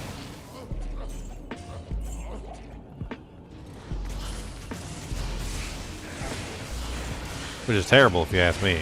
That should be like a mandatory thing. You're okay, getting on the boat, you know how to swim? No, alright, we're going to teach. Especially since at any given moment you're anywhere between a few inches and, you know, a few feet above the thing that'll, you know. Well, I mean, especially when they eat, like if you're an adult, the easiest thing to learn, and it does not really take a whole lot of brain power or anything, is the float. And also the dead man's float. Both of them work really surprisingly well to keep you alive. You don't have to be alive to do it.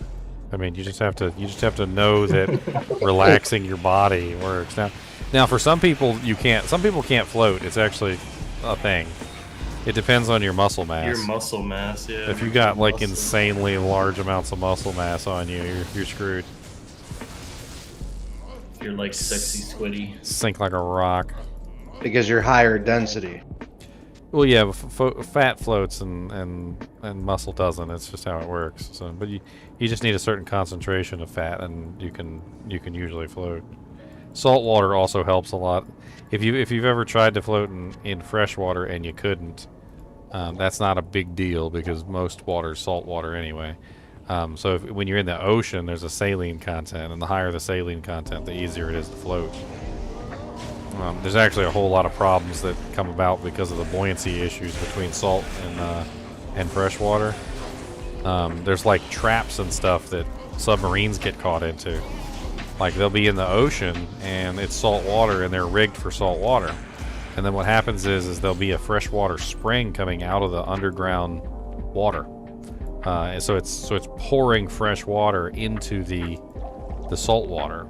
And then the submarine floats through the salt water into the fresh water, and then because they're rigged for the buoyancy of salt water, they sink like a rock because the fresh water just doesn't have the same buoyancy as salt water does. And sometimes the submarines actually get trapped in it. They can't get out.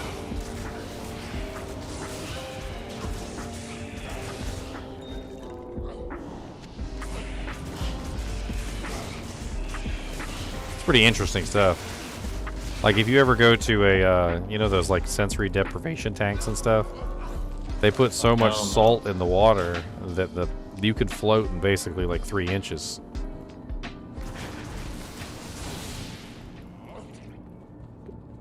I don't think I could do one of those like sensory deprivation deals. That sounds awful. It's difficult. I've heard it's difficult anyway. I've never done one myself. Oh, you can't be claustrophobic. Well, it's dark in there. How do you even see the walls? Well, you're not supposed to see or feel or sense anything, right? Yeah. Sensory deprivation. But you'll always be able to feel the water in your skin. Squid's just like, this is normal, normal thing. Yeah, this is normal. That's where I live. In the squiddy zone. Get in the zone, get in the zone, get in the squiddy zone. You guys don't meditate for 3 hours a day in a sensory deprivation tank? Meditate? Boy, that's amateur hour, okay? I go into a deep state of Kelno Reem. Exactly. A deep state of Kelno Reem where I commune with the symbiote inside of me. That's it? I just go into Topor. Do you want to hork my ghost? Huh? What? Do you want to hork my ghosties? You want me to do what to your ghost? I want to hork it. I got to hork it. You could give me. Yes, I hork it, and I want to I was gonna say pork it, but that just didn't. That's just necrophilia right there, and that was too far. That's crossing the line, Mister. That was crossing. Ginger gaming part necrophiliac apparently. Ginger gaming necrophiliac. I was joking around. I was like, that's it. I'm running away. It's like I'll just change my channel into Ginger Wilderness Mentor. Like, this is how you start a fire with a rock and your personality. Oh my! I don't think your hate the ghost in personality there is. because you gotta sit and wait for them. Oh, I wanna light a fire with my I have a personality. ginger personality, thank you. So my ginger personality is fiery. So, now this only works with personality types G for ginger. Look at you with teleport now. If Not sure I've ever. If you're not at least 10% ginger, this is not going to work. Not sure I've ever encountered Type G on the Myers-Briggs personality test. It's terrible. But then again, you know. It's terrible. Has Some Declan people paused? say- No. He stopped at phase 4. We're currently still waiting. We Oh, have thank been you, held in Agent Smith. suspense. I'm glad you enjoy the assassin videos. Ever since I've pretty much finished all the videos, and people ask questions, I'm like, hey, I have a video for that. Like, hey, I got a video for that one. I'll link that to you there. I'm like, oh, you want to know about this skill? Oh, yeah, I got a video for that. Been waiting so long, my holy shield expired.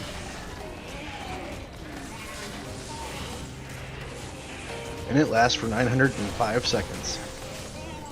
905 seconds later, one man will lose his holy shield. Get down. Get down again. Get to the chopper.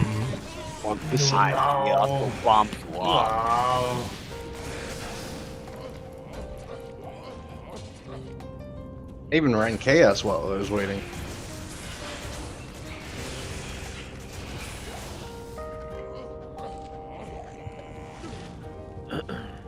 They might need some P rubies. We should do a craft game, right? Yeah, I need 4 P amethysts and I'll have 20 sets of amulets. Okay. Roll me another ammo. He's a hoarder, y'all. What? A hoarder. Hoarder. Welcome to Mordor. A hoarding we will go, a hoarding we will go, hi ho to Dario, a hoarding we will go. I like killing ghosts too. That's like why I do arcane. I can give a crap less about the keys, bro. I just want the ghosts. I'm here to orcs. All the ghosts, all the time. Oh, summoner dropped me a ring. Look at him, he's fancy. If you like it, then you better put a ring on it.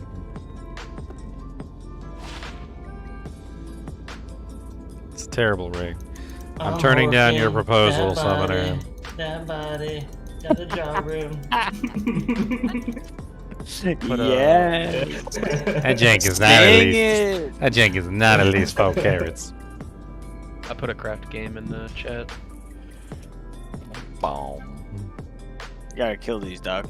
Ha ha ha ha ha. Get off the stairs, ghosty. You spamming the space bar.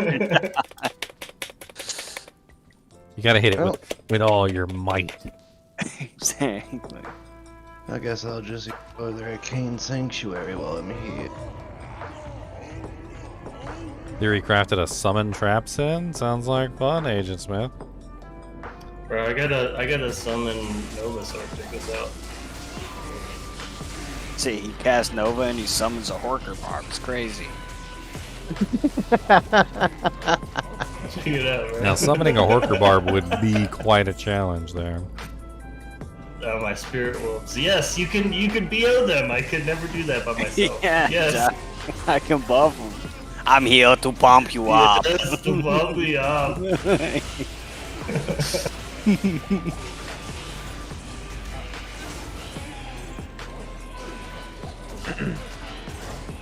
Yeah, I figured out why Arnold Schwarzenegger is always so pumped up. Steroids. He was doing some sort of interview, and he was talking about his father, and he said his father would always get on his case if he wasn't doing anything. Like he'd be like, oh, you're just sitting there. He goes, you could be doing something. You could be doing something. The better the world. You could be doing something.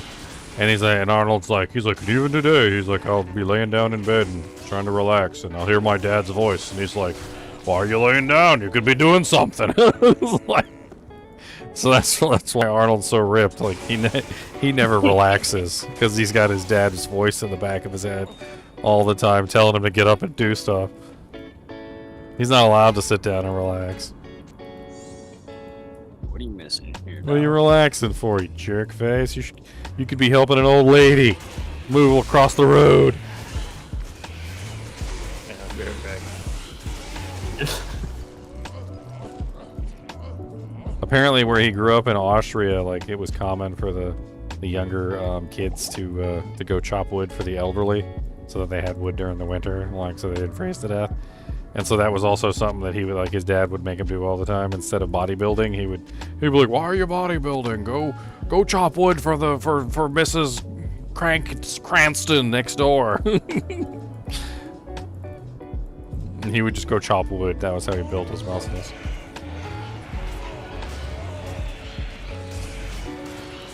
How many are there now?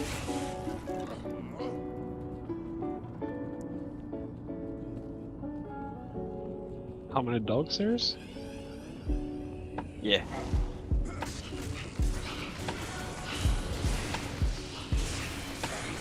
Do I have any idea for more videos? I always have ideas for more videos. I don't always have time to make them, my friend, but I do have more ideas. I was planning on doing a series on each one of the boss type monsters, like Diablo, Mephisto, Vale, etc. Talk about their weaknesses, their strength to dudes. Maybe I don't know if I want to make the Uber ones separate. I think I might make the Uber ones separate. On the summoner in the first try. Kind of like a companion video to the super unique ones.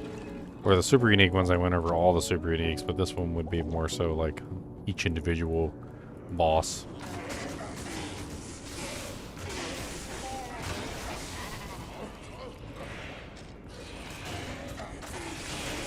Go buy my bourbon.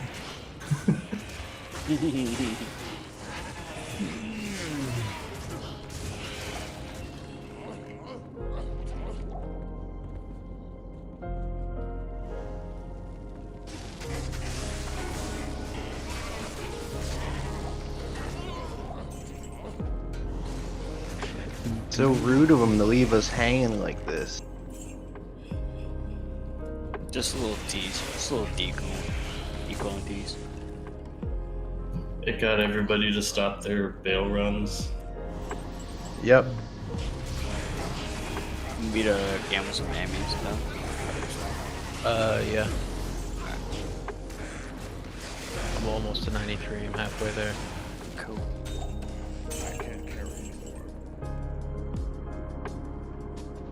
Halfway there.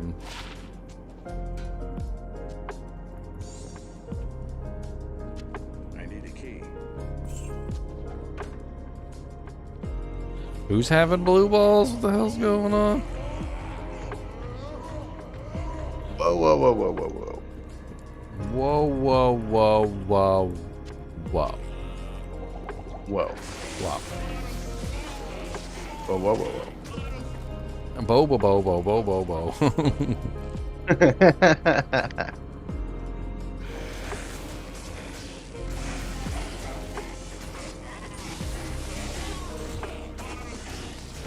Boobus, you taking a night? Oh, Ginger. I'm running a carrion wind with an SOJ on my North Star Smiter. Uh-huh. It's hilarious. Oh yeah, you get extra procs. Yes, you hardly need the stuns of the smiter because you already stun everything, but Yeah, but it's a AoE stun. yeah. And it's just funny. Mo procs.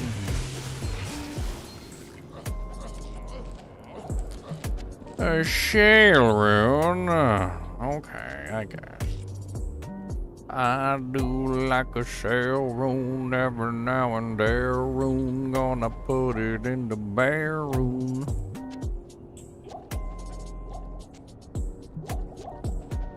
I need a freaking shell rune, and I found one soon, and I'm gonna use it.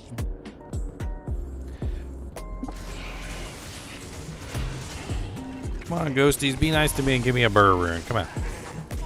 Just a burr. Doesn't mean nothing to you guys anyway. What are you gonna socket it in? What are you gonna socket it in? What? Your ethereal skull? You need a Zod rune to make yourself indestructible. Yo, ghosties, my burr room. My burr room, go into my body. My burr rune, it's her rune.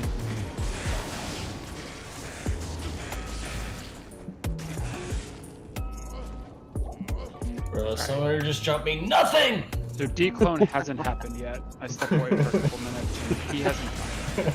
Nope.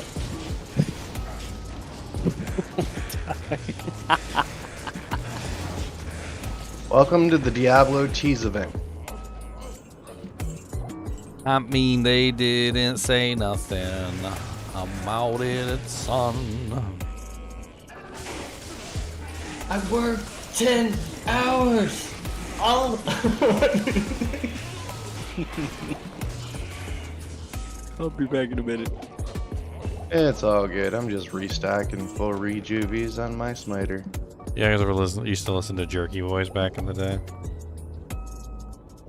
Or he'd be like one of them was he called up the number on the back of the truck. You know, like, how's my driving? he's like, hi. Is this how's my driving? And they're like, oh yes, sir. He's like, yes, sir. This is how's my driving? I was like, what is the license plate number of the vehicle that you're calling about? And he's like, I don't know. It ran over me, and I'm currently stuck underneath of it.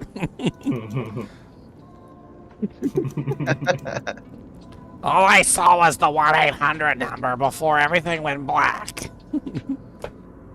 freaking the whole skit is great.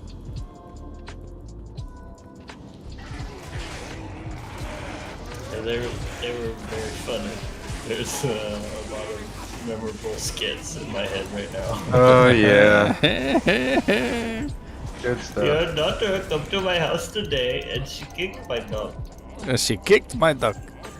Or is the one where he calls up and he's trying to get his hemorrhoids removed for the laser surgery? I like the one where the Jewish guy falls down the stairs. Like, that one's a funny one. Oh, man. There's so many funny ones.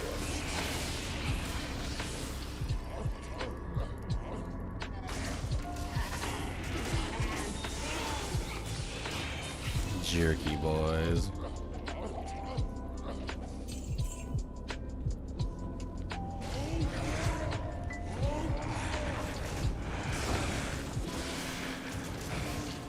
This is actually longer than it was yesterday.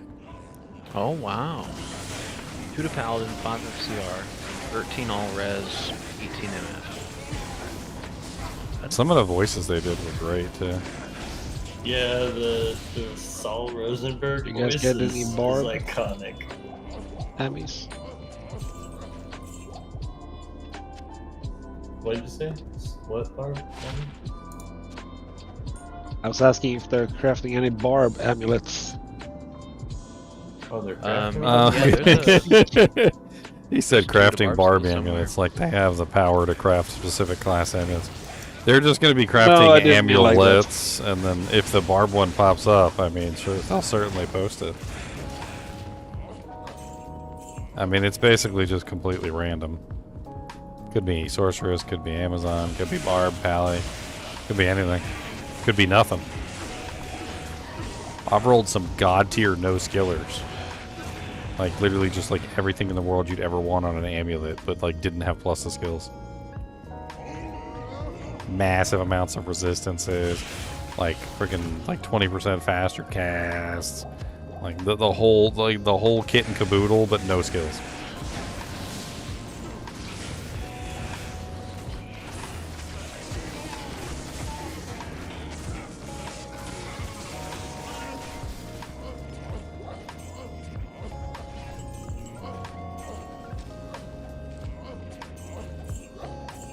Oh, man. I know I'm going to get some good sleep tonight before tomorrow's freaking season start.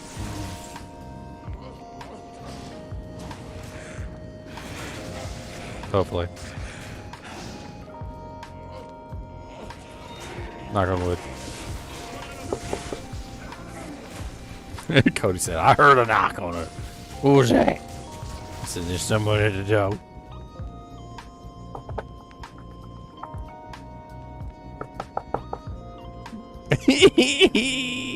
I got you. I got you. He said, what was that?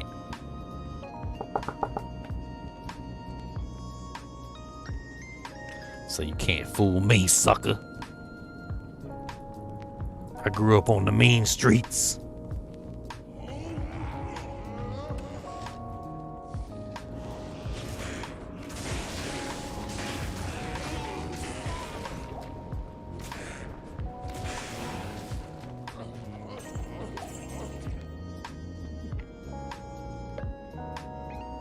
Here, have a cashew for your troubles. Have another one. And have a peanut. Here, there's an almond. And there's another cashew in the news.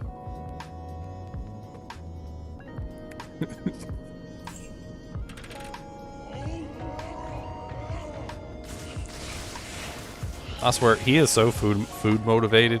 I literally get the feeling that you could teach him to do anything for a snack. I mean, you know, there's dogs that like jump through hoops and stuff. No, I mean, like, I think you could literally get him to freaking, like, open a refrigerator, get you a drink, like, have some ice in it, and bring you, like, a Danish, all for, like a Scooby snack. Like, I think this boy could ride a bicycle. Like, he is so food motivated, I think you could get him to learn how to ride a bicycle for a treat. Sounds like a dope video. I mean, it'd take a little bit of training, but I think he'd get... He'd be like, oh, that's easy. A lot of video editing, maybe. He'd be like, that's easy. He's big enough to ride a bicycle. His legs are long enough. He probably could do it.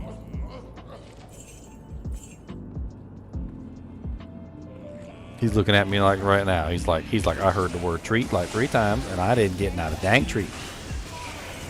He said, you saying the word, but I don't see nothing in your hand. I said, but I'm gonna watch anyway, just in case, because there might be something pop out of somewhere. I don't know. You seem to have magic tricks, little pocket hands or something. I don't know, popping out of your sleeves or something. It's like, but you know, if it's food, if it's good, it's good. If the nostril says it's good, then it's good. You know, magical good or real good, I don't care. If it's food, it's food.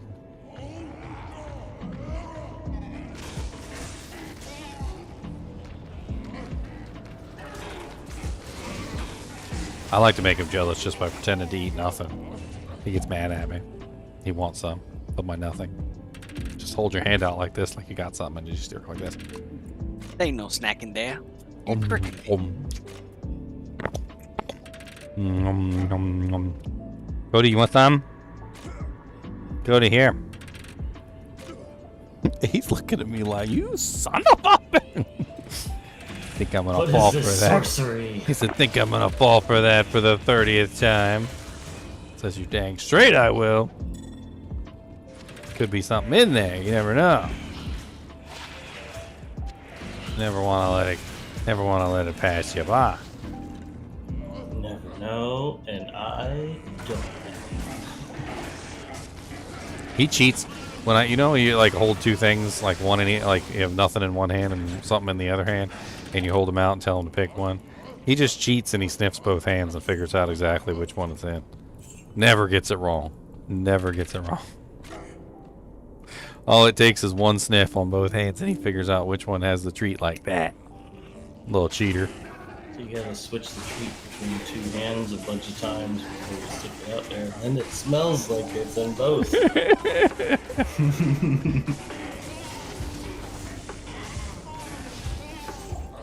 You son of a bitch. That's right. He's so silly. Stands up. Where are we going? I'm in. All I did was stand up. Didn't even know what we're doing, but I'm in. Allow me to advise you. I was literally just scratching my butt. He's like, oh. Scratch mine too? Scratch mine too? Mine could use a scratch. If you're scratching. If you're letting it loose. Don't mind if I do.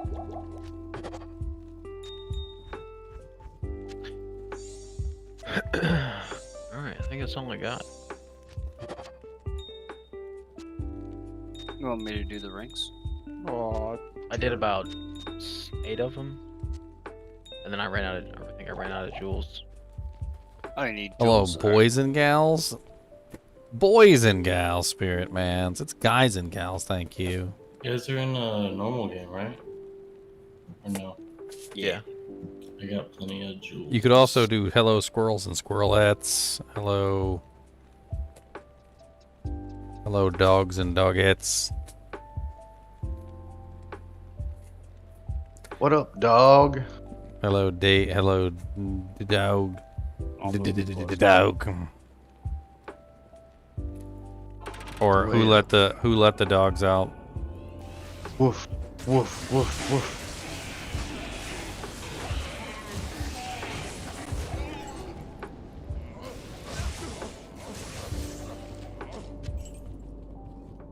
Somebody had a video up the other day floating around on one of the social media things where the husky actually just says wolf. Like he literally just goes wolf. Woof. And you're just like, wait a minute. Nice. He actually went wolf. What's going on right now? That. He's like, what? Dog. Dogs do wolf, right? Wolf. Totally not fake dog of alien pretending to be dog. Totally not. Wolf. There's a whole bunch of Yeah. Do That's we what need it does. nephrons?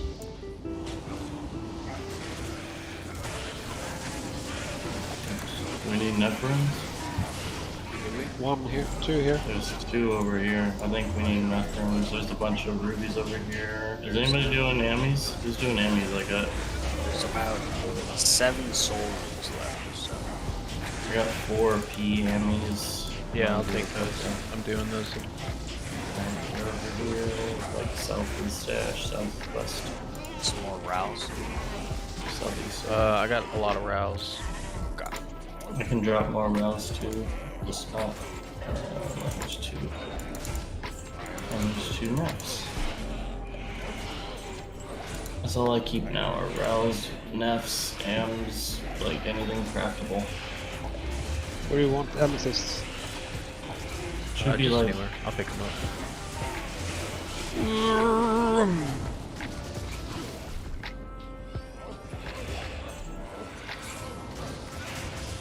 Patty, don't you have a, you know, Huh? something new on your face you should be enjoying? Yeah, I just wanted to come and drop some gems and jewels and stuff. Uh-huh. Uh-huh. Uh-huh. Uh-huh. That's the way. There's a couple. I I like like it. You want to do some cows, Doc? We can, yeah. Yeah. Go do some cows. Cow King turns into Uber Diablo. Right. Where's Finn? Look at all these dewjanks all over the ground. Yeah, we've been in here for a little bit. Mm-hmm. What do you guys need?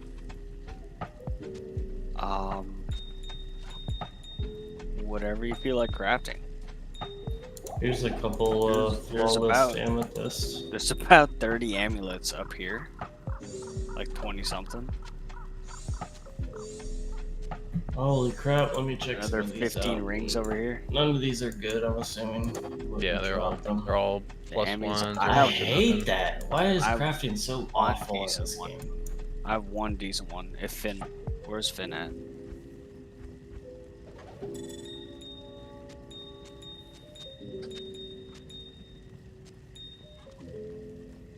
Alright, I got a couple PMEs.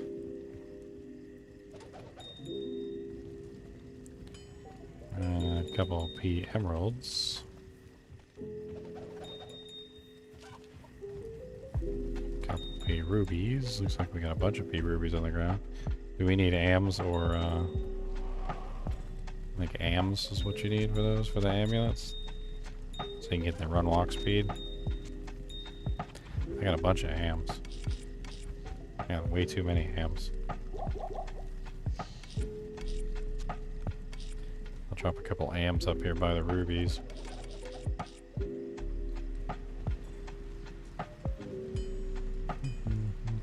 Also got plenty of thulls for the safety amulets. Not a half decent barb one. It's only 1 to skills, but it's not bad.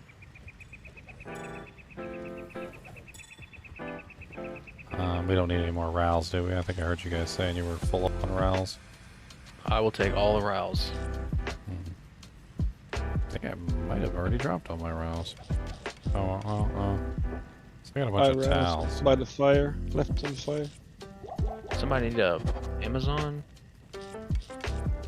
2 to Amazon, 7 FCR, 23 to strength, 25 mana, 8 regen.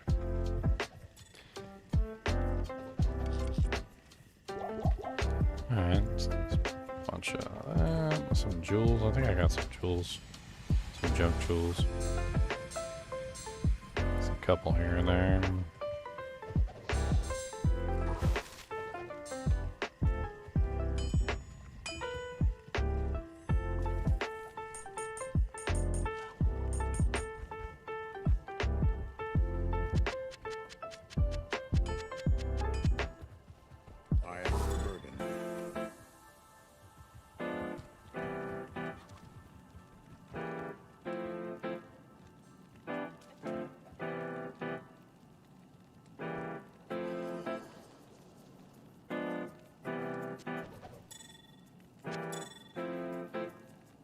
I'm gonna consolidate and get rid of some of these really bad ones. That way it's easier to go through them. Does anybody have a nature's piece they're not using? I do actually. Yeah? Yeah. What game are you in? I'm in the craft game. Alright, I am going to go and grab that and enjoy what's on my head. Like Squiddy is telling me I have to. Well, after like all he went through to get that for you, it was such a hardship. I know, like I'm over here looking for the same thing, and he gets it for 2x and gets a godly roll. Yep. He's hacking.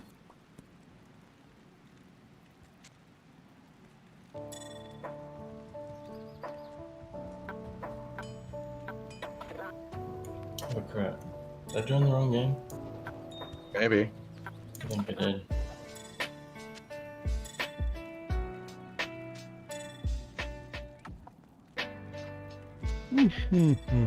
Alright. Hey, do you have any more amulets? I can't carry anymore.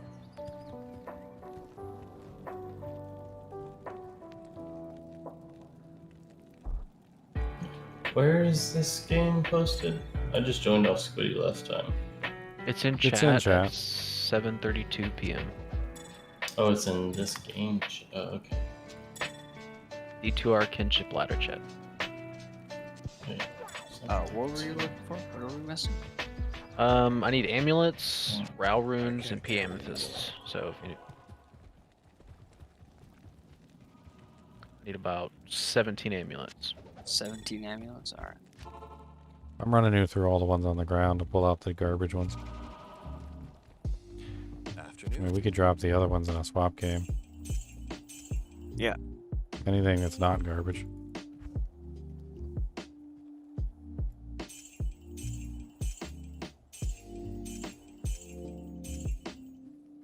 Level 95. Level 95 is garbage. Unless it's got, like, ridiculous amounts of do-janks. Cooley would whoop my butt. He knows more about PvP in this game than I freaking ever do. He knows more about PvP in his left toe than My left toe now. Nat's piece. I do. It is gonna be right below the bond. It's gonna be by Deckard Cain. If you want to keep it, I got a spare one. I don't. Thank you. I just want to go farm some Neothok, and I never can because I die instantly. Even with the. I just kill everything, and then he just pops the bodies. Like that's just why I die, because everything is dead. Gotta be tactical about it. Yeah, I'm the opposite of a Jabazon. I have to be within a certain range for my Nova to hit, where I can just off-screen clear Neothok on a Jabazon and I'm good. Alright, let's see how this does.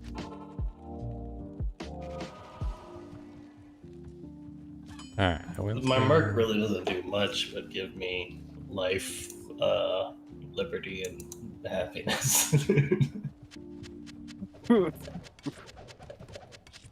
Cleansing, like it's like it's like the church all-in-one Merc. I got a 35% enhanced damage jewel. Nice. I found a 38 a little bit ago, and it just didn't have anything else. But still, Yeah. 30 something's pretty good. It's nice to see, even though it's like not accompanied by something that would make it awesome.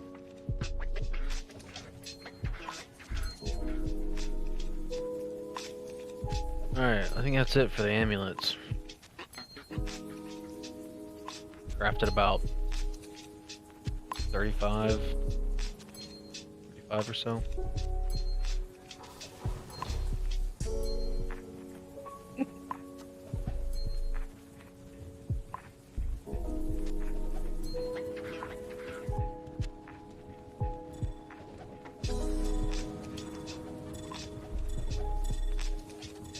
Alright, I cleared out all the crafted amulets, got rid of all the junk ones, cleared out all the crafted rings, I got rid of all the junk ones.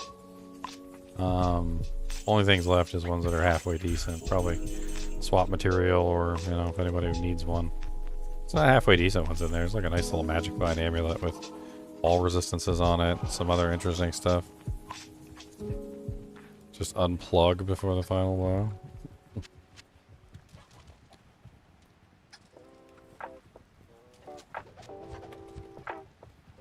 Well, that's nice. I was able to kill him pretty easily, but he dropped me a Manald ring. A Manald? I was about to poop my pants if he dropped me a Nature's Piece. The odds of that would have been funny. I've actually gotten Nature's Piece from him quite a lot, actually. Yeah, me too, but I literally just got one to go kill him. That's what I was saying. If it would have been a Nature's Piece, that would have been crazy. The whole time I've been trying to farm them. I can farm them every once in a while, but like most of the time I just die. I feel like you just need to be more tactical. As a Nova Sorc though, it's kind of hard. You gotta be a certain distance. You can be tactical. I mean, have you ever seen me run Neothak on like characters with no Nature's Piece? Oh no, I'm saying like this. Yeah, I mean, but this character, like, I have to be close enough, like, and his corpse explosions are close enough Yeah, You know, at that what range. you do is you go in there, you attract the monsters, you pull them like you would in an MMO.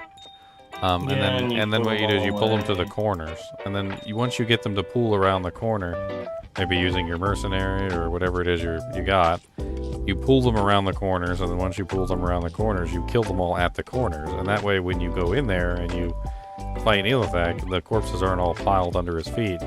You just teleport on top of him, and the corpses are somewhere else besides directly underneath of his feet. It works out pretty well. It just takes a little bit more effort than just teleporting directly on top of him and hoping for the best. Yeah, that's like what I have to do in Arcane. I have to teleport all around until the ghosts get on a platform that they're not gonna just create a new star.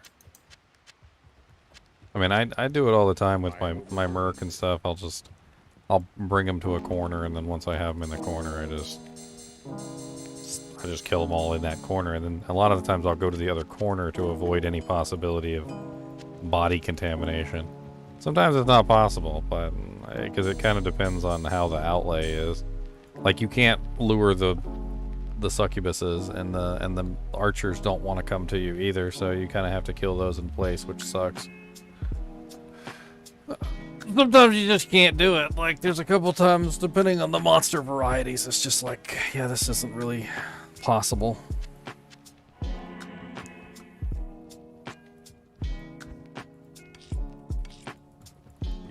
Alright, I cleaned up the crafting thing. I got the items for later.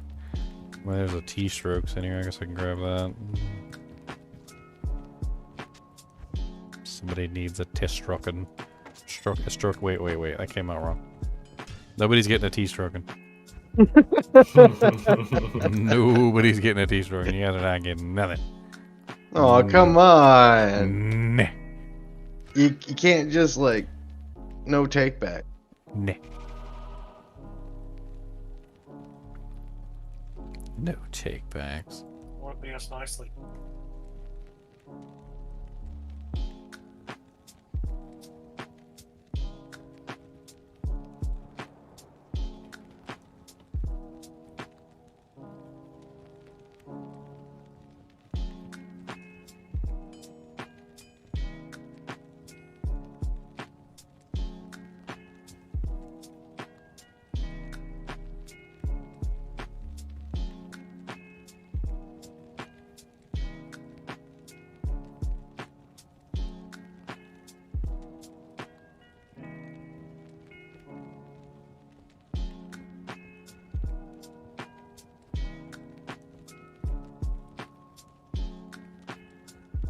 Make a video on how to open Duriel.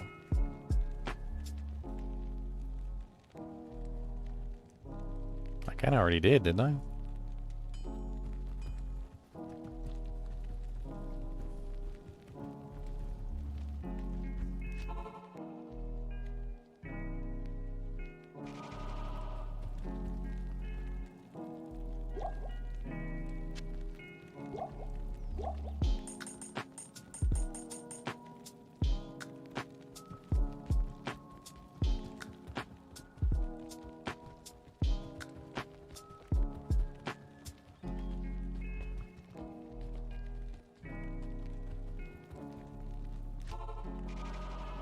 Area plateau.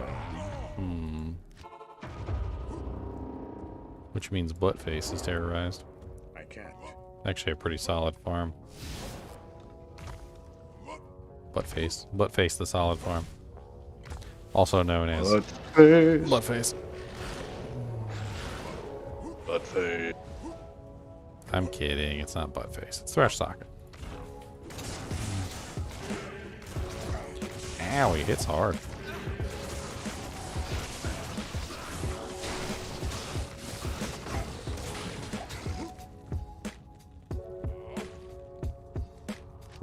Dang it, I accidentally horked with the wrong weapons.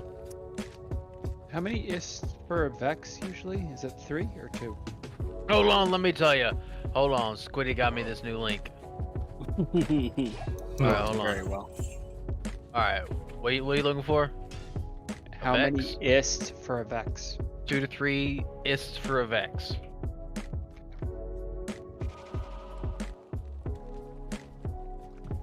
2 to 3 ists, that's it. So it's Squiddy. It's Squiddy, not me. Yep. Yep. That seems low.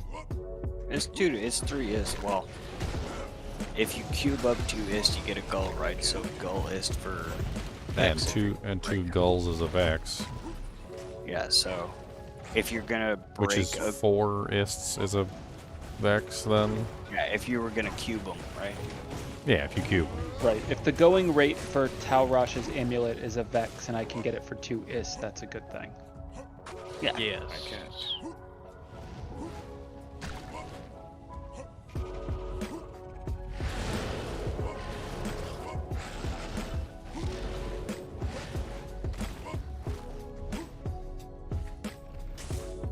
And more than not, people usually have 2 of the rune beforehand versus 1 of the one ahead of it. Just like how sirs are worth something because you need 2 to make a bird. Oh, 2 Cherokee drop. I'll take it. Hey, nice. Sirs are always worth something. I can't remember I'll never forget the first time somebody found a sir while we were like as a kinship, and they were like, "Oh man, I found a sir," and I'm like, "Oh yeah." What do you mean, oh man? I like poor you. The third off the top of the poor list, guy, essentially. only a half a burr. So unfortunate that you found a half a burr, my friend. Zod's at the top of the So- list, but so I take it unfortunate. off of the top of the list. So it's Jaw, Burr, Sir. If you find any of those 3, you're golden. You're happy. You Yeah, poor you're guy. happy. Even if you poor find a guy. Zod, you're still happy. You can make stuff Yeah, like, of course. like some good stuff. Oh, there's Or lots of good make stuff you can even make with Zods Great now. rolls, good stuff. And I can Zod my Astrion's Iron Ward. Yeah, you can Zod a ton of good have stuff an that Death wouldn't be Astrions? good. Oh, I Zodded my non-F Astrions. It was great. I Then I shield didn't have to. mine. Then I never had to go back to town to repair it while I was smiting. Ever. Yeah, I can see the appeal in that. Told you. Never repair. I get that all the time. It's like, why did you Zod your Astrions? Oh my god. Like it's a Zod rune. First off, it's not that expensive. And I don't like going back to town to repair my weapon. Understandable.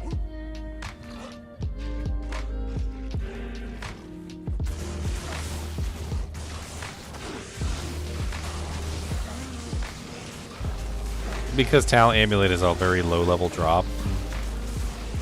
It drops a lot in lower level areas. Didn't we find one like normal cows this season? Normal cows. Yes, we did. I was there when it dropped. Yeah, Seriously? It's a very low TC class. It drops Does it more. terrorize normal cows? No, No, just, day 1 normal cows. it's a very low treasure class. Wow. You Well, I don't- know you can get it from Nightmare Andy. You don't understand. It's basically like one of the lowest treasure class items. It drops alongside all the other amulets like Angelic Amulet and all that other crap. Wow. That is kind of crazy. Yeah, I can never find him. Find it.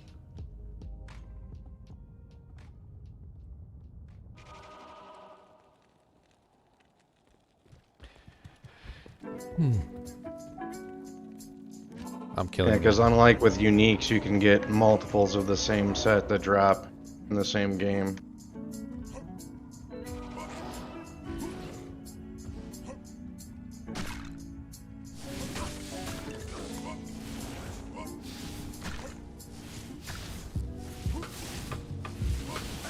Darkado said he was sad when he found his sir. You sad people in your sir runes. I'd be happy to find a sir. Boo hoo.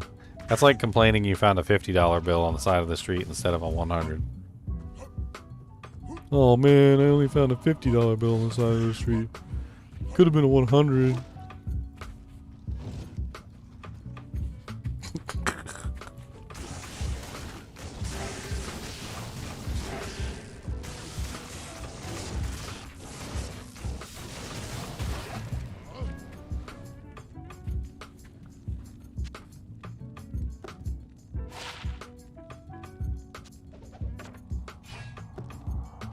And this boy's steady dropping me a rare item every single time I kill him, too.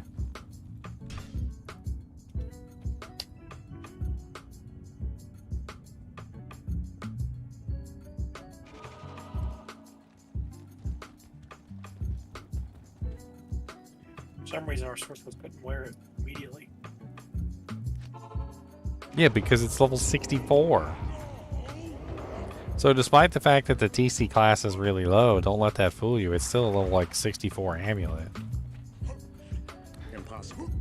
He just has a really low TC class for some reason, which means you can find it and look at it in your inventory for a very long time. Not exactly sure why it has such a low TC class. Well, there are some items like that in the game that just have insanely low TC classes, but like really high levels to actually put them on. I can't. It's like a tease. It's like, we're gonna let you find this item, but you can't put this on. Like, I hate to tell you, it's you're not gonna be able to put it on.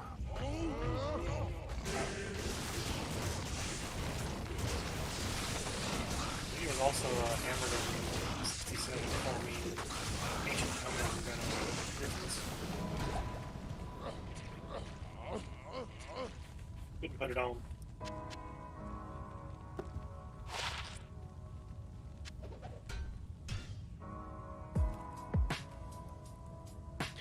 Boom, boom.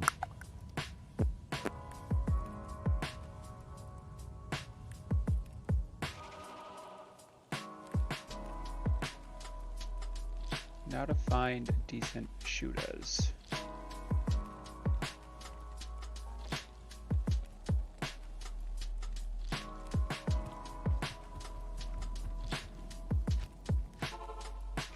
A shoot us. Why do you want to shoot us?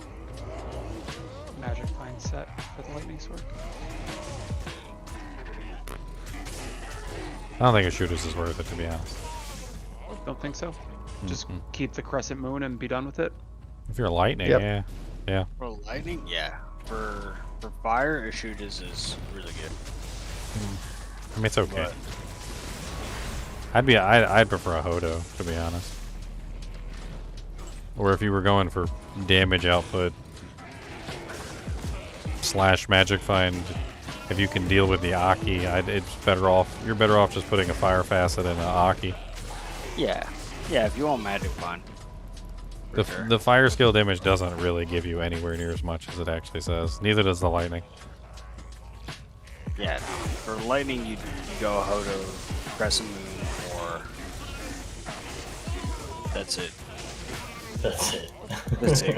Hodo or So Crescent Moon. what happens with a shoot I is took off my Hodo for it gives you 20% increased damage, but the problem is it's giving you 20% to your base, not 20% to your actual. So whatever your lightning mastery is right now, I don't know what that is, but I'll just take a guess and say it's like something like 450%.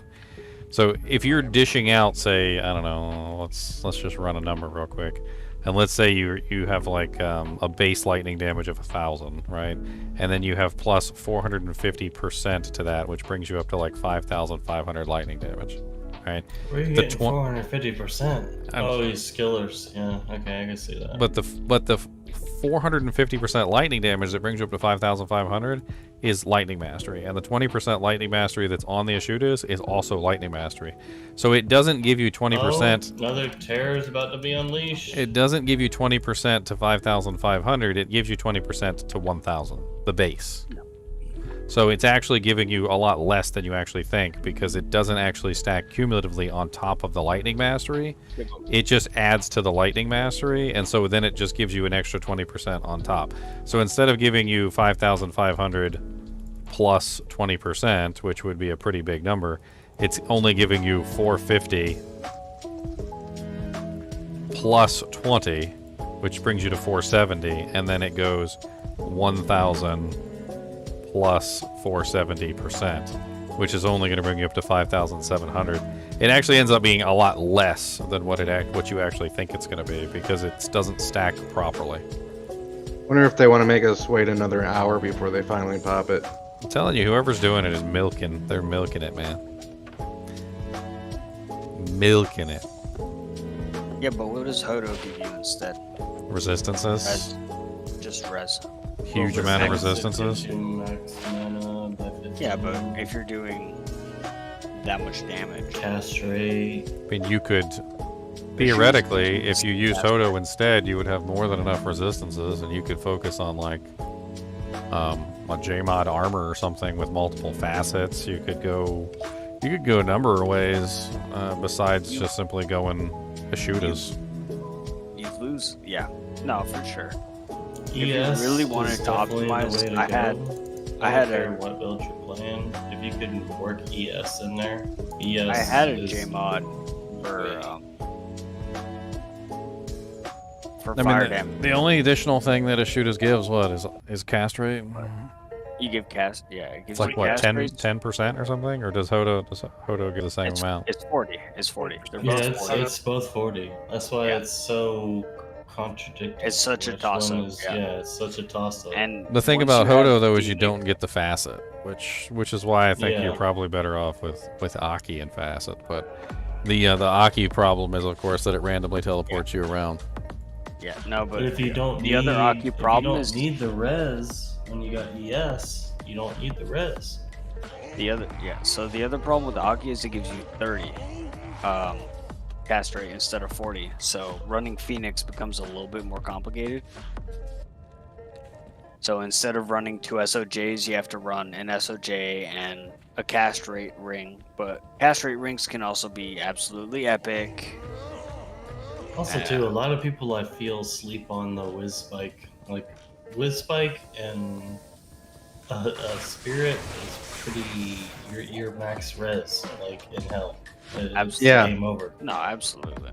No, but if you're lightning, Like, I think even on a Paladin, like, that's what all the bots ran was a freaking. if you're Whiz lightning Spike though, and I then think the best in Hogs, slot and is that's done. is your Crescent Moon. Like I don't think there's Oh, a yeah, better for sure. Crescent Moon. For sure. Yeah, for sure. Yeah, I run into faster cast rate issues right now. I'm definitely not at my break point currently. But you can run a Serpent Skin. You can run a Viper Magi. Yeah. I'm doing a Magic Find set. So I'm running Tal's Chest, Tal's Amulet, Tal's Belt, and then I run into my normal. I'm fine with cast rate, but with My Fireball Sork had like less than 100 Magic Find. We're talking about I was talking about more max damage than MF. Yeah, no, I'm trying to. Yes, I'm good with my normal build. My Magic Find, I now have 261 Magic with Tal's. I mean, if you want Magic Find, you just run Cold Sword, and you don't go 105 cast rate. But I mean, okay, I'm talking about more niche builds, like very niche. You build a character to do something specific. If you're trying to, anyways, that's the way I build my characters personally. But moral of the story is that the actual damage numbers on the Ashudas matters very little.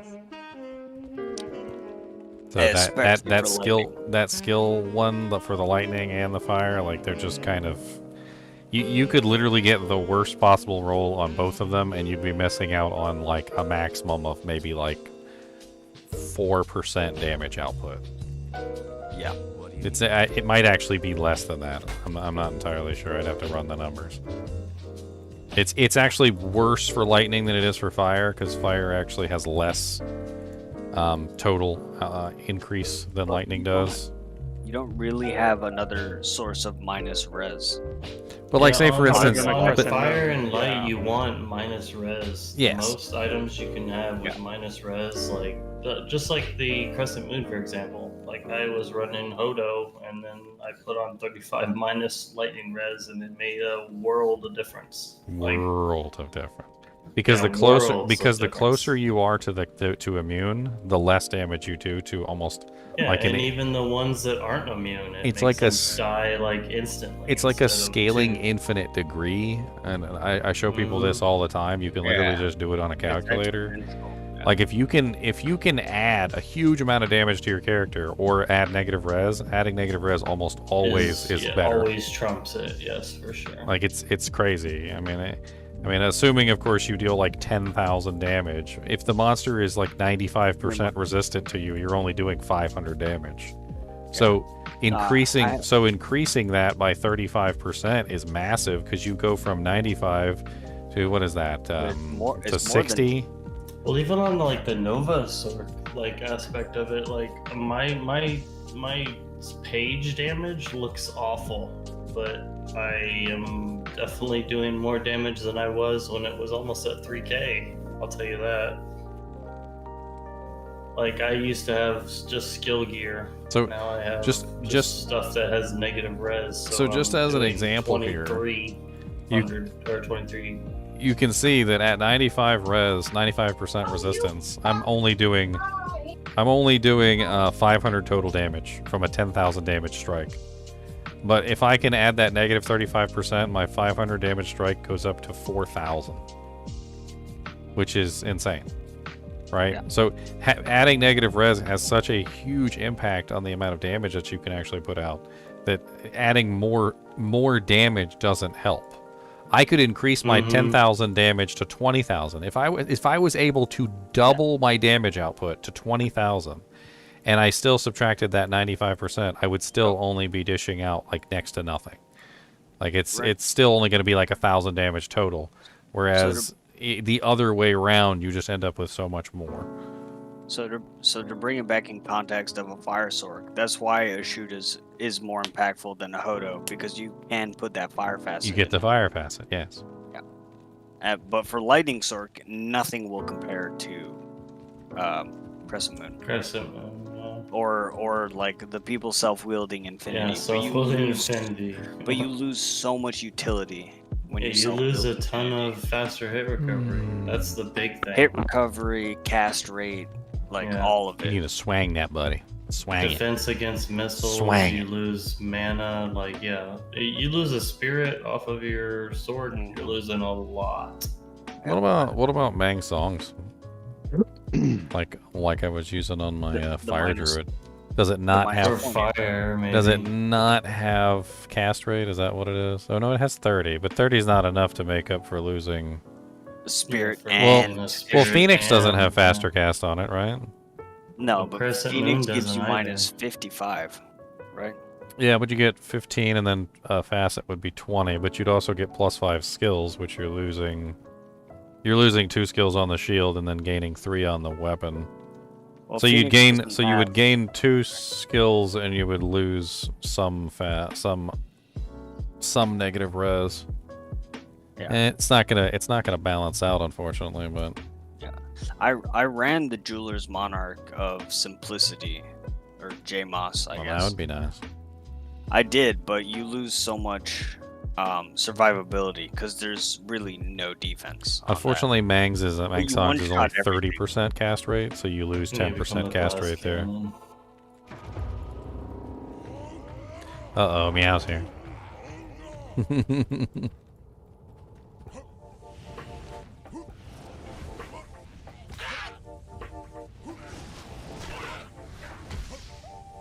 But yeah, no, my fire sword season 2 was an absolute beast. Like, I took my fire sword into chaos, where everything is fire immune, right? Oh. I'm mowing down. I'm mowing down chaos. One of the things I was gonna say though, and I totally forgot because I got sidetracked. When it comes to a shooters, there's no reason to get like a perfect one, or even try to get one that's even close to perfect. Just trade for a cheap one that's +3 and has it doesn't even matter. It could be 10% for all you care. Because I'm telling you that enhanced damage that it has on it isn't really that important, and jockeying for 1 or 2 extra percent is not worth it. Like if somebody had like a 20% on there, and let's say they wanted like a Burr Rune, and then there was like an 18% on there for a Vex, just get the 18%. Like that extra 2% is literally nothing, and it's not worth overspending for. And it's the same with the facet. If you can get the -5 is so much more important than the +5. Yes, exactly. Same exact thing. Yeah. If you're looking at a 4 versus a 5, you're missing out on. It's not even 1% anymore. What is it, like 0.25% or something? Yeah, in terms of the plus, yeah. Yeah. Which is the exact opposite for cold, by the way. Cold, that plus skill damage is amazing. Yeah, because of the way Cold Mastery works. Yeah, because Cold Mastery does negative and fire and light. Yeah, that's what makes it different. Is you want the negative on every other build except for so Cold. speaking of the opposite weapon, so instead of a Shooters, if we were talking about Death's Fathom is absolutely amazing to get. You want Death's Fathom, and you want like the really good Death's Fathom too. You want like the perfect. You want the perfect one. That's where it really matters. And like you want a perfect facet in it. comparatively between the two, like Death's Fathom is 100% best in slot for the Cold Sorceress, and it's really hard to beat that thing. I mean, there's other options, but I don't think anything is better than the Death's Fathom. I've seen a lot of people running Doom. Ever since they changed they added the penalty to the resistances, yeah.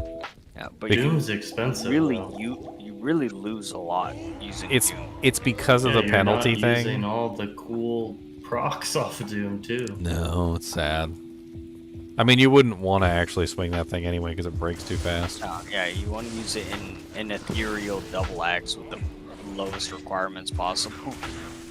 Yeah, the entire purpose is just to get the negative res, just like you do with Crescent Moon. Yeah. And of course, it doesn't hurt that it has Holy Freeze aura.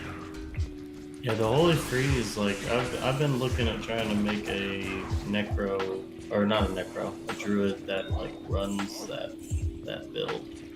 What is the highest durability item that you could make that Doom in anyway? Because I was thinking about poleaxe too, right? Well, I need one-handers. I was thinking about trying to run a just similar to the Thor build. I was thinking about trying to run a dual Doom. The only way you can do it is with axes. Yeah, you gotta get a super high one-handed. I thought it could also. Oh, Diablo has invaded. I thought it could also be made in hammers. Couldn't it also be made in hammers? So yeah, but there's no one-handed hammer that goes up to 5 sockets. There isn't? Nope. That's the kicker. I thought legendary mallet could be. And who is the guy who's at the McDonald's drive-thru? Yeah, Meow's gotta fix his mic. Uh-oh. Meow's at the McDonald's drive-thru? His cat probably chewed on it. That's what happened. Wrong on my mic. Yeah, it's you, Meow. It's definitely you. Oh, man. Poor Meow. Is it my Discord, do you think? Oh, well, that sounds a little bit better now. It's a good mic, so I don't know. It's like I mean, $200 bloody. You can hear it on stream if you want to take a look. To a kitty. Yeah, it sounds let me redo Discord. Oh, you sound good now, bro. It's normally Discord. I'll just reset. You sound good. Uber Diablo is filled with flame archers. I hate it when he's got a flame archer pack backing him up. He came with his homies today. And he freaking walled me in, you little punk. I definitely could use help when you guys get a check. I'll be on in a sec. I'll come out because I missed it anyway. I was just logging into Ginger's website. Okay, whoever's given Uber Diablo the blessed aim, can we please not do that? He's been walking for an hour. Yeah, he's been walking for an hour. It was a pretty long walk. Just logging in now. Who needed help? Dev, I put it in chat. Is it on EU or NA? NA.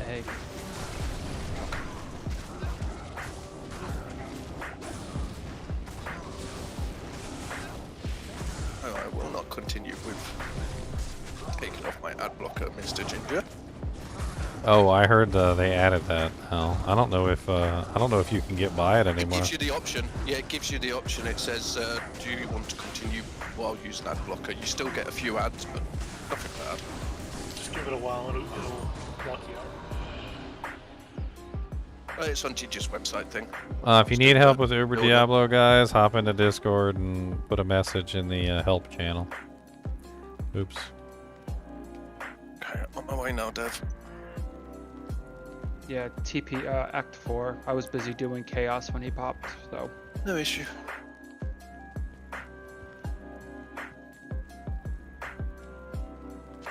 Yeah, got what, 15 hours till D4? Yeah, a little while. Time to take a nap. And just woke up. Oh, that's a weird one. A 12:28. He's interested in your merc. 12:28. It's an odd little one. Good luck on the rolls, mate. Yeah, I need to go back and drop my other one. Wah, wah, wah. Check Discord. Okay, let me go help Cody.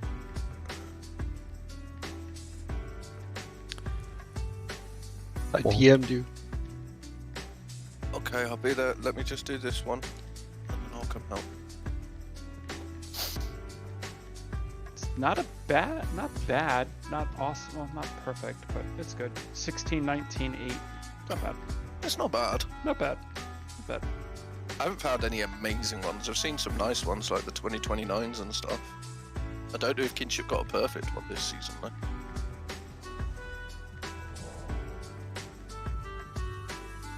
Where we at? Fridgy. Oh, I may as well take your bow, yeah. Oh, he locked me into a cage.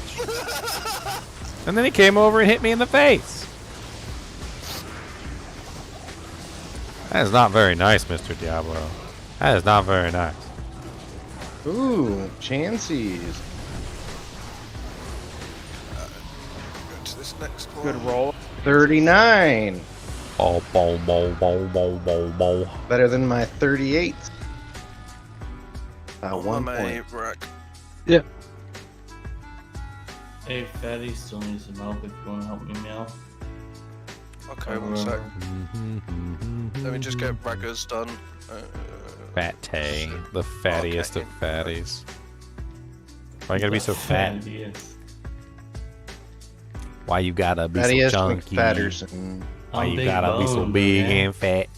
Why you gotta be so chunky? Why you gotta tell me that?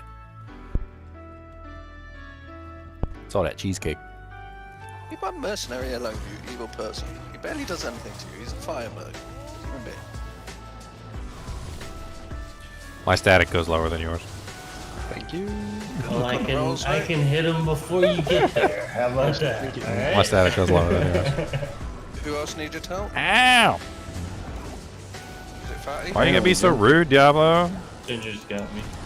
Okay. I'm here, killing stuff. I'm trying my best. Get some frenzy in there. Stack it up, stack it up, stack it up, stack it in. Look, Rack. Yep. Thank you. I'll go help Redneck. Aggro bonk. There's a bonk here.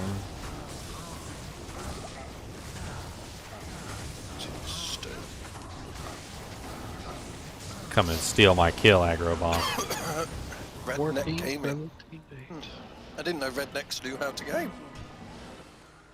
I thought I always get confused with the whole redneck thing because I'm not American, so I don't really like when I think redneck. I think of what's his name with the orange car that used to jump over stuff. 1817-9, not bad.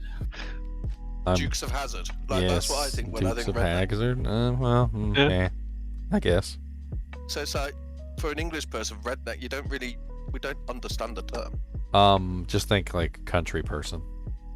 Yeah, As 'cause a some Texan, people it's take pretty it accurate. so It's a little offensive, and some more. people don't. It's a little more complicated than country person, but I'm sure you have Yeah. somebody who lives in the country out there who probably has a different set of like mentalities toward things. Like it's yours probably aren't the same as ours, but I mean I'm sure You know what's I'm funny sure you is have a country redneck- person out there who when they come to the city they just seem very odd. Redneck varies from like a huge spectrum. Yeah, because some people get so offended with it. Some people. Well, don't. there's some people that are rednecks that are just like I don't know. Like there's a redneck that has like their truck where the back end is lowered and the front end is raised. I've also like, seen that's that a redneck, and then there's also a redneck that has like a pristine truck from like 2000. I like the ones that have the air, the the window AC unit installed in the back of their truck. Bro, now that is a redneck, but that's like a whole different breed. Like, That's Larry the Cable Guy. bro, I work in auto parts. You wouldn't believe some of the stuff I've seen. I've But then seen there's also, that like- same thing you're saying. You wouldn't believe some. You wouldn't believe it. I don't know. They come It's in all for like confusing to me. power inverters and like, how do I power this AC unit that I just stuck in the side of my van? Like, I don't know, dude. Like, how do you? How I've do never done you that. do this? I don't. My redneck level is up to here. You just passed it. You passed it, sir. Look, you want to? Okay, you want to? Yeah, yeah. I want to. My yes. favorite thing is you just it's a whole conversation. You go, hey, Jeet yet? Nah, Anyone G, else need y'all any help? Hey. I've heard of the whole redneck thing, like, you know. That's a whole conversation right there. Yes, sir. But I heard about the ones like it's like they're with the cousin and their cousin and this cousin. It's just like what?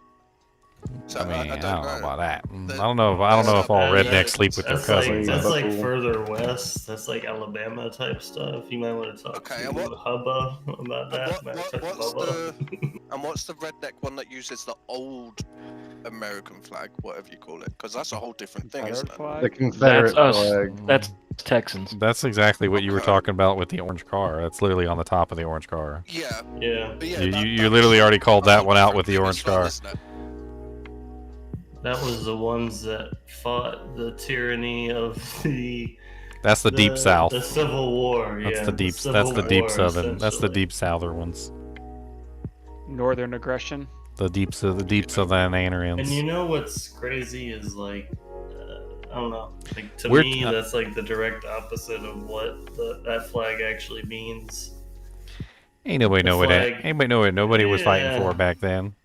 They didn't have the internet. Yeah.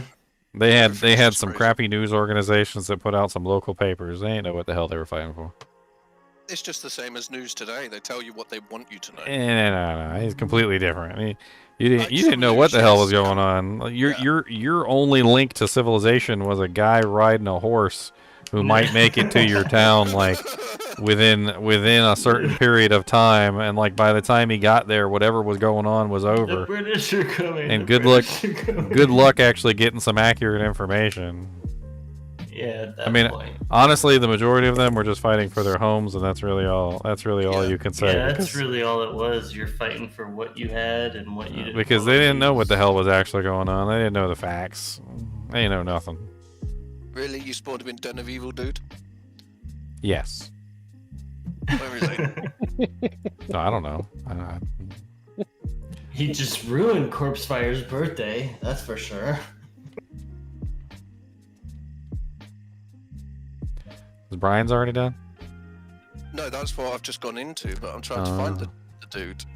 Well, where's he at? Where's Brian at? Den of Evil, you know, I put a portal up. I'm guessing he's spawned him at Corpsefire, or whatever his name is. In This the way. It's a candy. He's down here. Be quiet. Can you imagine that? You're struggling just to get going, and bloody declo spawns in the den. Dude, I actually had somebody email me. They were like, have you ever had Diablo spawn while you were trying to kill the Countess? And he's really hard, and I can't kill him.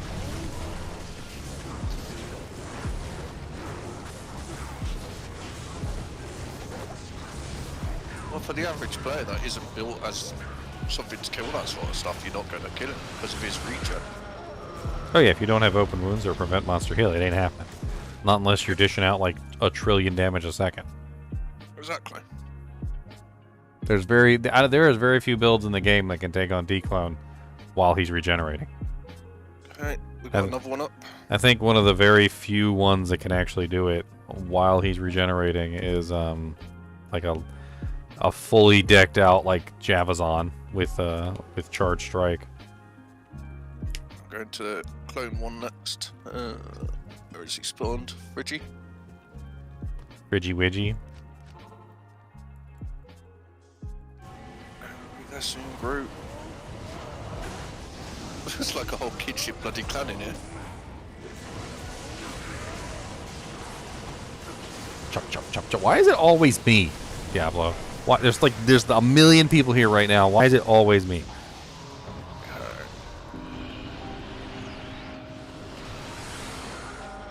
Going into grooves now.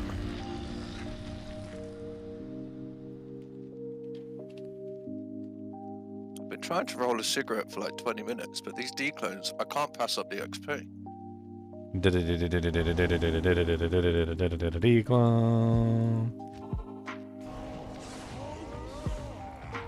Oh, he's not here. Where did he spawn him then?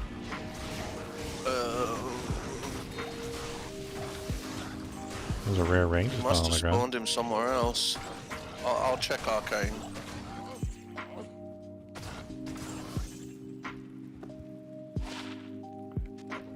No, it can't be Arcane because there's no. The portal wasn't even. Somebody open. might have walked down Oh yeah, towards. he's in Arcane. Oh, he's in Arcane. Yeah, I put a portal up if it's easier. I found him, Macro. You can kill Declone with a mediocre smiter, yeah. You just need open wounds, crushing blow. That's pretty much all.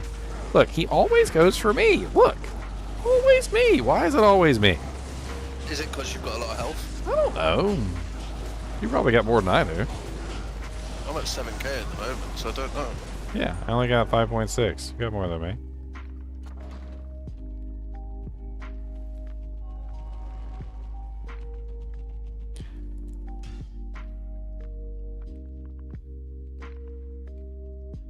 Alright, do we have anybody asking an in-game help? I haven't looked though yet.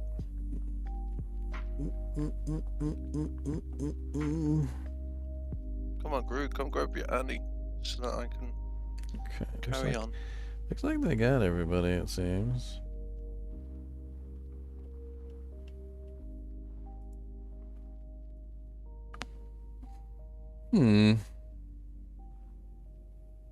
I need to train the dog to run chaos. Like I said, I told you earlier, he's a very food motivated individual. He very well might be able to train him to run chaos for some snacks. Have like a little auto dispenser, and like if he successfully kills Diablo, he gets like a treat. He would be. If he successfully gets a key from summoner, he gets a treat. And he would be super fat by the time he friggin'. He'd be like, oh, I could not avoid her. You turn into a Chinchilla. The treat dispenser would be empty when I come home.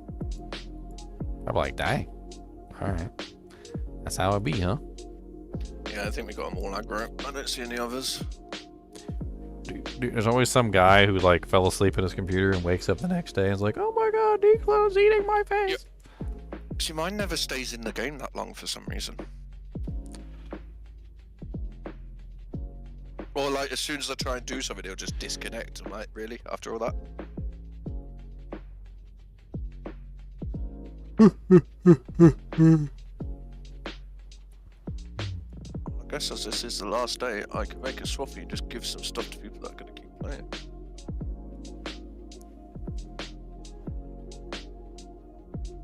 I'm going to keep Madrid just in case D4 is a total flop. Everything else, go. Oh, I am. Yeah, who knows? Maybe it'll be a total flop. Get him. Yeah, so I'm going to keep my main character, but the rest of it can go.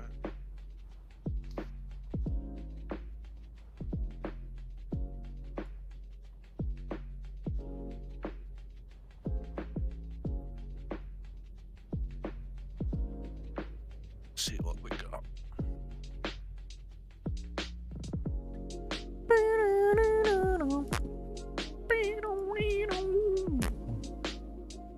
Okay.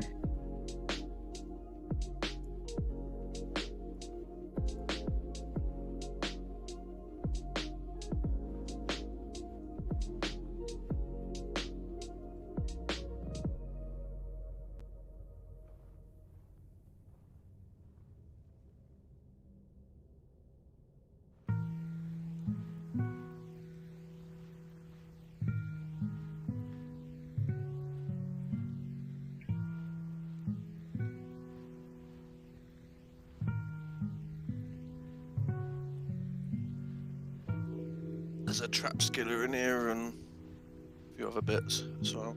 Whoever needs it. Ethereal two throw. That's a nice Burk armor. Oh man, I'm streaming for 9 hours.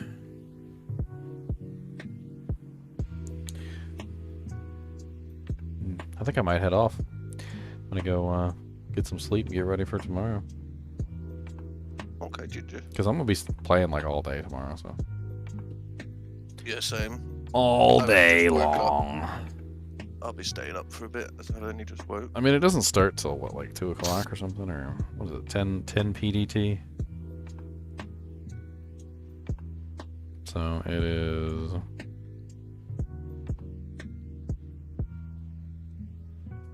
1 o'clock PM. Okay. Not that I'll sleep that long, but let's set an alarm for like at least. Do you want this at least ethereal two throw, Ginger? 10. I mean, it's great early on, but it's not really the best If you thing up it though, later. it's great for the Merc, for an open wounds Merc. Tooth throw has open wounds? Yeah, 40%. It's ethereal two throw. 40% open wounds. That's a really nice open wound Merc armor. Oh, actually, yeah, that's because it's got lifesteal. It's, oh no, wait, no. No, tooth throw. That's right. I was thinking of the wrong armor. It's it can be upgraded once and it's already at over 1,000 defense. I don't need it myself. I'm good because I got the crescent moons, and the crescent moons are 25% open wounds on each weapon. So, all right, I'll see you guys tomorrow. Have a lovely night's sleep, Ginger. Alright guys and gals, I'll be on obviously before launch. We'll probably be on maybe an hour or two before launch. I'll check and see who we have signed up for Diablo IV teams, and we'll make some little groups. I don't think we have that many people for Diablo IV Season 2 launch. Not really a whole lot of people super excited about it. I can understand that. I'm still going to check it out anyway. I'm kind of excited to build my Summon Necromancer though, so we'll have some fun with that at least. Figuring out whether the Summon Necromancer is actually worth playing. And I think we got at least some fun stuff to go over with Diablo 4 at the very least. And, you know, even if you don't want to play, you can at least watch me play and suffer, and that way you guys don't have to suffer. You'd be like, oh, look at Ginger suffering. I'm totally not going to suffer alongside of him because it looks like he's suffering pretty bad. I think he's going bald. Anyway, as always, thanks for watching, guys and gals, and hope you join me tomorrow for Diablo 4 Season 2. Keep watching.